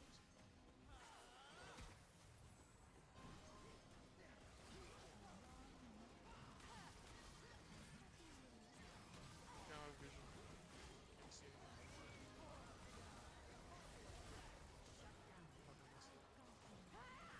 Oh, I got counterplay. Do you think Shirelia's OP? Telling Shirelia's is OP. You only got Shirelius? I don't think it's OP on ARM, but Yeah. It was actually felt very good. I just kept forgetting to use it. it's a mini ghost every like what? I take it. 75 seconds. I'm taking it. I'm taking it.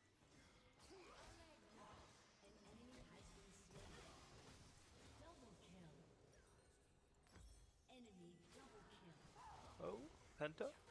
Pentakill! Oh shit, it's this situation again. Oh? Oh, you got knocked up. No, bro. Quadra kill.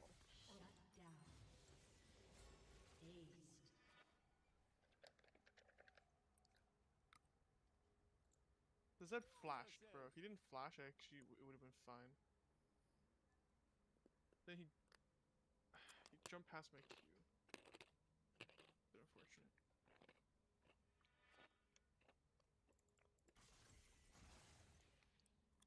Welcome to the dig site.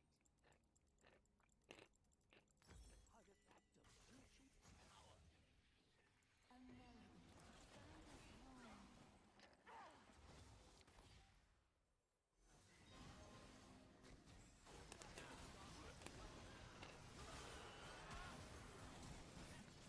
Holy shit.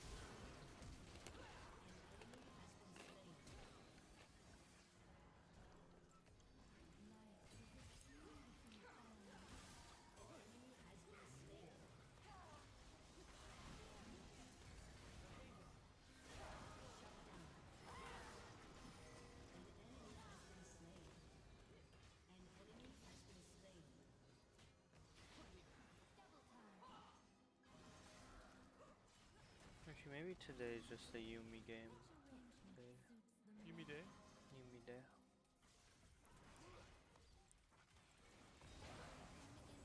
Why are they spun so quick? I don't think they spawn that quick. I think it just takes us forever to kill them. Go on, Manny. Isn't that like the worst fucking Zed build? No lethality, Seroldas?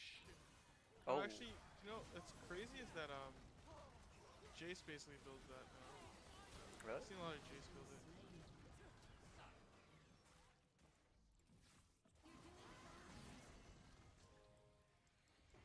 Oh, I have 120. 120.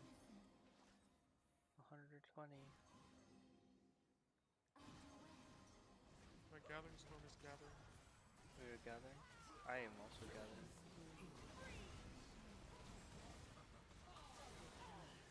Oh, I got another pentakill. On my way. Oh, it actually is. Can I take it from you? Dude, honestly, I'm not gonna lie. I think I played 2 ARAMs recently, and I got pentas on both. I don't know what is going on.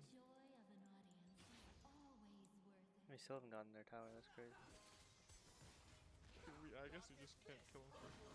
It's because of Tom. They just go in staggered ways.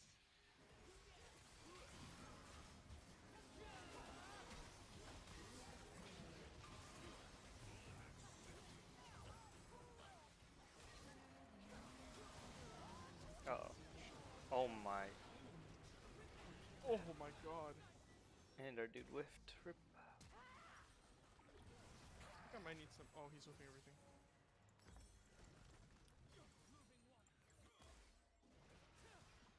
Keep on brutalizing. What's this set going?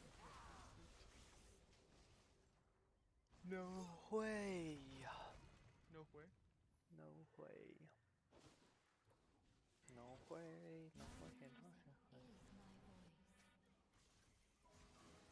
Can't wait for brutalizing.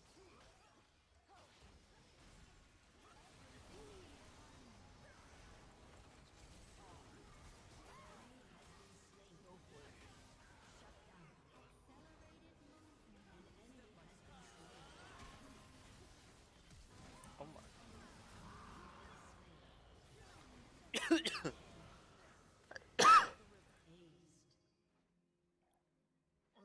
I died to QR. Dude, this dude, you know how much my hubris would be if it was a nerf on him?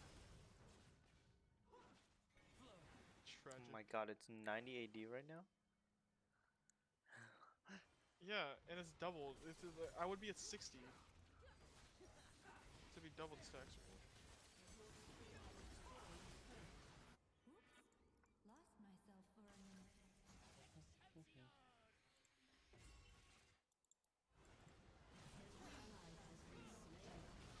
How do I give you more damage?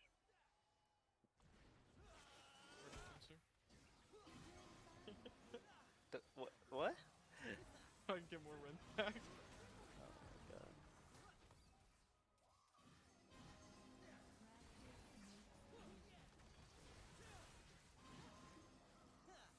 Dude, I feel like our Hui should be doing some stuff.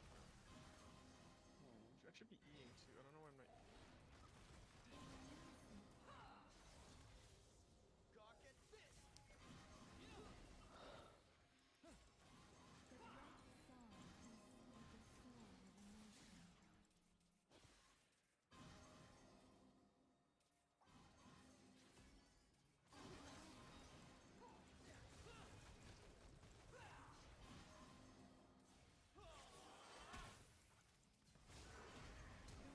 Oh my god.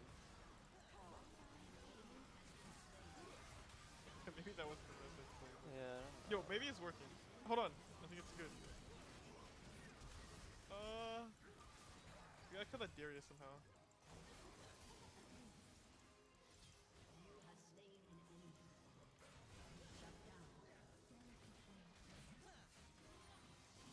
Wait, it worked. Okay, we're good. How the fuck did that Would work? have been Giga Troll if it didn't, but.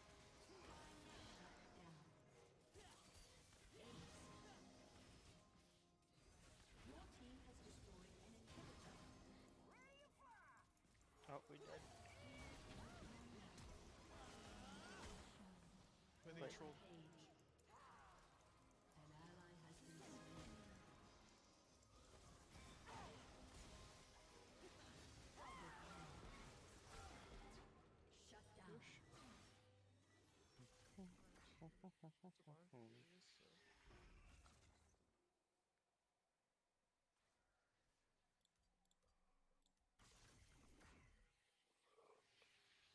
Oh.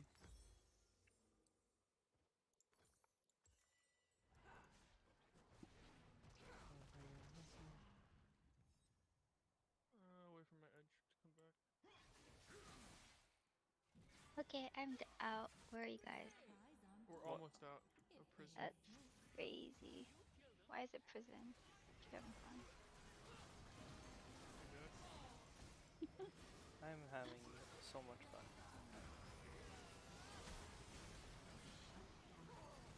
I don't know if this is more or less farming on Smolder. Yo, did you like that engage? Uh-oh. Please tell me we win it, right? No, I think we're fine. It's just They focus me. It's actually fine for you guys because I think I'm kind of hard to kill. I'm not gonna lie.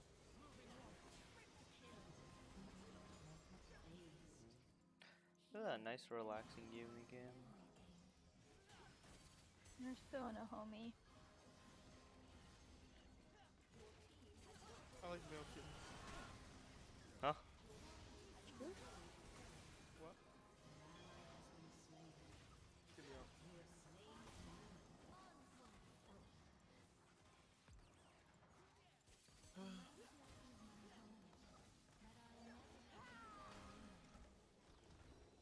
Arctic Fox. Oh.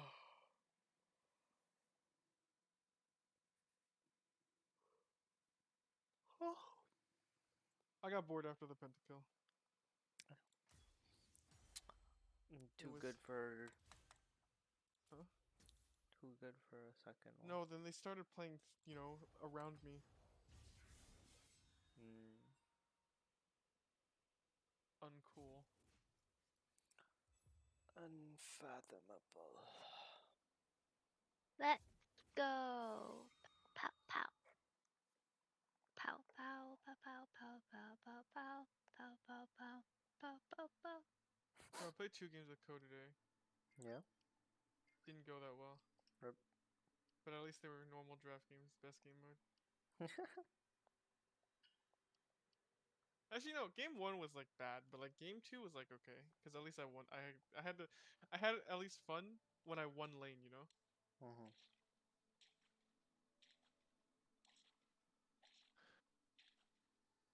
God, Ruchi, I'm playing so much Super Auto Pets.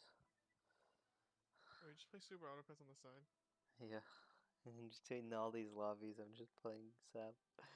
That's why you're losing. This is why? Maybe. Maybe. Not disciplined enough.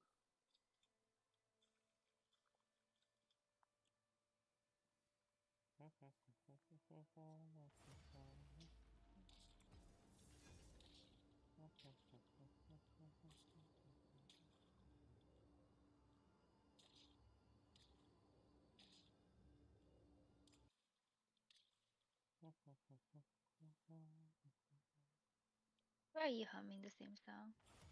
What? Is there a problem? I made that song up. You're copying me. That's crazy. That's crazy. Crazy.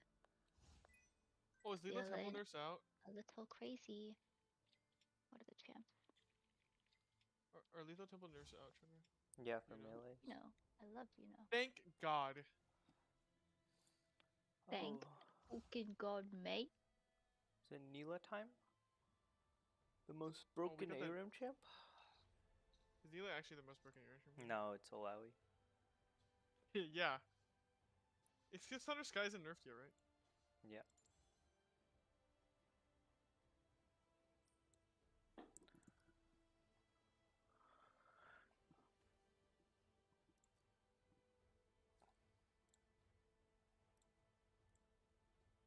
Wait, but Neela's useless if our team doesn't have healing. Oh well. Healing? Yeah. I've got healing.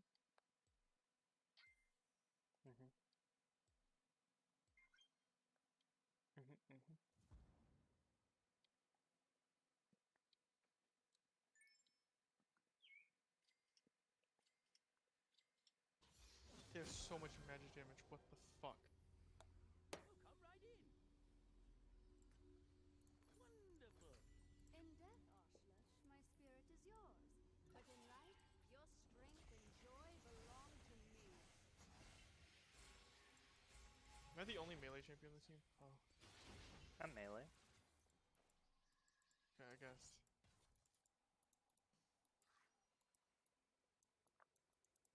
I mean, it's not like I can Spooky play music. like a range. What? What? You guys hear some spooky music? Probably the Fiora skin. Oh my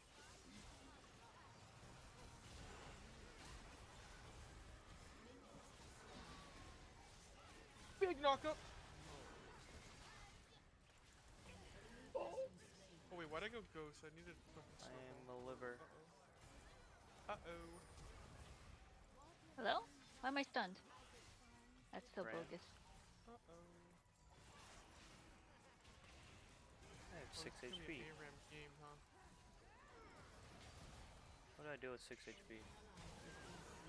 Die? I don't know. I think I'll take some solo HP.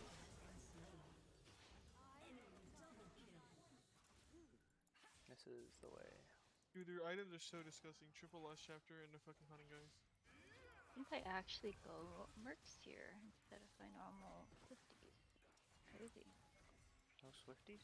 No, don't go. Never go. Never give up. Oh, you should not go Mercs. You're building Merc treads for magic resist. Yeah. Yeah, Merc Treads that's gives true. no more MR That is trolling. than Null Magic.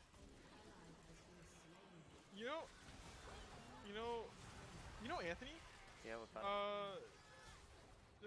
Kind of? Yeah, what about him? I had to explain to him that you shouldn't be building Merc treads for magic resist, and he's diamond. That's rough. What? That is rough. It's because he's a Belnath abuser. Okay, so this is a common mistake. Alright, I'll just... No, it's a very just common go mistake. Yeah, it's because if you're building that for magic resist, you're fucking trolling. Because that is so much gold. It's 1,200 gold that you could be spent a lot elsewhere for. I see.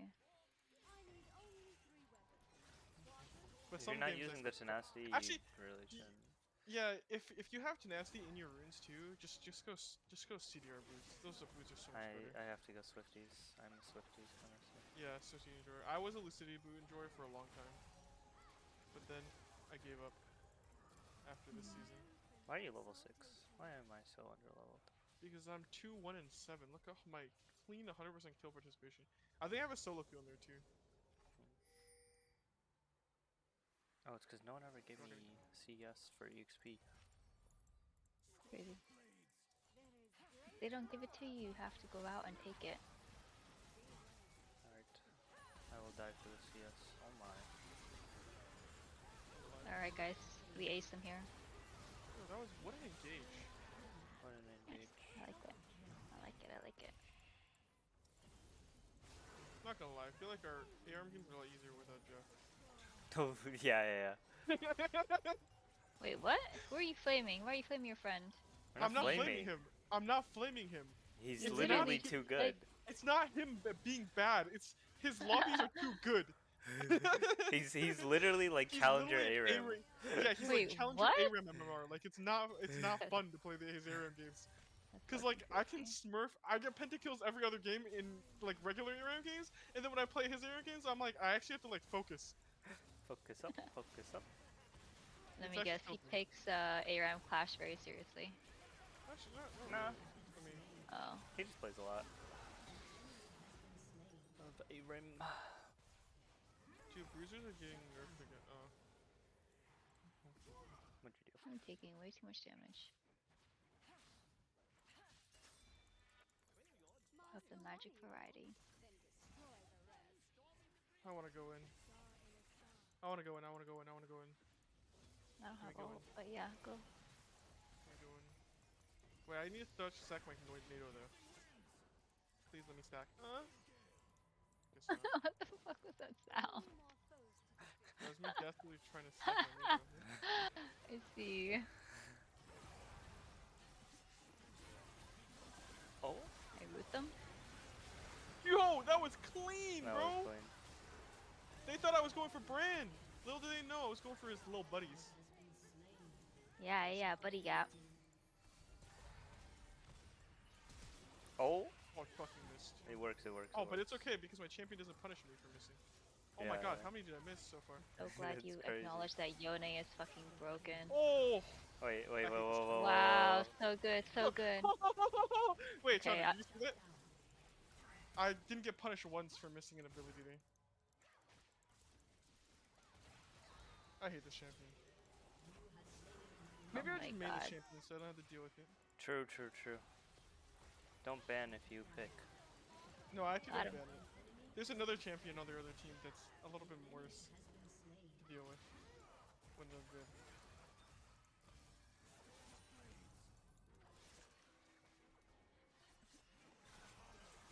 Oh, you're losing half your health minimum. Oh, you're dead. That is not okay.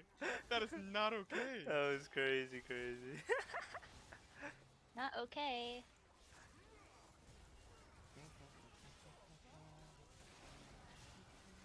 Saw Elisa. Oh my god, I'm just gonna wipe them. By Rumbly, Rumbly. Rumbly in the bumbly. Oh my god, dude, I just killed everyone. Why is this okay? Why is this champion okay? Can you believe it took him like what, like a year, 2 years to fix the lethal tempo shit?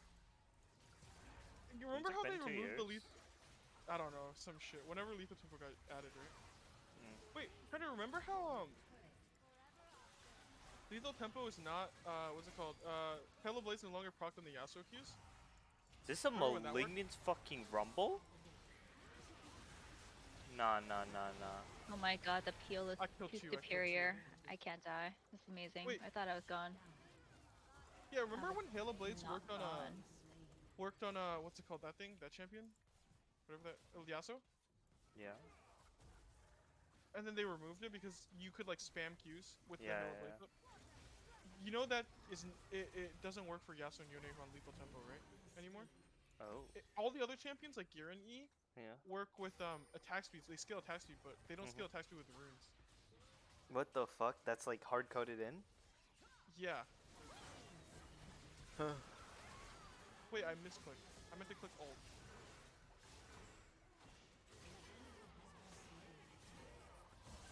It don't matter. It just I don't love these matter. games. I get to stack it up all the while playing a fun ADC with a good skin. Peak ARAM, if you ask me. Wait a minute. Yeah, peak ARAM, peak ARAM. Wait, how did Corki execute? Huh? Damn, she was thirsty. Am I bad for Fiora? If I had Shiva, I win these. If I had Shiva, we win those. It is difficult. Yeah, it's hard coded like that, but I don't know why Yasuo and Yone things aren't coded like because Yone W reduces with lethal tempo, right? So it turns into like from 13 seconds to 8 seconds at like level 1. Or level 2, I guess, whatever. Yeah. So I don't know. It's weird. So they just added a special exception for both Qs? No, for all their abilities, because their E's and W's also do it.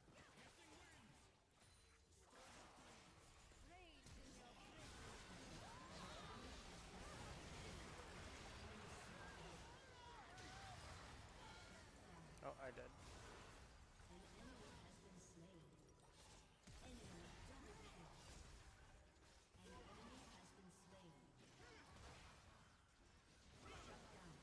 Okay.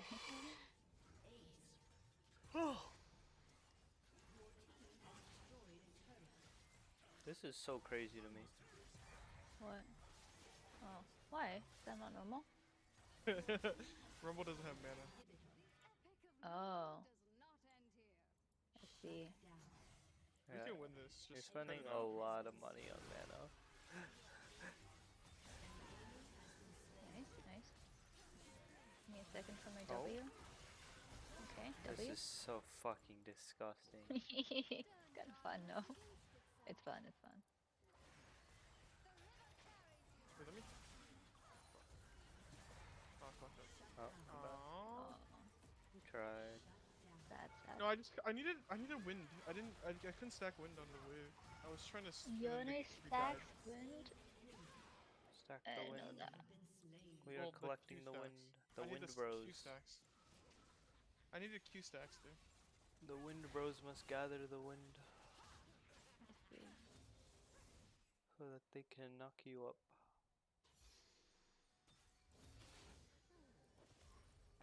Triple Maligma.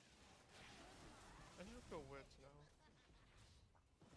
Oh yeah, I should definitely go. I don't even have. I don't have mana. I don't have that much chance. An enemy has been slain. Oh my god, they're all out too fast.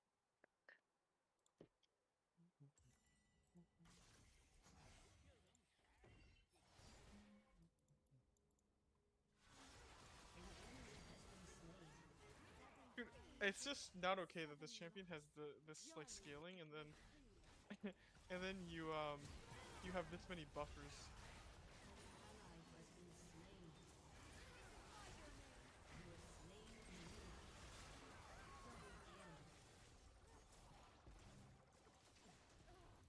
River of fate, guide me to greatness.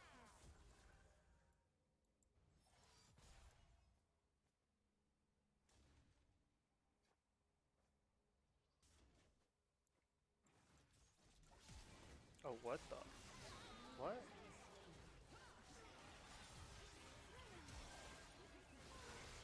Rip. They just ulted the brand. I don't know why I wanted to hit both.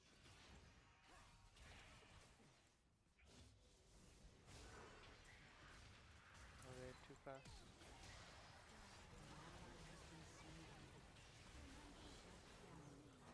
This team collapses without me.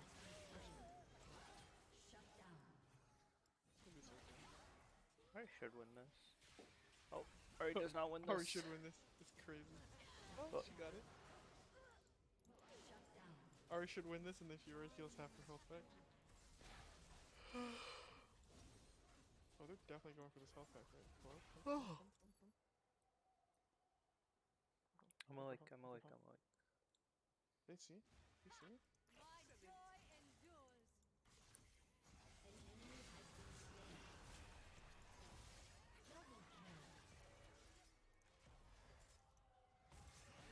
Bro, look how far he's a screen away from me throwing his Q to slow me. When you flow as water, nothing can harm you. When you flow as water, nothing can harm. Didn't KT versus SKT win wars? Wasn't it going on earlier? Oh shit! That's what I want to stay up for. I need to see. You don't that. remember why you're awake? Well, Was it Jover? wait, is Jover? Fuck, I missed it.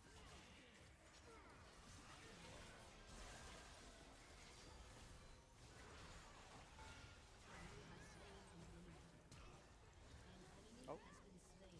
4.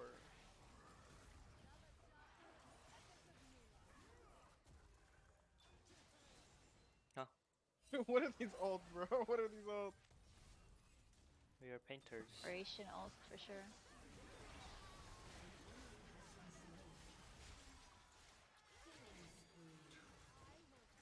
She got skilled. Wait, he's about to outplay us. Careful. Bye. I'm spacing so it doesn't bounce. Wait, where is this? LOL esports schedule.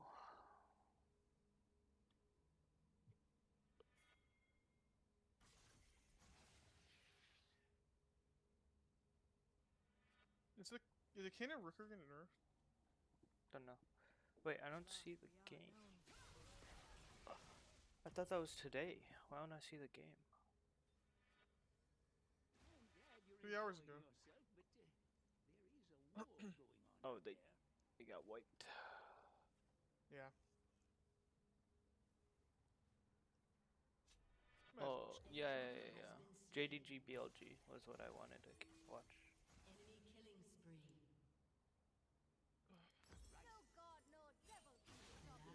What? Oh, are we losing? What happened? What's it? Why is she in profane?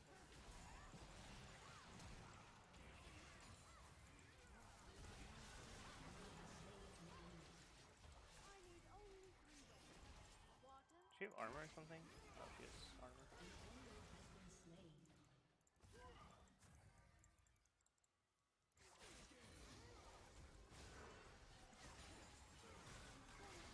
That's crazy. Triumph and exaltation.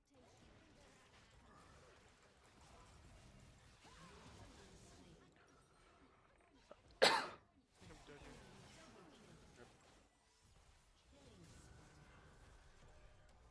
Dude, this brand just hits me with anything and I just lose so much health.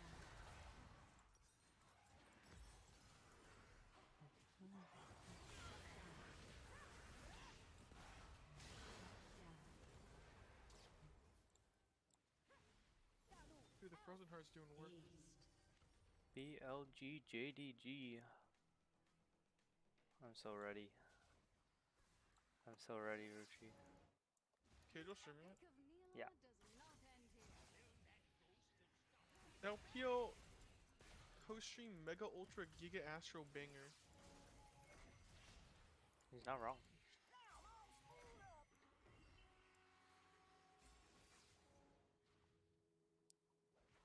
There is great power behind this smile. Be wary.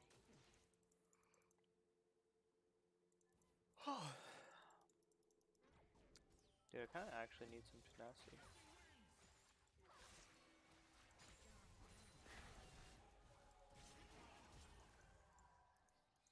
May we lose ourselves to joy.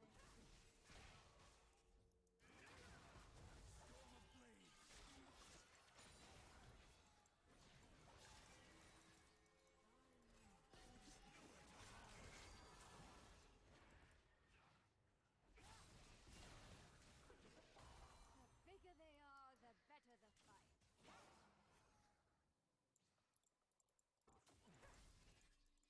I feel like Cork Coach should come online soon. Didn't he package? Where'd it go? Did you forget to use it? I don't think he does. You want me to just go? I can end for you. I mean, I can end too. I think you actually kill them. To be honest, it would have been nice if the Cork did. What? What? I mean the ult with this package. Yeah. I guess we're just going.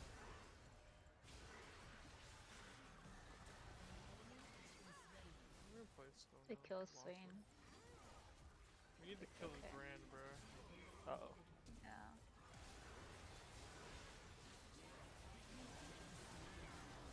I think it's GG.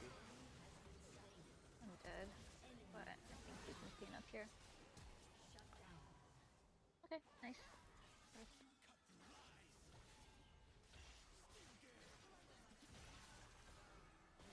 Oh.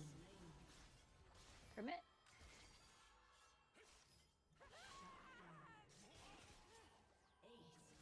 This champ's so stupid. I'll give you a chance. Okay, you don't want the chance? Then fine. I'll end it. I gave him a chance. He didn't want it. He ran back to his base. He didn't want the smoke. Oh, he has to watch the scuffed view. Oh, is it because it's not co-stream today? Oh, he's playing, what's it called? What is that thing called? Wait, why does he have to watch the self room? LPO has the... Co-stream? Do they not have casters today? I don't think... I don't know. Maybe it's bedtime. Not That bedtime. website is the variety. Look how I watch this from bed. Time for bed. Oh, have you played Infinite Craft? Infinite Craft is really fun. Yeah, I've seen it. I did play like 2 minutes of it.